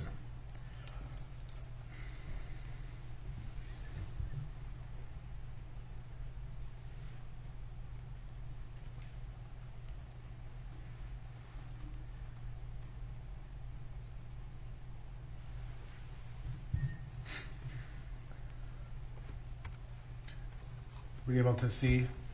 Yes, sir. What does it appear that individual does? The individual in the red hat you're referring to? Yes. Appears as though he throws something. So he's looking initially through the passenger or through the vehicle, looking in the area of the police officers, correct? Appeared that way. It appears that he then reaches into his backpack and retrieves something? Yes. And it appears that he then throws it off to his right shoulder, right? That's correct. And it appeared to go some distance away. Yes, sir. Would that be consistent with someone trying to get rid of something that they don't want the police to find? Could be, yes. I have no further questions. Anything further? All right. Thank you, Agent. You are excused from your subpoena. Thank you. All right, so that concludes Special Agent James Ryerson. We haven't seen that yet in this trial where he was recalled back to the stand, even though he was done with his testimony. This dispute back and forth over what George Floyd says on the tape, whether or not he said, I ate too many drugs or I ain't do no drugs. At some point, toxicology results will be introduced in this trial, and jurors will be able to make up their own mind about the fact of what was happening there. And certainly we did hear a BCA agent, Ryerson, talk about finding pills in the Mercedes after, or in the squad car, I should say, after sort of a botched search where it wasn't found initially. Testimony continues. This will be our 28th witness. And if you would on the 8th day of testimony, we'll take you back live to the courthouse as the state continues its prosecution of Derek Chauvin. Spelling each of your names. Mackenzie Anderson, McKenzie-Anderson. Mr. Frank. Thank you, Your Honor. And can you tell us how you're currently employed? I work for the Bureau of Criminal Apprehension in the Forensic Science Laboratory. So you are a scientist, a forensic scientist? I'm a forensic scientist, yes. Can you describe for the jurors your educational background to be a forensic scientist? I have a bachelor's degree in forensic science from the University of North Dakota, and I have a master's of forensic science degree from George Washington University. So when did you achieve your bachelor's of science degree in forensic science? 2007. And where from? University of North Dakota. You've said that already. And so you worked on a master's degree as well? Yes. Where did you get that from? George Washington? George Washington. And what year was that? 2009. So what kinds of things do you have to do to get a master's in forensic science? The coursework included criminal justice coursework, law courses. There was a lot of hands-on application of forensic practices, and my concentration was in forensic molecular biology. So there was a lot of coursework dedicated to DNA testing. And after you achieved your bachelor's degree in forensic science and working on your master's, did you begin working in the field as well? Yes. Where did you initially start working in the field? I initially started working at a lab called Jody Technology that was out in Virginia. It was a private forensic laboratory, and I did DNA testing while there. Prior to that, did you have some experience with the BCA?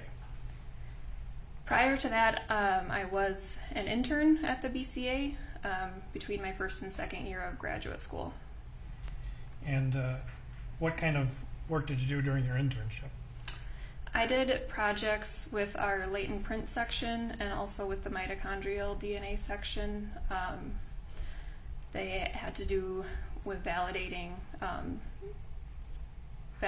new instrument that they were using at the time. So then you went to work at Jody Technology, which yes. is BODE, correct? Correct. And what did you do there? I started out working in their group called Customized Casework. I did a lot of technician work for them. After that, I moved to a role in their databasing unit. So I did convicted offender samples from a variety of states who contracted with that lab. And so at some point, did you leave that lab, obviously? Yes. Where did you go?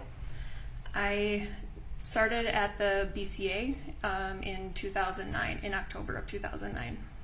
And what job did you take at the BCA?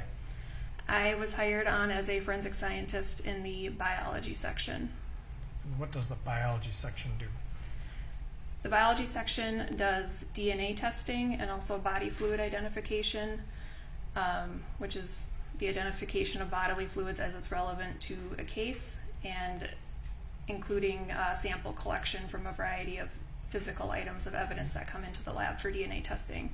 So when did you start doing that? I was hired in October of 2009. When you get that job for the BCA, was there some specific training that made you go through because you were hired by the BCA? Yes. Can you describe that for the jury? So the DNA training program takes about a year to complete. It starts with, typically people will start with that body fluid identification portion first. They'll get trained in that, and then they'll move on to DNA testing. So all of that training includes watching other scientists do their work, many practice samples, competency sets that we need to do. We do written tests, oral tests before we are signed off and able to work independently and issue our own reports. So are you still working in the biology section? Yes. And at some point, did you take on additional responsibilities at the BCA? Yes. In 2014, I joined our crime scene team. And have you been working on a crime scene team since then? Yes. At some point, did you become a crime scene team leader? Yes, I did, in 2016. And we'll come back to that in a little bit. Are you a member of any professional organizations or affiliations? I am. I am a member of the Midwest Association of Forensic Scientists and also the American Academy of Forensic Sciences. And so we've heard a little bit about the BCA, the different divisions they have. You're in the laboratory division, correct? Correct. Can you just describe for the jurors, what all the laboratory does? Not in any great detail necessarily, but just to give an overview of what it does. The laboratory has a number of different sections that processes different types of evidence. These sections include DNA, drug chemistry, latent prints, firearms, toxicology. So depending on what the item of evidence is, it gets routed to the appropriate section of the lab. Sometimes there are item of evidence items that we work on in multiple sections of the lab. So it just kind of depends on what the request is and what the item of evidence is that we're working on. And is the crime scene team considered a separate section? Yes. Do you know how many crime scene teams there are? We have two main crime scene teams. We have a team down in St. Paul at our BCA headquarters, and then we have a second team up in our regional lab in Bemidji. And so when did you started working on a crime scene team in approximately, what did you say, 2014? Yes. And you became a team leader in 2016? Correct. Is there something you need to do to become a crime scene team leader? Yes. In order to join the crime scene team initially, there is a lot of training that we go through at the lab that includes lectures and presentations and hands-on practical exercises, oral boards in order to join the team. To become a team leader, there is some additional training that we go through, specifically that covers shooting scene reconstruction and bloodstain pattern analysis, which again comes with its own tests and oral boards before we're able to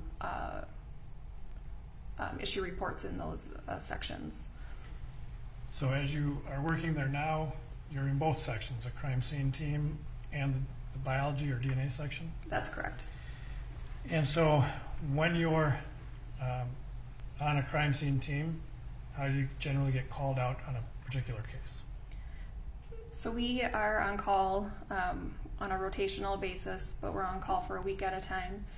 So when we're on call, we're available 24/7 to respond to a potential crime scene. And our requests come in from an agent who will call me and kind of give me a synopsis or a rundown of the case that they have and the request that they have for us to come out. And if it meets our criteria, I will send out word to the rest of the crime scene team that we need to respond.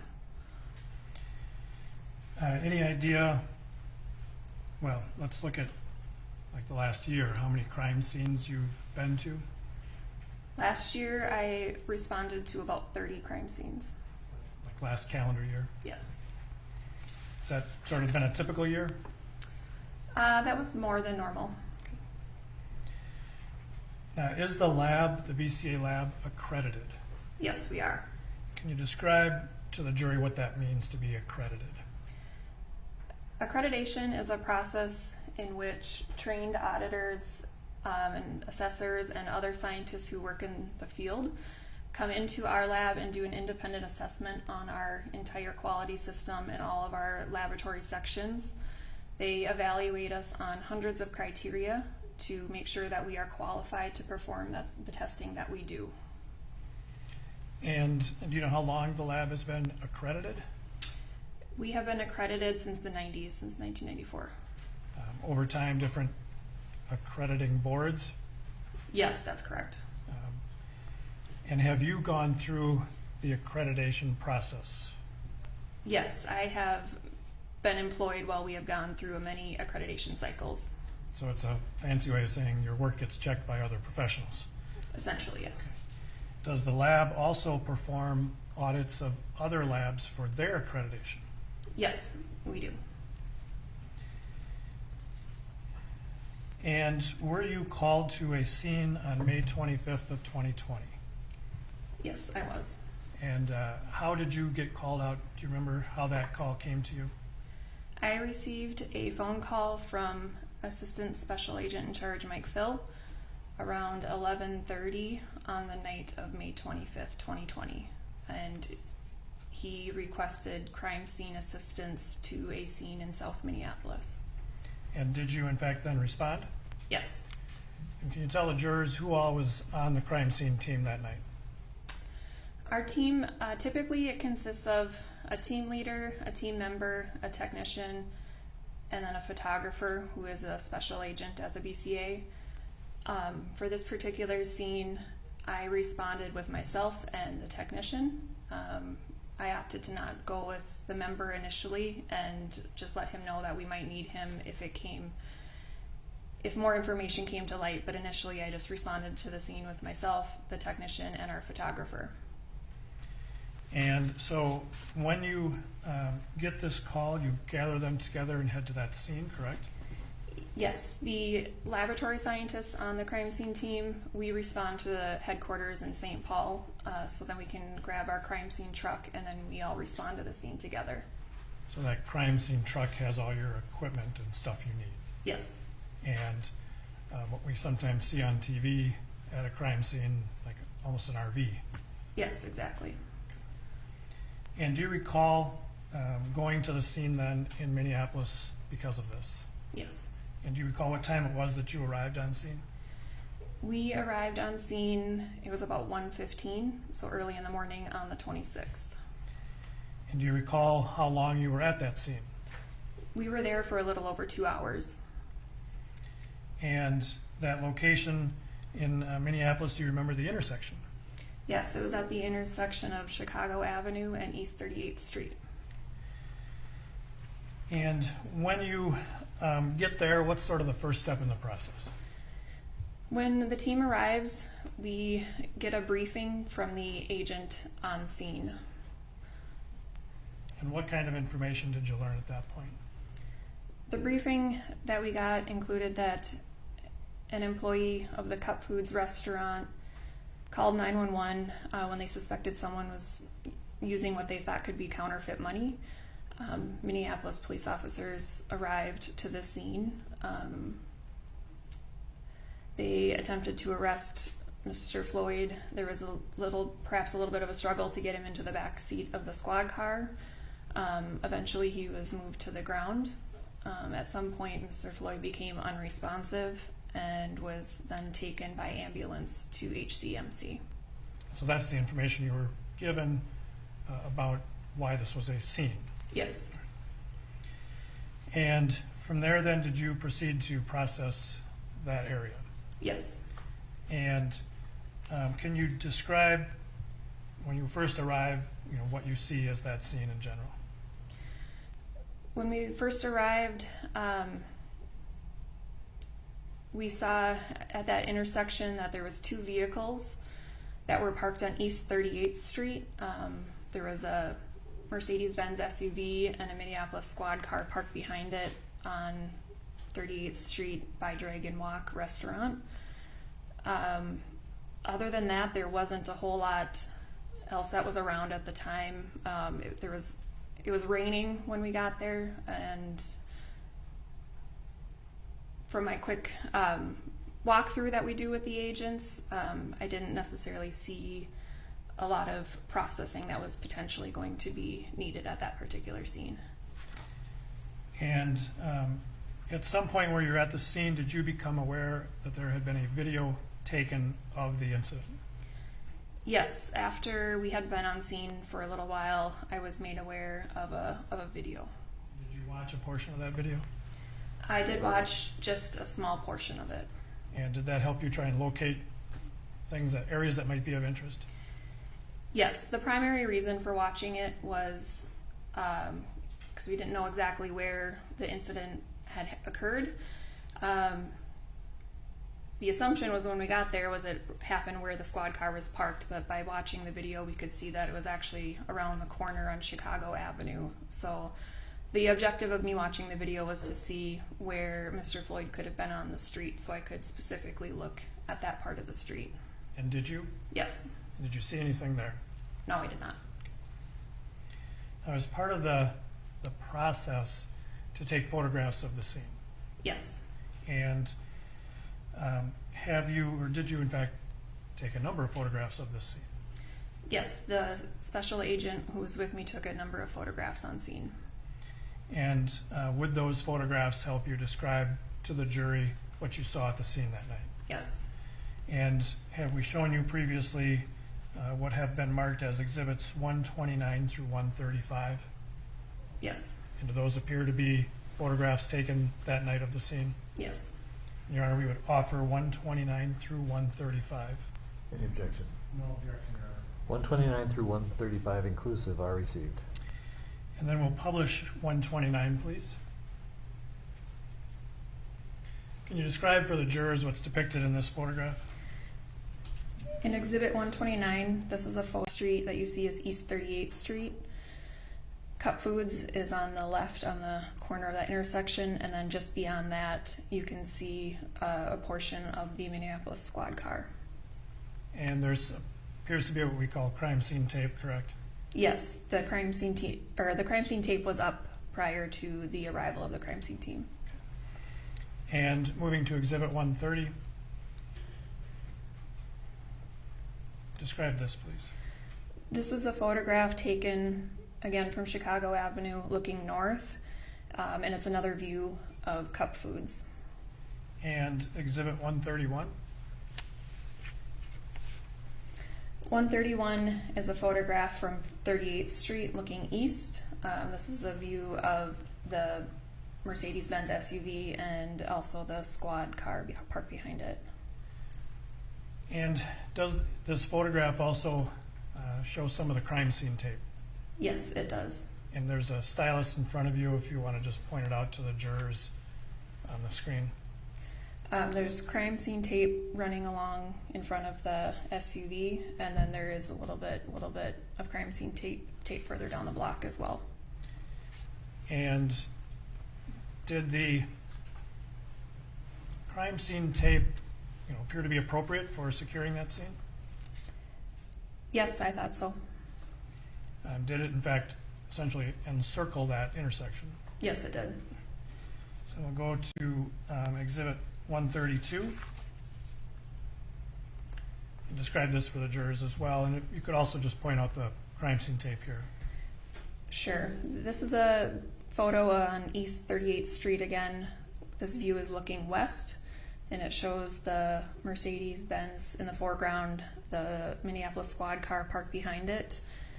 There's crime scene tape behind the squad, and then a little bit further down on the other side of the intersection as well. And when you are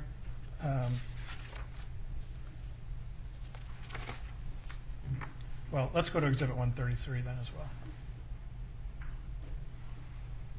Do you see this? Can you describe this for the jurors, please? Exhibit 133 is a photo taken across the street from where that other photo was that we just saw. This is on the same sidewalk as Cup Foods. That red awning belongs to Cup Foods. And this is, again, looking west on 38th Street. When you're at a crime scene, particularly one out of doors like this, do you also try and locate security cameras? Yes, that is part of what we do. And in this photograph here, Exhibit 133, do we see some security cameras that you spotted while you were there? Yes, there are a couple couple security cameras. Do you want me to circle them? Sure. So that's just customary to take note of those for investigative purposes. It is. I'm going to ask to back up to 132, please. And this is where we're seeing the other side of the street by the Dragon Walk, correct? Yes. Is there a security camera in this photograph as well?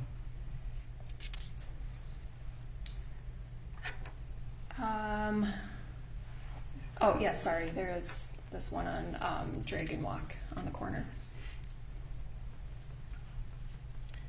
And then going to Exhibit 134, you describe this for the jurors as well. This is a photograph taken from Chicago Avenue, slightly closer to Cup Foods. Cup Foods is that building on the left. And then you can also see Squad 320 in full view on the other side of 38th Street. So the crime scene tape was almost redundant in some areas, right? It was a little, yes. And then are there security cameras visible in this photograph as well? Yes, you can see the one on Dragon Walk and the one underneath the awning of Cup Foods. So now if we go to Exhibit 135, is there a better view of that? Yes, Exhibit 135 is a photo specifically of the security camera underneath the awning of Cup Foods. And when you take that down, when you're out there, you make note of those security cameras for investigators? Yes. When you were at the scene, did you notice any blood at the scene?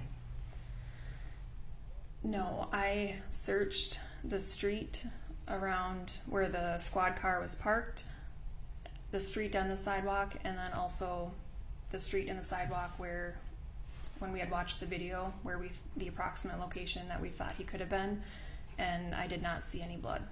But you understood that it had rained since the event, correct? Yes. And that could have interfered with the scene. It could have. And then you noted the two vehicles present. Other than those two vehicles, did you collect any evidence from the scene?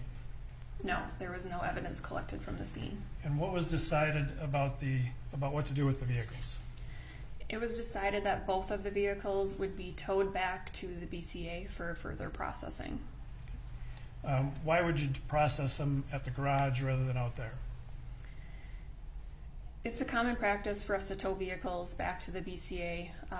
It's so we can process them in a more controlled environment with better lighting. We're not out there in the dark in the rain, and we can do it in a controlled setting with all of the equipment that we need around. And so were those vehicles in fact towed from the scene? They were. And were you present when that was done? Yes. And Agent Ryerson was involved in that process, correct? He was. And so then you left the scene after that at approximately 3:30 in the morning? Yes. So what was the next step in the process for the crime scene team then? The next step that we did. I arranged with Agent Ryerson we agreed upon a time to process the actual vehicles, and so we agreed that we would do them on May 27th. So that would be essentially the next day now, correct? Yes. Is that customary to essentially wait a day to process a vehicle? It is. Where were the vehicles at that time? They both were towed to a secure garage that we have at the BCA that we use for processing vehicles. And did you in fact then process the vehicles on May 27th? Yes, we did. Do you remember approximately when you started the work on those vehicles? We started at about 9 in the morning, I'd say, processing the vehicles. Who all was involved in processing the vehicles? To process the vehicles, it was myself, a team member, and an agent who was taking photos for us. And can you just describe kind of the overall process that you take when you're going to process a vehicle? So the first step that we do is we will photograph and document the outside of the vehicle in its condition that it was when we towed it from the scene. After that, we'll open up the doors and take photographs of the interior of the vehicle as it is before anybody moves or touches anything. And then after that, we start going through the contents of the vehicle and marking items as necessary for collection. And when you processed these vehicles, what kind of information did you have about the incident itself? Did you get any further information than when you originally were at the scene?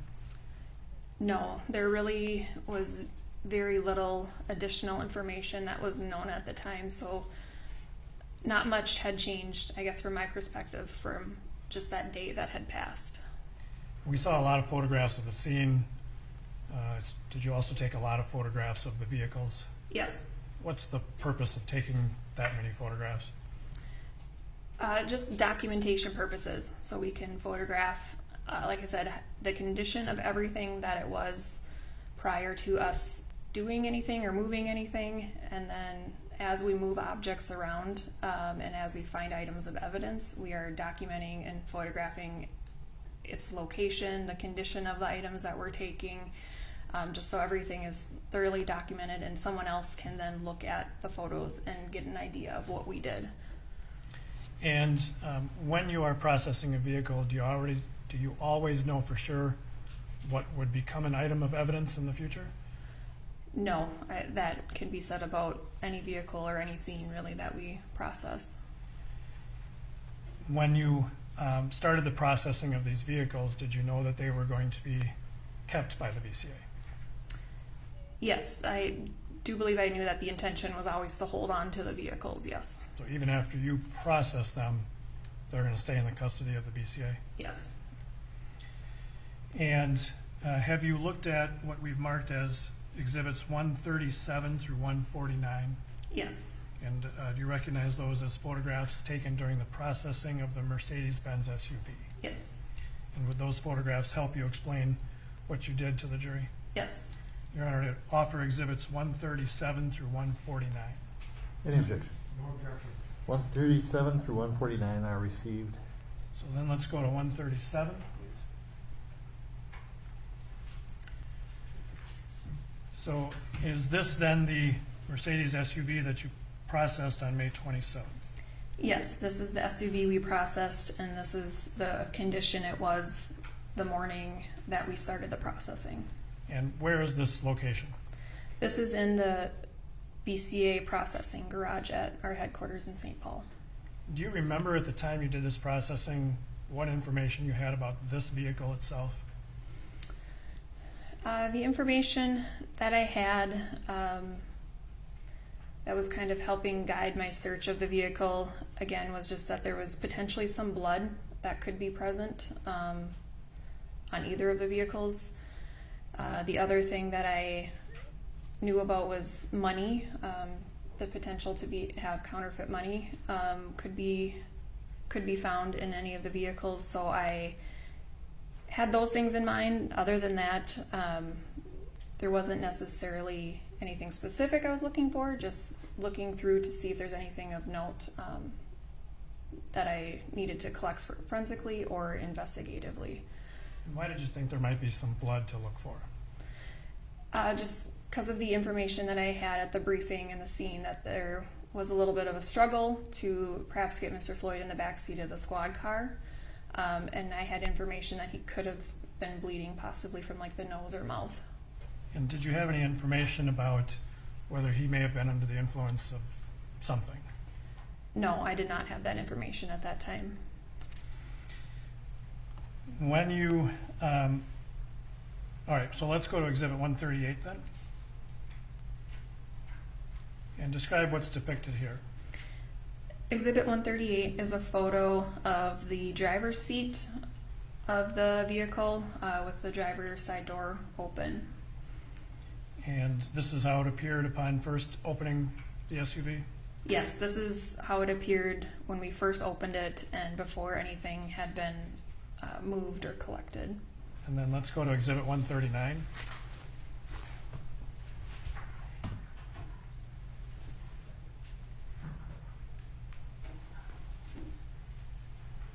I'm sorry.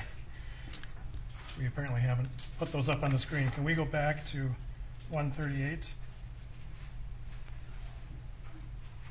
And actually, I guess 137. So these were not up on the screen earlier, is that correct? So again, 137 depicts the vehicle in your garage, correct? Yes. And then 138, can you put that up, please? And that is the driver's side as it appeared? Yes.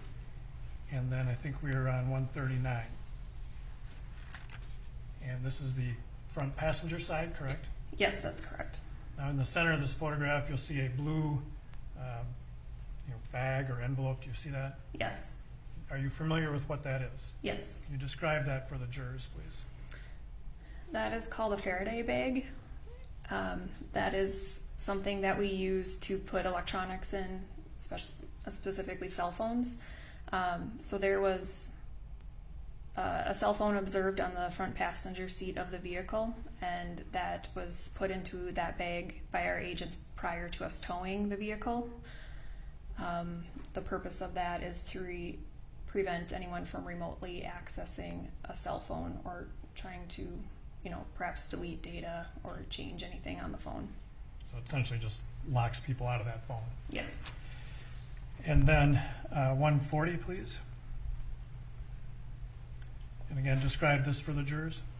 This is a photo of the rear passenger side of the SUV. And Exhibit 141. Can you describe that for the jurors, please? This is a photo of the trunk area of the SUV with the liftgate open. And then going to Exhibit 142. Can you describe what's depicted in this photograph? This is a photo that is of the front passenger seat area of the vehicle, a little closer in. You can see a portion of the floor of the seat and also the center console. In the center console, there appears to be a small white, looks like a pill, correct? Yes, next to the gum, there is a small white pill. When this photograph was taken, did you have any knowledge that the case involved anything with pills? No, not at all. And so then you preserve this area by taking photographs of it all, correct? Correct. And that becomes part of the investigative file, the photographs? Yes. And after the vehicle is fully processed, what's the process that you go through with it? After everything is photographed, at that point then I start marking items for evidence collection by putting down item tense or an item number, and then those items are rephotographed after I mark them. And in fact, during this search, did you remove some money from the vehicle? Yes, I did. Where was that money located? Money was located on, there was one bill on the front passenger seat, and the other bills were in the gap between the front passenger seat and the center console. And Can you show the jurors kind of in this photograph 142 where that would be? It was in this gap, but a little bit further back Were next they, to the seat. I'm sorry, were they easily visible there? Or No, you can't see it here. were they stuffed down in between? They were. And have you also seen what we've marked as Exhibit 136? Yes. And is that a photograph that was taken at the end of, well, after the vehicle had been processed? Yes. Your Honor, we'd offer 136. Any objection? No objection. So let's publish 136, please. I've gone out of order, Your Honor, I know. I'm just saying it's received. Okay, thank you. That's how this works. So 136, you see the vehicle here? Yes. And there appears to be some red tape on the door areas. Can you explain that to the jury? Yes. Once we were done processing the vehicle, all of the doors were tape sealed and initialed, like you can see there. And why is that done? We do that to preserve the item of evidence and to ensure that no one enters the car, and if someone has, it would be obvious and that the tape seal is broken. And then where is the SUV taken after that? The SUV is towed to a secure storage facility. Now, with regard to this blue SUV, were you asked to search that again later? I was. And do you recall when that was that you did that? I searched the vehicle for a second time on December 9th of 2020. And do you recall why that was done? Special Agent Ryerson had relayed to me that there was a request from the Attorney General's office to collect additional items from the SUV.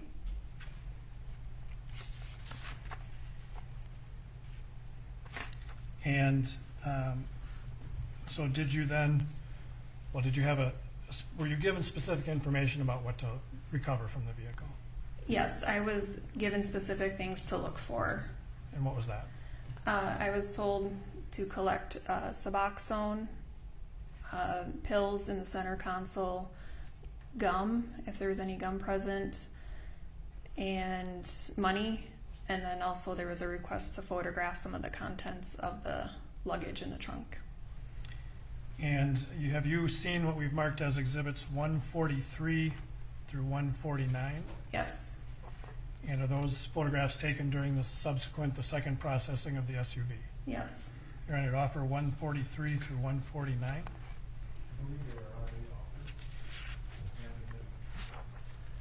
If not received before, they are received now. Yeah, they are, I'm sorry. Duplicating efforts. And so showing you exhibit 143 again, please. We're showing you 143. And is this photograph, can we publish this as well, Your Honor? Is this photograph taken during the second processing of the vehicle? Yes, it was. And were the seals intact when you began that? All of the seals were intact on the vehicle. And so what are we seeing here on this evidence tape? What is the handwriting? The handwriting is initials CM. That's one of our agents. And then the date that it was tape sealed up initially, so 5/27/2020. And did you then break those seals and begin a secondary processing of that? Yes. And I'd like to move then to exhibit 144. And can you describe what's depicted in this photograph? In this photograph, you can see inside the front driver's side of the SUV, and there is an item of evidence that has been marked with that 46 item tent. And so why do you do that? Every item that we collect in a case gets its own unique item number, so that way we can track it through the lab and the chain of custody after that point when it's collected. All right. So let's proceed then to exhibit 145. And is this now a close-up of item 46? Yes, this is a close-up of item 46. It was a Suboxone packet that was opened on the driver's side floor. And are you familiar generally with what Suboxone is? Generally, a little bit. What is it? It is a prescription medication used for adults with an opioid addiction. And so was this item recovered by you? Yes.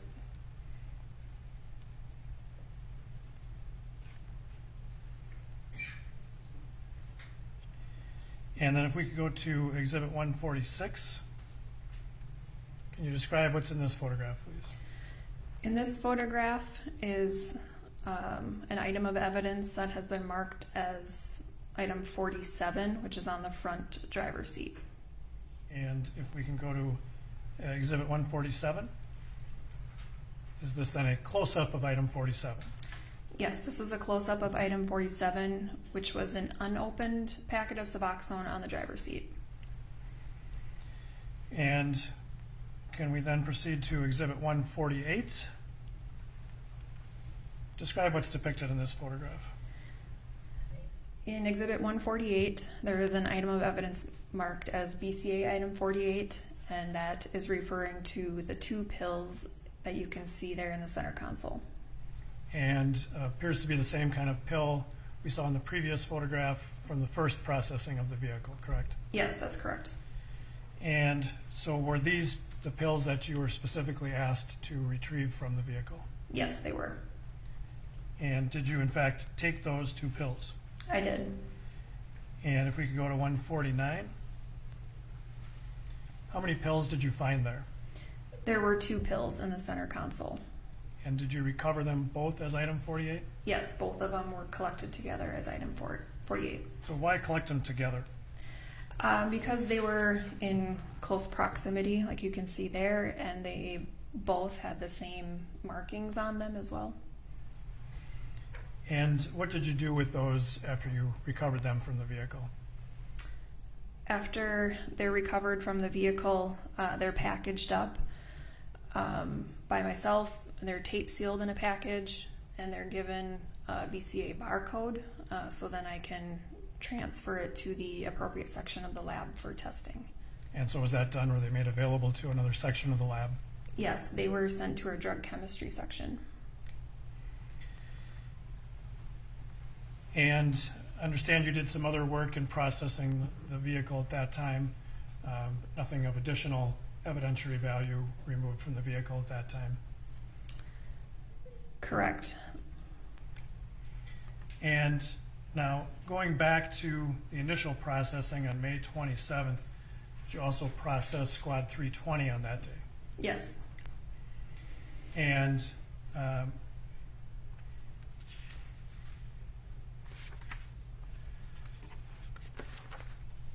would ask you if you have looked at exhibits, well, let's just start with Exhibit 150. And is that a photograph taken from the processing of the squad car? Yes. You're ready to offer Exhibit 150? 150 is received. So if we could look at Exhibit 150, can you describe that for the jurors, please? Exhibit 150 is a photograph of Minneapolis squad car number 320. This is the condition as it was towed from the scene, and also the morning of the 27th when we began processing on it. And this is in the BCA garage? It is. So I'm now going to offer, Your Honor, Exhibits 152 through 169. Any objection? No objection to those, Your Honor. Exhibits 152 through 169 inclusive are received. So we'll skip over 150 and go to 151 and go to 152, please. Can you describe what's depicted in this photograph for the jurors? In Exhibit 152, this photograph is of the front driver's side area of the squad car with the door open. And you had some information about a struggle when they were trying to get Mr. Floyd into the squad car, correct? Yes. So why take a photograph of the front driver's side? When we're processing a vehicle, we document all of it, regardless of the circumstances. We just will photographically document everything about the vehicle before we start processing it. So if we go to 153 now, please. And this is a photograph of what? This is a photograph of the driver's side door, like the pocket on the door. And so when you have this photograph taken, do you have any knowledge that these items have anything to do with the case? No. But just to document, you take this photograph. Exactly. In Exhibit 154, what is this? Exhibit 154 is a closer photo of the driver's side floor of the squad. And again, just to document the scene? Yes. And 155, describe this for the jurors, please. This is a photograph of the contents of the front passenger side pocket on the door. And 156.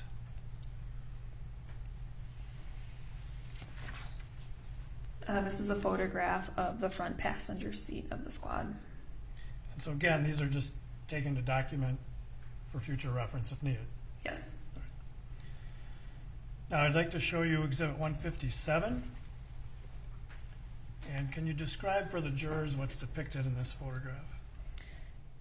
In Exhibit 157, this is a photograph of the rear driver's side of the squad. You can see a little bit of the rear driver's side seat and then the interior of the rear driver's side door. Is this, well, prior to this, had you processed other police squad cars? Yes. I assume as an adult you've sat in the back seat of regular cars before? Yes. The back seat of a squad car here a little bit different than the typical vehicle? Yes. How so? The back seat, you can kind of see the cage, the glass that separates the front of the vehicle from the rear of the vehicle, and all of the plastic that's up on the back side of the seats. The back seat itself is also rubber,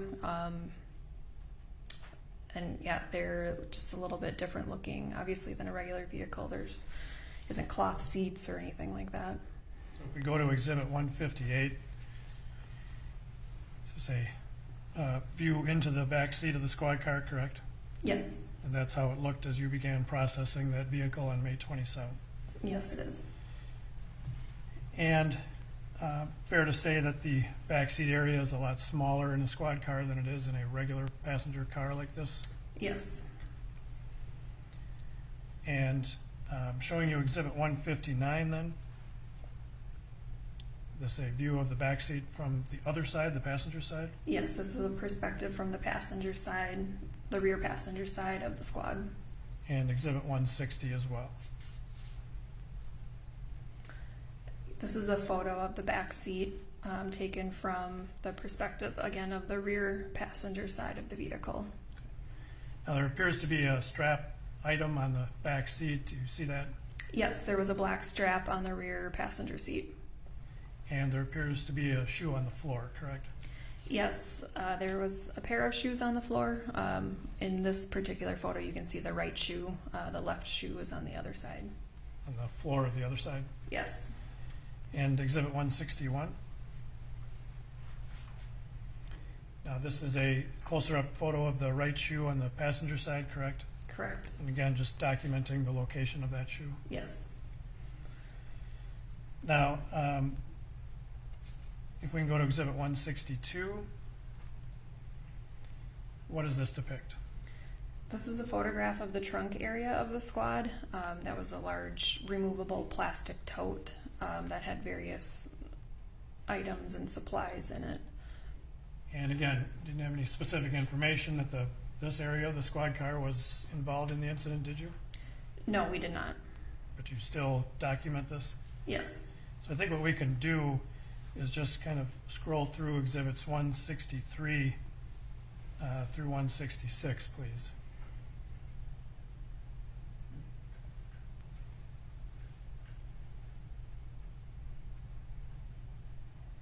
So each of those photographs depicts the stuff that was in the back seat of the squad car, correct? That's correct. And that's done again just to document what's there. Yes. And were certain items then, I think you can take it down, please, documented by you and recovered? Yes.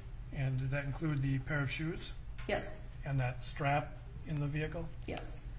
And as well, did you see any blood stains or what appeared to be blood stains in the vehicle?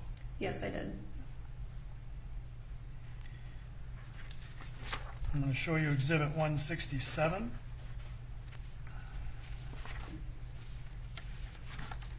Do you see that photograph?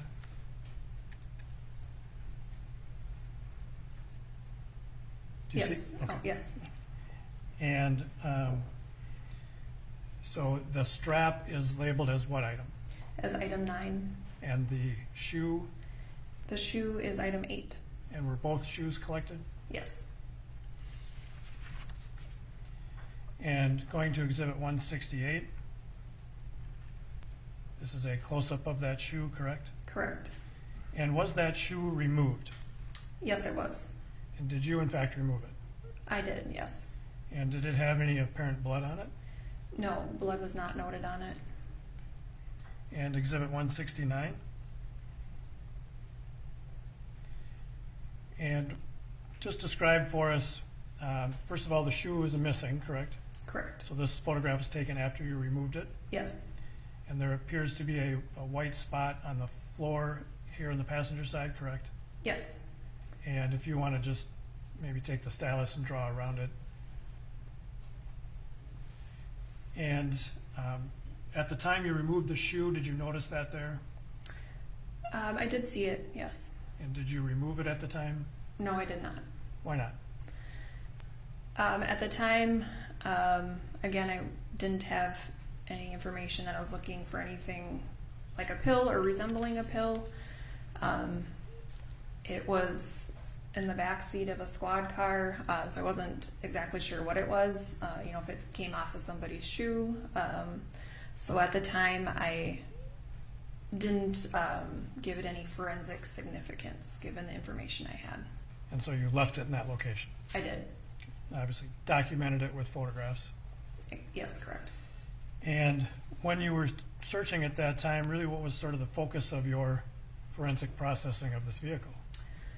The focus of it was processing the blood in the back seat. And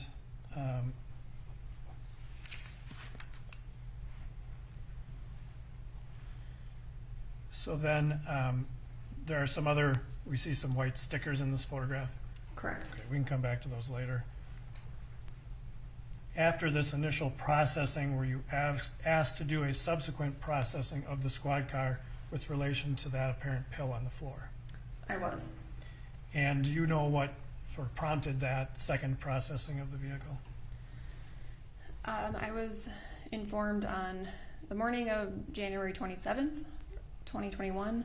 I was informed by Special Agent Ryerson that the vehicle, the squad, was being towed back to BCA headquarters. They had met, some of our agents had met with defense attorneys on the case who had gone through the squad, and there was an additional request for evidence collection after that. And that specifically was for this pill or other pill-like items in the vehicle? Yes. And so did you in fact then process the squad car a second time with that in mind? Yes. And have you seen exhibits 170 through 176? I have. And are those taken from the processing of that vehicle? Yes. Your Honor, to offer 170 to 176. No objection. 170 through 176 inclusive are received. I'm going to show you now exhibit 170. When you began to process that vehicle, was it still sealed up from the initial processing? It was not sealed up when it arrived at the garage. Because others had already been in to look for this? Correct, that was my understanding. And so we're seeing in exhibit 170, this back seat area, the pill appears to be present there as well, correct? Yes, the pill is in the position it was on May 27th. All right, and let's go to exhibit 171. And did you assign this an item number? Yes, I assigned it BCA item 51. And did you then recover that item? I did. Can you describe describe its condition for the jury? The pill was round in shape. However, it had a rough textured appearance to it, and there were no visible markings on this particular pill. Did it appear like it wasn't whole any longer? Yes, I think that's a fair statement, yes. And then if we can go to 172, please. So this is a close-up of that item? Yes, it is. And so then you collected that, and did you make that available for further testing in the lab? I did. And we'll come back to that in a minute too. Exhibit 173, can you describe what's depicted in that photograph? In this photograph, you can see an item that has been marked as item 52, and that is the rear driver's side of the squad car. And can you describe for the jurors, well, let's move on to 174, and then describe for the jurors what item 52 is. This is a closer photograph of item 52. It was a small, irregular shaped piece that could have been a portion of a pill. It had that same kind of rough textured appearance as item 51. There was no visible markings on this particular item either. And was that collected for testing as well? It was. And then going to exhibit 175. It's a little harder to see, but can you describe for the jurors what appear to be marked as items 53 and 54? Yes, so in the background of the photo is an item marked as item 53. This was a small piece of what could have been a portion of a pill. Item 54, you'll actually see two item numbers for item 54. Everything else that looked like it could have possibly been a piece of a pill, so the small remnants and the powder that were remaining, I collected together as item 54. And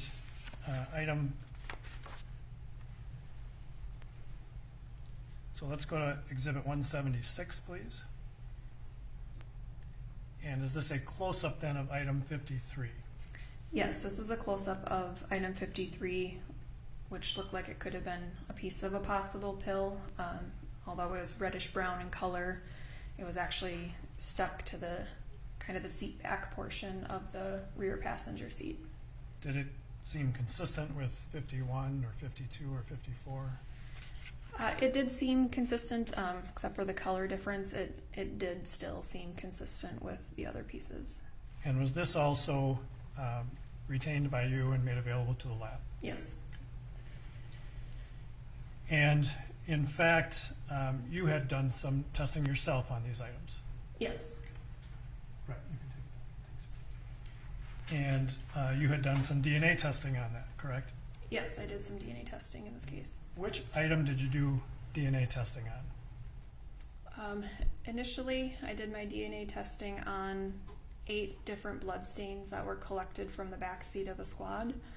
And then in that same round of DNA testing, I did collect samples from 2 of the $20 bills that were recovered from the Mercedes-Benz SUV, and I did DNA testing on those items as well. And did you do DNA testing on item 51 that we just saw? Yes, in a subsequent report, I did item 51 as well. And did you do DNA testing on items 52 to 54? No, I did not. Why not? They were quite small. They were fragile. Item 51 itself was also pretty fragile, so I had to collect the sample very carefully. The other ones were too small and fragile and weren't conducive for DNA testing. So why would you attempt to do DNA testing on item 51? What were you trying to find out? In addition to doing DNA testing on item 51, I also tested it for the presence of amylase, which is a component of your saliva. So I did that first, and it was positive. So then I went on and did DNA testing on it. So without going into a great deal of detail about DNA testing, what's the general premise behind what we all hear about as DNA testing? So DNA testing, in this particular case, I did nuclear DNA testing. It's the type of DNA where you get half from your mom, half from your dad. You get it in a unique combination that makes you different even than your siblings. This DNA codes for hair color, eye color, to things you can't necessarily see. It's essentially your genetic blueprint. So we do DNA testing on items of evidence from a scene, and then we will compare those to known DNA samples. And where or in what ways can DNA be left behind for forensic testing to be done? DNA can be left behind in a variety of ways. So through a bodily fluid, so something like saliva or blood. DNA can be left behind by touching an object or handling an object. It can be found also in the root of your hair, so it can really show up in a number of instances. And so when you have an item like item 51, it appears to be a pill, you can test to see if there might be the presence of saliva on there. Yes. And would that be true even if it appears to be dry? Yes, it would be possible to leave that behind. And what, well, describe for the jurors how you try to determine if there is or had been saliva on an item like that. So the pill itself, I swabbed it with 2 swabs, so they essentially look like Q-tips. I swabbed each side of the pill together, and then from those swabs I took a small cutting of it, and then I used that small cutting of the swab and tested it with a chemical called phthabis, which is what we use to detect the presence of amylase, which is found in saliva. So if that test is positive, it indicates that there could possibly be saliva on that particular sample. And with regard to item 51, what did you find? It was positive. So there was amylase indicated that there had been the presence of saliva at one time? Yes, that's correct. And did you then conduct DNA testing on item 51 to try and determine, well, on swabbing from item 51 to try and determine the source of that saliva? Yes, I did. And did you conduct the DNA testing in accordance with the standard operating procedures you need to do in an accredited lab for DNA testing? Yes, I did. And did you have a known DNA profile for George Floyd? Yes, I had a known DNA sample from Mr. Floyd that I had previously developed in my first round of testing. So based on the testing of item 51 and that known sample, what did you find? From item 51, that the swab collected from that pill, I obtained a single source male DNA profile that matches George Floyd. This DNA profile would not be expected to occur more than once among unrelated individuals in the world population. So after you did your testing on item 51, did you make it available for other sections of the lab? Yes, it was sent to drug chemistry after I was done. Now, I've deviated a little from the original search of the squad car, the processing. So I want to go back to May 27th when you first processed the squad car, okay? Okay. You mentioned finding some apparent blood in the squad car, correct? Yes. And where was that located? The blood was primarily located in the rear passenger side of the vehicle. And have you seen what we have marked exhibits 177 through 182? Yes, I have. Your Honor, I would offer those. 177 through 182 are received. I'm going to show you exhibit 177, please. When you are processing a vehicle and you see something that appears to be blood, is there something you can do to try and determine if it is in fact blood? Yes, we have a presumptive blood test that we use. So we'll take a small portion of a stain that we think is blood, swab it up, and then use a 3-step chemical process on that swab. If the test is positive, the swab will turn pink. If it's negative, it'll stay. The color will stay unchanged. And so when you are doing that and you see things that might be blood stains, do you do that test for each of those blood stains? Yes, for each of the blood stains, it would get its own presumptive test, yes. We see in the center of this photograph, Exhibit 177, that strap you had mentioned earlier. But then there are also these 3 white tags. Can you describe those for the jurors? Yes, the 3 white stickers you can see are items 12, 13, and 14. Those are marking locations of potential blood stains. And then also on those stickers is a little notation. It says pH positive, and that means that that blood test that I performed was positive. And do you recall how many separate stains you collected from that squad car that appeared to be blood, at least in this area of the squad car? In this particular portion of the squad car, on the seat bottom, there was 4 different blood stains. And then in other areas of the seat? And then on the seat back, the rear passenger seat back, were an additional 4 stains. So if we then go to Exhibit 178, can you describe what we're seeing here? In Exhibit 178, you can see a photograph. In the center is an item marked item 10 with that pH positive. So this is marking a blood stain that was positive for the presumptive blood test. And then this is on the rear passenger seat back. And then item number 11, which is a little bit out of the photograph, is more in the door frame of the vehicle. And that was also positive for the presence of blood. And so in this photograph, Exhibit 178, what we're seeing on the left side as you're looking at it is what? That's the door frame, or the very edge of the rear passenger seat, on the seat back side. If we can go then to Exhibit 179, describe this for the jurors, please.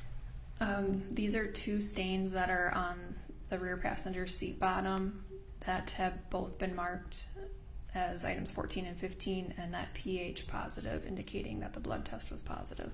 It appears these are in the same areas where we saw that strap, item 9, sitting before. Yes, the strap is right next to it. And then if we can go to Exhibit 180, describe this, please. This is an item marked as BCA item 16. This was on the rear passenger seat back, and this again was an area that was positive for the presence of blood. And Exhibit 181. This is a photograph of the seat back as well, and you can see 2 items of 2 stickers. Item 10 is an area that was positive for the presence of blood, and item 18 is also marking what I believed was possibly a blood stain. I didn't do the presumptive blood test while processing the squad at this particular time due to how small the stain was. And then finally, Exhibit 182. Now the strap has been removed and we see some other items here, correct? Correct. This was after the strap was removed, and this denotes the 4 locations on the rear passenger seat bottom where blood was indicated, and I collected samples from each of those 4 areas. So as we've seen then, there were, by my calculations, 7 different blood-like stains, 6 of which presumptively tested positive as blood, correct? There were 7 that presumptively tested positive for blood and 1 additional, so for a total of 8. 8. And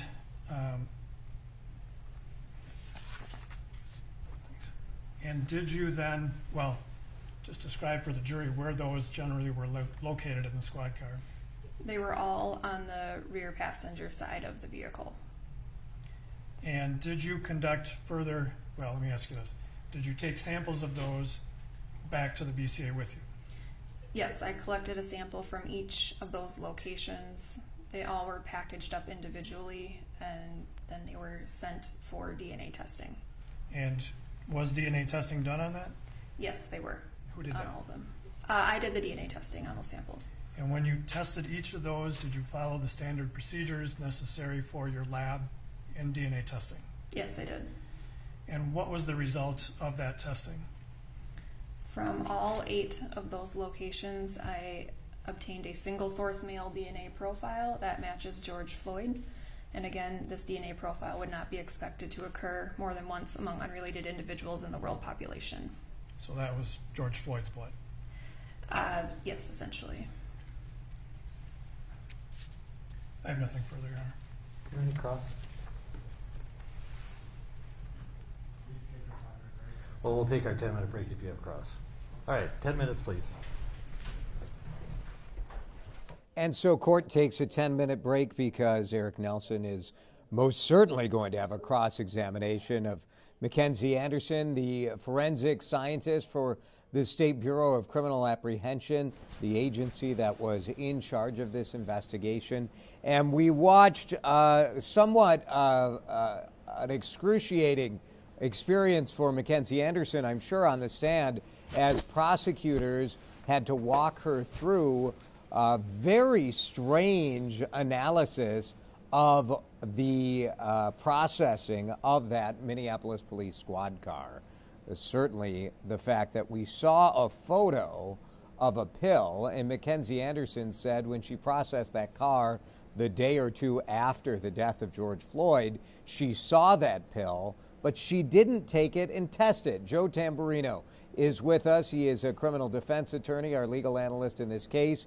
And Joe, talk us through the importance of this point of testimony, that the BCA did not take any of the pills that were found in the squad car into their custody until the defense asked for that in late January of this year.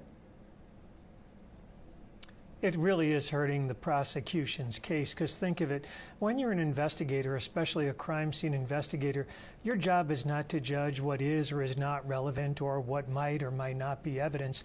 Your job is to collect the items, secure the items, document it, and test it.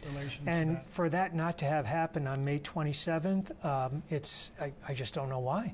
I mean, the defense will make the case that they still had the car kind of in locked custody, and the picture of the pill was taken, and when the defense asked for the re-examination, everything was in the original spot. But you wonder if it does make the jury think, well, I guess maybe that's my question to you. What does Eric Nelson, besides seeing that this was somewhat botched in the initial search, what is Eric Nelson hoping the jury will take away from this?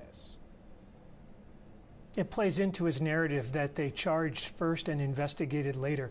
He's already tried to get that out, and he has through certain witnesses.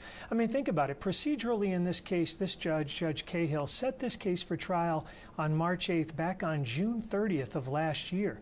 That's really fast. I mean, Mr. Nelson already got out through Agent Ryerson that this was an unusual case, the first of its kind, where the investigation is still going on, yet they're setting it for trial. So it's going to play into the defense's narrative that this was just hastily done.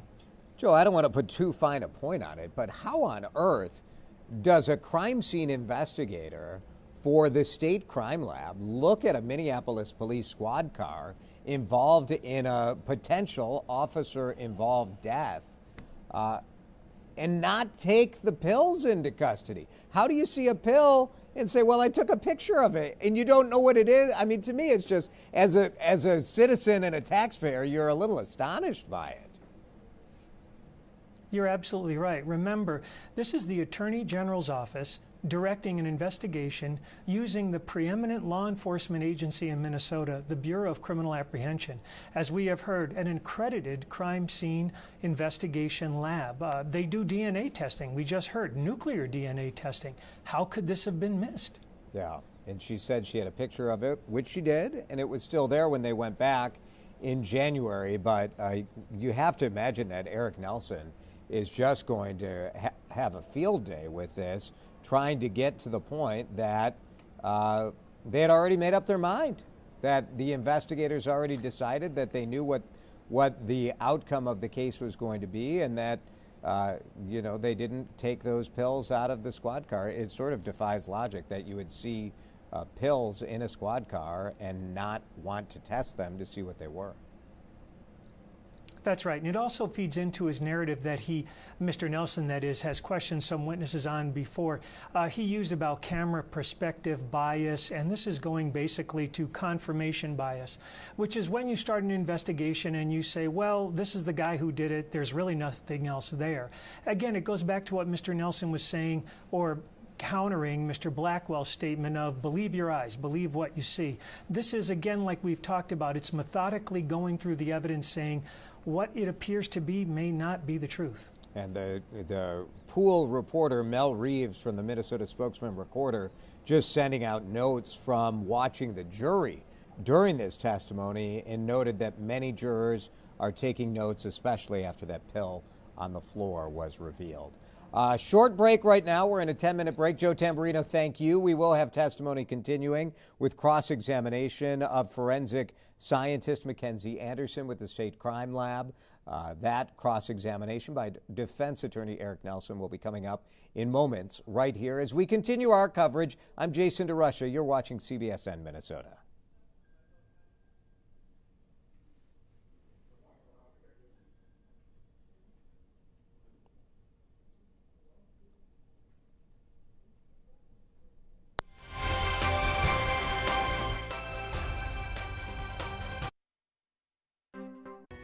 Ever wonder when work no longer becomes work? It's when you love what you do. And here at Garage Floor Coating of Minnesota, we love what we do and we love doing it for our customers. With over 30 years of industry experience, we've had many opportunities to create beautiful living spaces, both in garages and homes. Come visit our newly remodeled showroom. We'd love to show you what we do and how we can help you with your next project. Visit our new showroom and save 10%. GarageFloorCoatingofMN.com.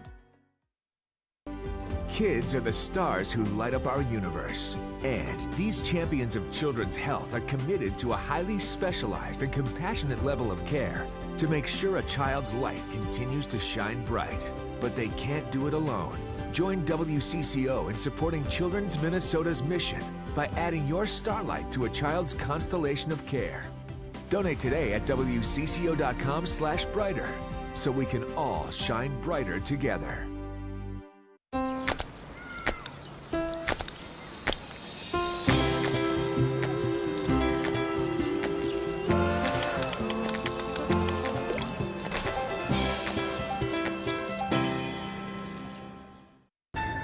Discovery is reporting for duty.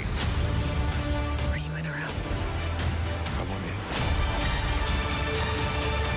Let's fly.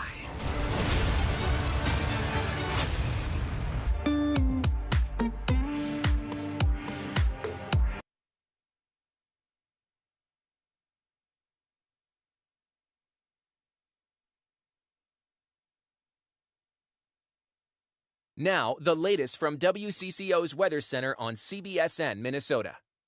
Hi, and thank you for joining us here on CBSN Minnesota. Meteorologist Lisa Meadows. Let's look at our weather headlines. We have changes coming up here as we go into this evening. Showers and thunderstorms pushing in. A steady soaking rainfall through tomorrow, and then dry, but also cooler as we go into the weekend. Here's the breakdown for the Twin Cities. Temperatures to the 60s as we go into the afternoon, down to the 50s. Rain chances start to ramp up about dinner time. We'll watch for some of those thunderstorms that could develop as we go into tonight. Before that, our high temperatures really depend upon where you are due to a frontal boundary that is in place. Off to the south, warmer temperatures here in the 70s, high of 69 here in the Twin Cities with increasing clouds as we go throughout the day. All right, let's time it out for you. Like I said, about dinner time, we bring in a chance of seeing some thunderstorms. Now, it is possible that we could see some severe weather with this. We have a 1 out of 5 marginal risk for severe weather. Yesterday, we had a 2 out of 5, the slight risk. It's possible we could see a little bit of hail or also some damaging winds. The timing would be on when the storms fire up, about dinner time till about sunset, going into about 8 p.m. After that, thunderstorms are still possible.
Anderson giving that testimony about Giles, how are you looking currently through the car and I'm a doing the crime forensic scene scientist analysis. Here's with the Brianna drug Giles on the chemistry stand now. section of the Minnesota Bureau of Criminal Apprehension, also known as the BCA.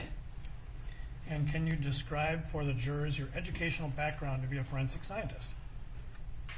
I earned my Bachelor's of Science in Biochemistry from the University of Wisconsin-Madison and my Master's of Science in Biomedical Forensic Sciences from Boston University. I've also undergone various training in both of my employment. So when did you obtain your bachelor's degree in biochemistry? 2009. And your master's? 2011. And where have you worked since obtaining your Bachelor of Science degree in this field? I worked for 4 years in Dallas County, Texas, at the Southwestern Institute of Forensic Sciences as a drug chemist in the forensic science. And how long did you do that? 4 years. And when did you leave that job? 2017. And where did you go to work from there? At the BCA. Have you been at the BCA ever since? Yes. And do you have any professional affiliations, any groups that you belong to? Yes. And can you tell the jurors what those are? I am a member of the American Academy of Forensic Sciences, a member of the Midwestern Academy of Forensic Sciences, and a member of the Clandestine Laboratory Investigating Chemists Association. And can you tell the jurors, in maintaining your competence in this field, what kind of trainings you go to? I attend various conferences, webinars, keep up on current articles, and try and stay up to date with all of the changing discipline in our field. So what kinds of things do you do as a chemist at the BCA? I analyze unknown substances for the presence or absence of controlled substances and generate reports on those findings, maintain the chain of custody, and testify in court as needed. And were you asked to perform some testing on items in the case that brings us to court today? Yes. And do you recall what the first item was that you tested? Yes. And what was that item? It was an apparent glass pipe. And given your history, your work history and your training and experience, did you inspect that visually? And if so, what did you think of it? Yes, I inspected it visually and performed analysis according to our policies and procedures. And what kind of testing did you do on that pipe? I performed a presumptive test and a confirmation test. What's the presumptive test? In this case, the presumptive test was a color test. What does that tell you? It gives me an indication of what the substance could be. So how do you, test the pipe? What do you do to get something to test? For a pipe or an apparent type of smoking device, I will scrape out a portion of residue that is on the device and use that for testing. And so with this particular pipe, did you find any like green leafy material or anything of that nature? There was only visible charred residue. And in your job as a chemist for the BCA, how often do you see this where you have a pipe with some residue in it? Very often. And so did you perform some testing on that residue? Yes. And did you follow all the procedures necessary for a chemist at the BCA in doing that testing? Yes. And what were the results of that testing? That the material contained tetrahydrocannabinol, or THC, and that no marijuana was identified. So what does that mean? What is THC? It is the main psychoactive ingredient found in marijuana. And by finding no marijuana, what do you mean by that? There was no visible plant material that was able to be identified as marijuana. And so this would indicate that it had been used at some point in the past, is all, right? It's a really poorly worded question, isn't it? The finding of this residue, does that really tell you anything about the pipe itself? Just that the pipe contained the material that was found. And were you asked to conduct some additional testing on some other items, or some testing on some additional items, I should say? Yes. And did that include item 48? Yes. And can you describe for the jurors what item 48 is? A white round tablet with apparent pharmaceutical markings. Now, were there actually 2 pills in item 48? Yes. And did you test them at separate times? Yes. Okay. When you initially tested them, can you describe for the jurors, the condition of item 48, or at least one of the pills? Well, let me ask you this way. Did the 2 pills look consistent with one another? Yes. And so can you describe for the jurors the appearance of the pill when you saw it? Both pills appeared the same, both white and round with markings, RP on one side and 10 over 325 on the other side. And you mentioned earlier pharmaceutical markings. What did you mean by that? The markings RP 10325, they had a mark or a logo on both sides of the tablet. Now, in your job, do you have to become familiar with how manufacturers mark their pills? Somewhat, yes. Okay. And when you saw these markings, did you recognize them as anything? I did not. Okay. So they're just markings on those pills? Yes. And so it's not like you recognize these as markings for aspirin or something of that nature? Correct. And so initially you only tested one of the pills. Why was that? Per our policy at the BCA, typically when we receive multiple tablets in a submission, we only will analyze one of that population if they're all similar, unless it is requested that additional tablets are analyzed. And did that in fact happen here? Yes. Who requested that do you remember who requested that you test both pills? Agent Ryerson. Okay. And describe for the jurors how you go about testing these pills. With tablets that will have markings, the first thing I will do will be take a weight of the tablet. The second would be to look up the markings using a database to determine if they're pharmaceutically made type of tablets, which would give me an indication of what the tablet could contain. And that would be followed by a confirmatory test to show what's in the tablet. So these markings you did not recognize as any manufacturer's marking? Not upon my visual observation. Okay. And then, so how do you take a sample of these pills for testing?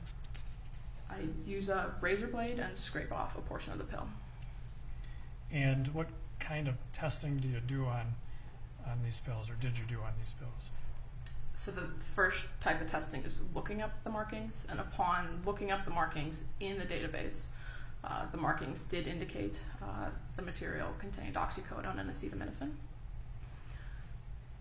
I followed that up by scraping off a portion of the tablets and putting it into a liquid, and that liquid is then injected onto a gas chromatograph mass spectrometer, or GCMS. Now, you indicated that the markings on the pills indicated, I'm going to butcher it if I try it, but that they contained what? Oxycodone and acetaminophen. Now, in your experience and your training in this field, do you know whether sometimes homemade pills are given those same markings to make them look legitimate? Yes. That can happen? Yes. And so in this case, you got that initial indication from the markings, but you proceeded to follow through with the testing, correct? Yes. And you tested both of those pills, correct? Yes. And did you follow all the standard procedures you need to do when performing that kind of testing for your laboratory? Yes. And what were the results of the testing? The tablets contained methamphetamine and fentanyl. And are you able at the BCA lab to quantify how much methamphetamine or fentanyl are in those pills? For methamphetamine, yes. For fentanyl, no.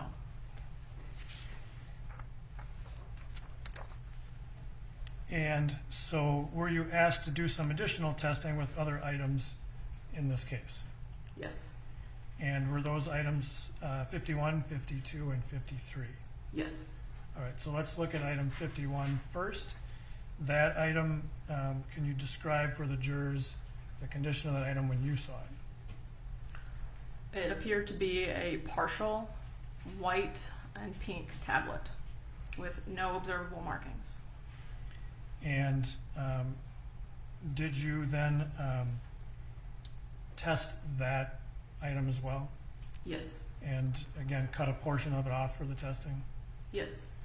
And did you follow the necessary procedures to conduct the testing on that item as well? Yes. And what were the results of that testing? Methamphetamine. And were you able to detect any other controlled substances in that pill through that testing? Not conclusively. And what do you mean by that? Per our policies and our procedures, there are certain requirements that we have to conclusively identify a substance. Methamphetamine was the only substance that was identified. So were there other substances that were not detected in a sufficient amount to have you identify them as present? Yes. And do you know what substance that would have been that you found that way? Per our testing, I can't confirm or state any identity of those substances. Okay. And that's because you have to have you have to identify a certain amount before you can say it's present. Yes. We might call that a threshold, right? We don't use that word in this type of testing. It's just not enough there to say it's there. It doesn't meet all of the requirements that we have to give an identification. I should have asked you just to explain rather than me try to do it. But, all right, so did you also then do testing on item 52? Yes. And did you incidentally weigh item 52? Yes. Do you remember the approximate weight? 0.019 plus or minus 0.005 grams. So can you give us some scale there? Is that in terms of a pill? Is that a small weight, a large weight? It was a partial amount of what would be a tablet. If you think of a normal type of Tylenol type tablet, you're going to get a weight approximately about 0.5 grams. This was 0.019. And did you also conduct testing on item 52 using the appropriate procedures for your laboratory? Yes. And what was the result of that testing? Methamphetamine. Were you able to identify any other substances in that pill? No. And item 53, did you also conduct some testing on item 53? Yes. And can you describe the condition of item 53 when you looked at it? Similar in appearance to item 51 and 52, only a much smaller amount. Do you recall the weight of item 53? It was less than 0.01 grams. So even less than 52? Yes. And did you conduct testing on that item as well using the standard procedures in your laboratory? Yes. And what was the result of that testing? Methamphetamine. Were you able to call the presence of any other substances in item 53? No. And did you also, or did you conduct some testing on item 54? I did not. Why not? It was not submitted to me for analysis. Okay.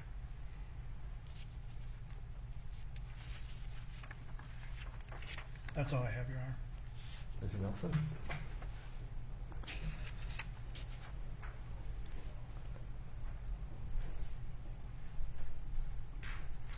Remember, this is the first the jury is hearing about drug, Just a couple of very brief confirmed questions, ma'am. illegal drugs at the scene first test on the 25th. you Eric did was Nelson. the testing of the marijuana, correct? the pipe where you recovered THC, correct? Yes. All right. But then the second test you did in report number 9, you tested the pills that appeared to have the pharmaceutical markings, correct? Yes. You looked up those pharmaceutical markings. They were consistent with oxycodone, correct, and Tylenol? And acetaminophen, yes. And acetaminophen, okay. And the weight of those pills was 0.397 plus or minus 0.005 grams, correct? That was the weight of one of those pills. One of those pills. And those pills were, did not appear to be, you could see the pharmaceutical markings on them, right? Yes. Now, the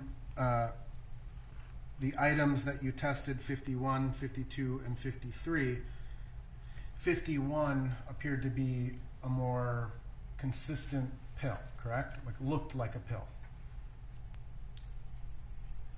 Yes, it looked like a partial pill. And that weight was 0.269 plus or minus 0.005 grams, correct? Yes. And 52 was more of a part of what appeared to be a pill, right? Yes. And that was 0.019 grams, correct? Yes. Plus or minus the 0.005. Yes. And so the difference between item number 52 and item number 48 would be 0.39 grams, give or take, right? Can you repeat what items those were? Sure. Item 52 was 0.019, and item 48 was 0.397. Yes. Okay. And then you did, just to be clear, item 48 came from the center console of the Mercedes-Benz, or were identified as coming from the center console of the Mercedes-Benz, correct?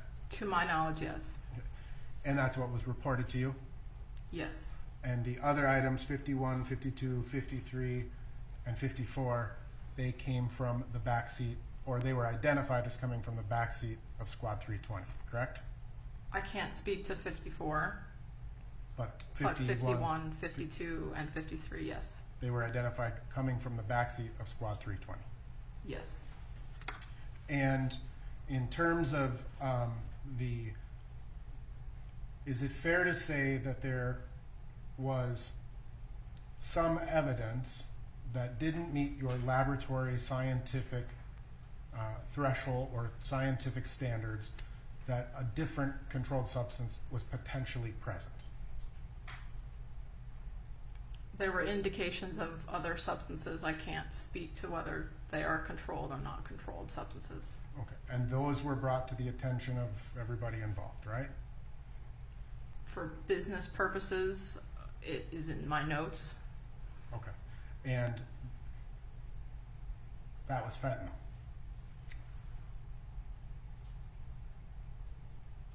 I can't confirm. Because it simply didn't meet that laboratory requirement. Yes. In terms of quantity, right? The testing I did not have any type of quantitative measurement. But in terms of whatever other markings you may be looking for, right? Whatever guidelines. You can't say it was or wasn't fentanyl. Yes. I have nothing further. Anything further? All right, thank you. You may sit down. And that completes the testimony of Brianna Giles. She's one of the BCA forensic scientists. She did the testing on the pills that were found in the Mercedes-Benz and then the pills that were found in a subsequent search this January of Minneapolis police squad car, the squad that was involved in this. And this is the first time the jury is really hearing concrete evidence that there was, in fact, methamphetamine and fentanyl found, confirmed at least, in one of the pills that was tested from the Mercedes-Benz. And that pill had markings that would indicate it was acetaminophen and something else as well. So this will be the last witness of the day. Begin by having you state your full name, spelling, and we each of take your you names. live to the courthouse to listen. Susan Lynn Neath. Neith. Susan, common spelling? Susan. Thank you.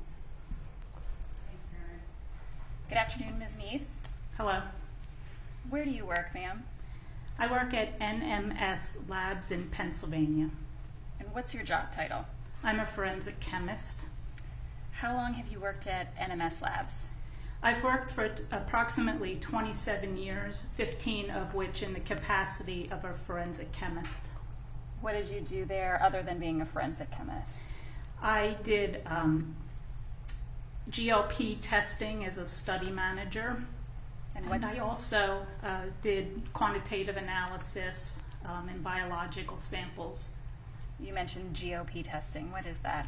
That stands for Good Laboratory Practices. We conducted studies on animal assays, clinical trials, and we would test the samples from the animals and create reports regarding the findings of those studies. Prior to joining NMS Labs, did you have any other lab or pharmaceutical experience? I did work in the pharmaceutical industry for about 7 years. Could you describe your educational background for the jury? I have a Bachelor of Science degree in medical technology from Hahnemann University in Philadelphia, Pennsylvania. And do you have any specialized training or certifications to do the work you do as a forensic chemist? I'm certified by the American Board of Criminalistics in drug analysis, and I also have a license from the Texas Forensic Science Commission in drug analysis as well. And are you up to date on all of the requirements for licensure and certification? Yes. Getting back to NMS Labs, is NMS a licensed and accredited laboratory? Yes. And in terms of your job as a forensic chemist, can you maybe describe your job duties on a day-to-day basis for the jurors? As I analyze substances for the presence of controlled substance or other pharmaceutical drugs, I perform quantitative analysis as well for controlled substances and pharmaceutical drugs. I prepare reports that summarize the findings of my analysis, and I also do peer review of other analysts' data. I do instrument maintenance, calibration, troubleshooting, and I also represent NMS at forensic meetings, doing presentations as well. And approximately how many tests have you performed as a forensic chemist at NMS Labs over the course of your career? Approximately 6,000 tests, approximately 4,000 of which were quantitative analysis. And you talked about quantitative analysis. Could you just describe what that is and what that process looks like? It's a process to determine how much drug is in a substance, what the concentration is. And do you follow certain steps in order to perform a quantitative analysis? Yes, we have standard operating procedures. And just sort of as a general overview, what steps do you go through when you get a substance for quantitative analysis? So the evidence will come in, we will open it and describe it and take an analytical weight of the material. And then when we perform the analysis, we will generate a calibration curve from a certified reference standard. So that means I will make 4 different levels of that drug and create a calibration curve from that. Also, we will prepare, or I will prepare a control sample as well to run along to show that our line is good. And the sample itself will be prepared in triplicate. We run it 3 separate times, and we report the mean concentration of those 3 replicates. We also do another replicate where we add a known amount of the drug of interest to show that we are recovering the drug from the matrix that it's in. So you described doing an initial weight of the substance you receive, is that right? Yes. And then subsequently going through this process for testing. Is that accurate? That's accurate. And are there particular tests you do for identification and then additional testing you might do for confirmation? Yes, depending on the analysis requested, we will do an identification as well to assure that the drug that we want to quantitate is actually in the sample first. And then we do a screening method by gas chromatography mass spectrometry to identify the compounds that are in the substance. And then from there, we can do a targeted analysis for quantitative analysis. So that analysis is specific for one individual drug. And then you also described that there's a peer review process as well, that standard operating procedure for NMS labs, is that right? Yes. So I'm going to talk about or ask you some questions about some testing that you did related to this case. Did you receive 3 pills from the BCA to perform testing on? Yes. And did those consist of 2 pills identified as BCA item 48, as well as 1 pill identified as, or a partial pill identified as BCA item 51? That's correct. And did you do a quantitative analysis for each of those pills to determine both the amounts of fentanyl and methamphetamine in each of those 3 substances? I did. Let's talk first about item 41, which was the 2 pills together. What was your understanding of where those pills had come from?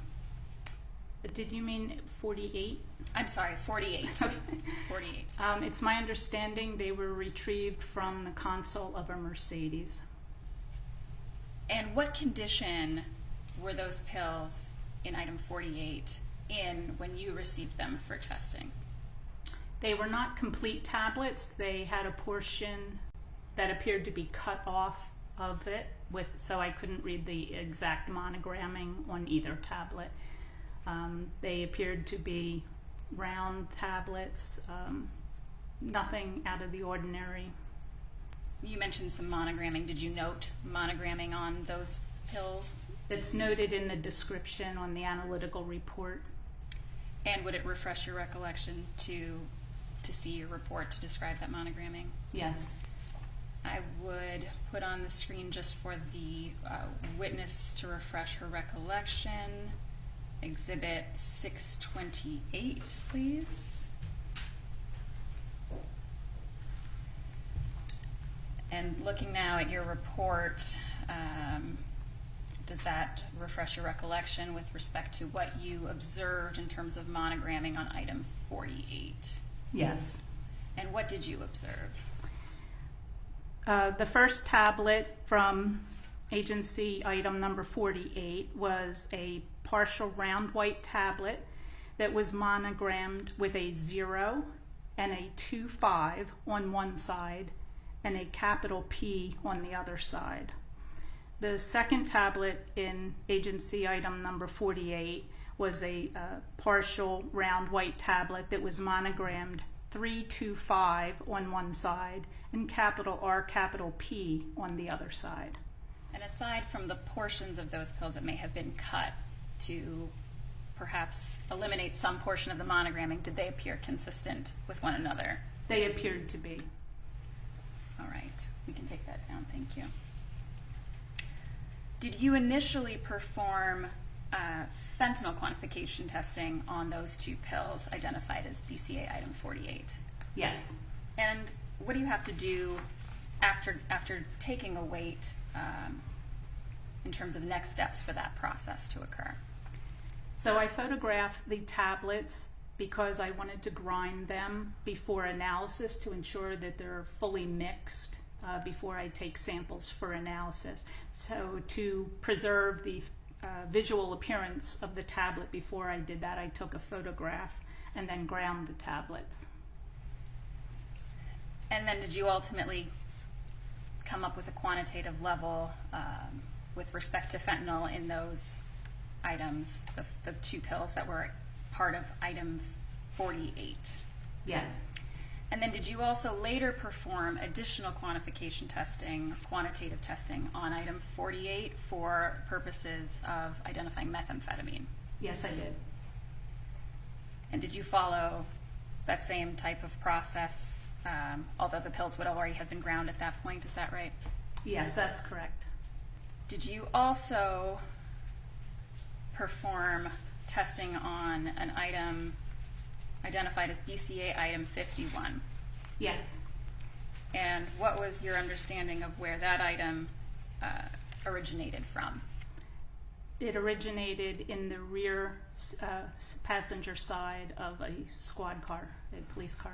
And did you perform quantitative testing for both fentanyl and methamphetamine on that item as well? Yes, I did. And what was the condition of BCA item 51 when you first received it for testing? That was also a partial tablet with no visible monogramming of any kind on, and it had a little bit of what appeared to be red staining on the tablet. Was the texture of that item different in any way from the other two pills you had previously tested? It seemed to have a rougher surface consistency compared to the other two that were smoother in appearance. Ultimately, did you issue a report documenting your findings with respect to the fentanyl and methamphetamine levels in both of the pills in item 48 as well as the pill in BCA item 51? Yes. Do you recall the details of those findings offhand? I would need to view the report again. And we will put exhibit 628 up just for the witness to refresh her recollection. And seeing your report, does that refresh your recollection with respect to your findings? Yes. And this continues on from page 1 to page 2, so just focusing in on the first part of your findings. What did you find with respect to BCA item 48? In both of those cases, the fentanyl concentration was less than 1%. For the NMS exhibit 1, which was the first tablet of item 48, the methamphetamine was 1.9%, and again, fentanyl less than 1%. For NMS item 2, or the second tablet in item 48, the fentanyl was less than 1%, and the methamphetamine was 2%. And then, with respect to BCA item 51, what were your findings with respect to BCA item 51? Fentanyl was less than 1%, and methamphetamine purity was 2.9%. And with respect to fentanyl, is that amount, well, how does that amount, this less than 1% amount, compare to what you would expect to see for street fentanyl in your experience? In my personal experience, when I've quantitated fentanyl in powders or tablets, generally we see levels that are low and less than 1%, or maybe slightly above 1%. So having a level under 1% with respect to fentanyl purity is common, and sometimes it may be slightly higher. Is that your experience? In my experience, yes. And with respect to the amounts of methamphetamine, ranging from 1.9% through 2.9%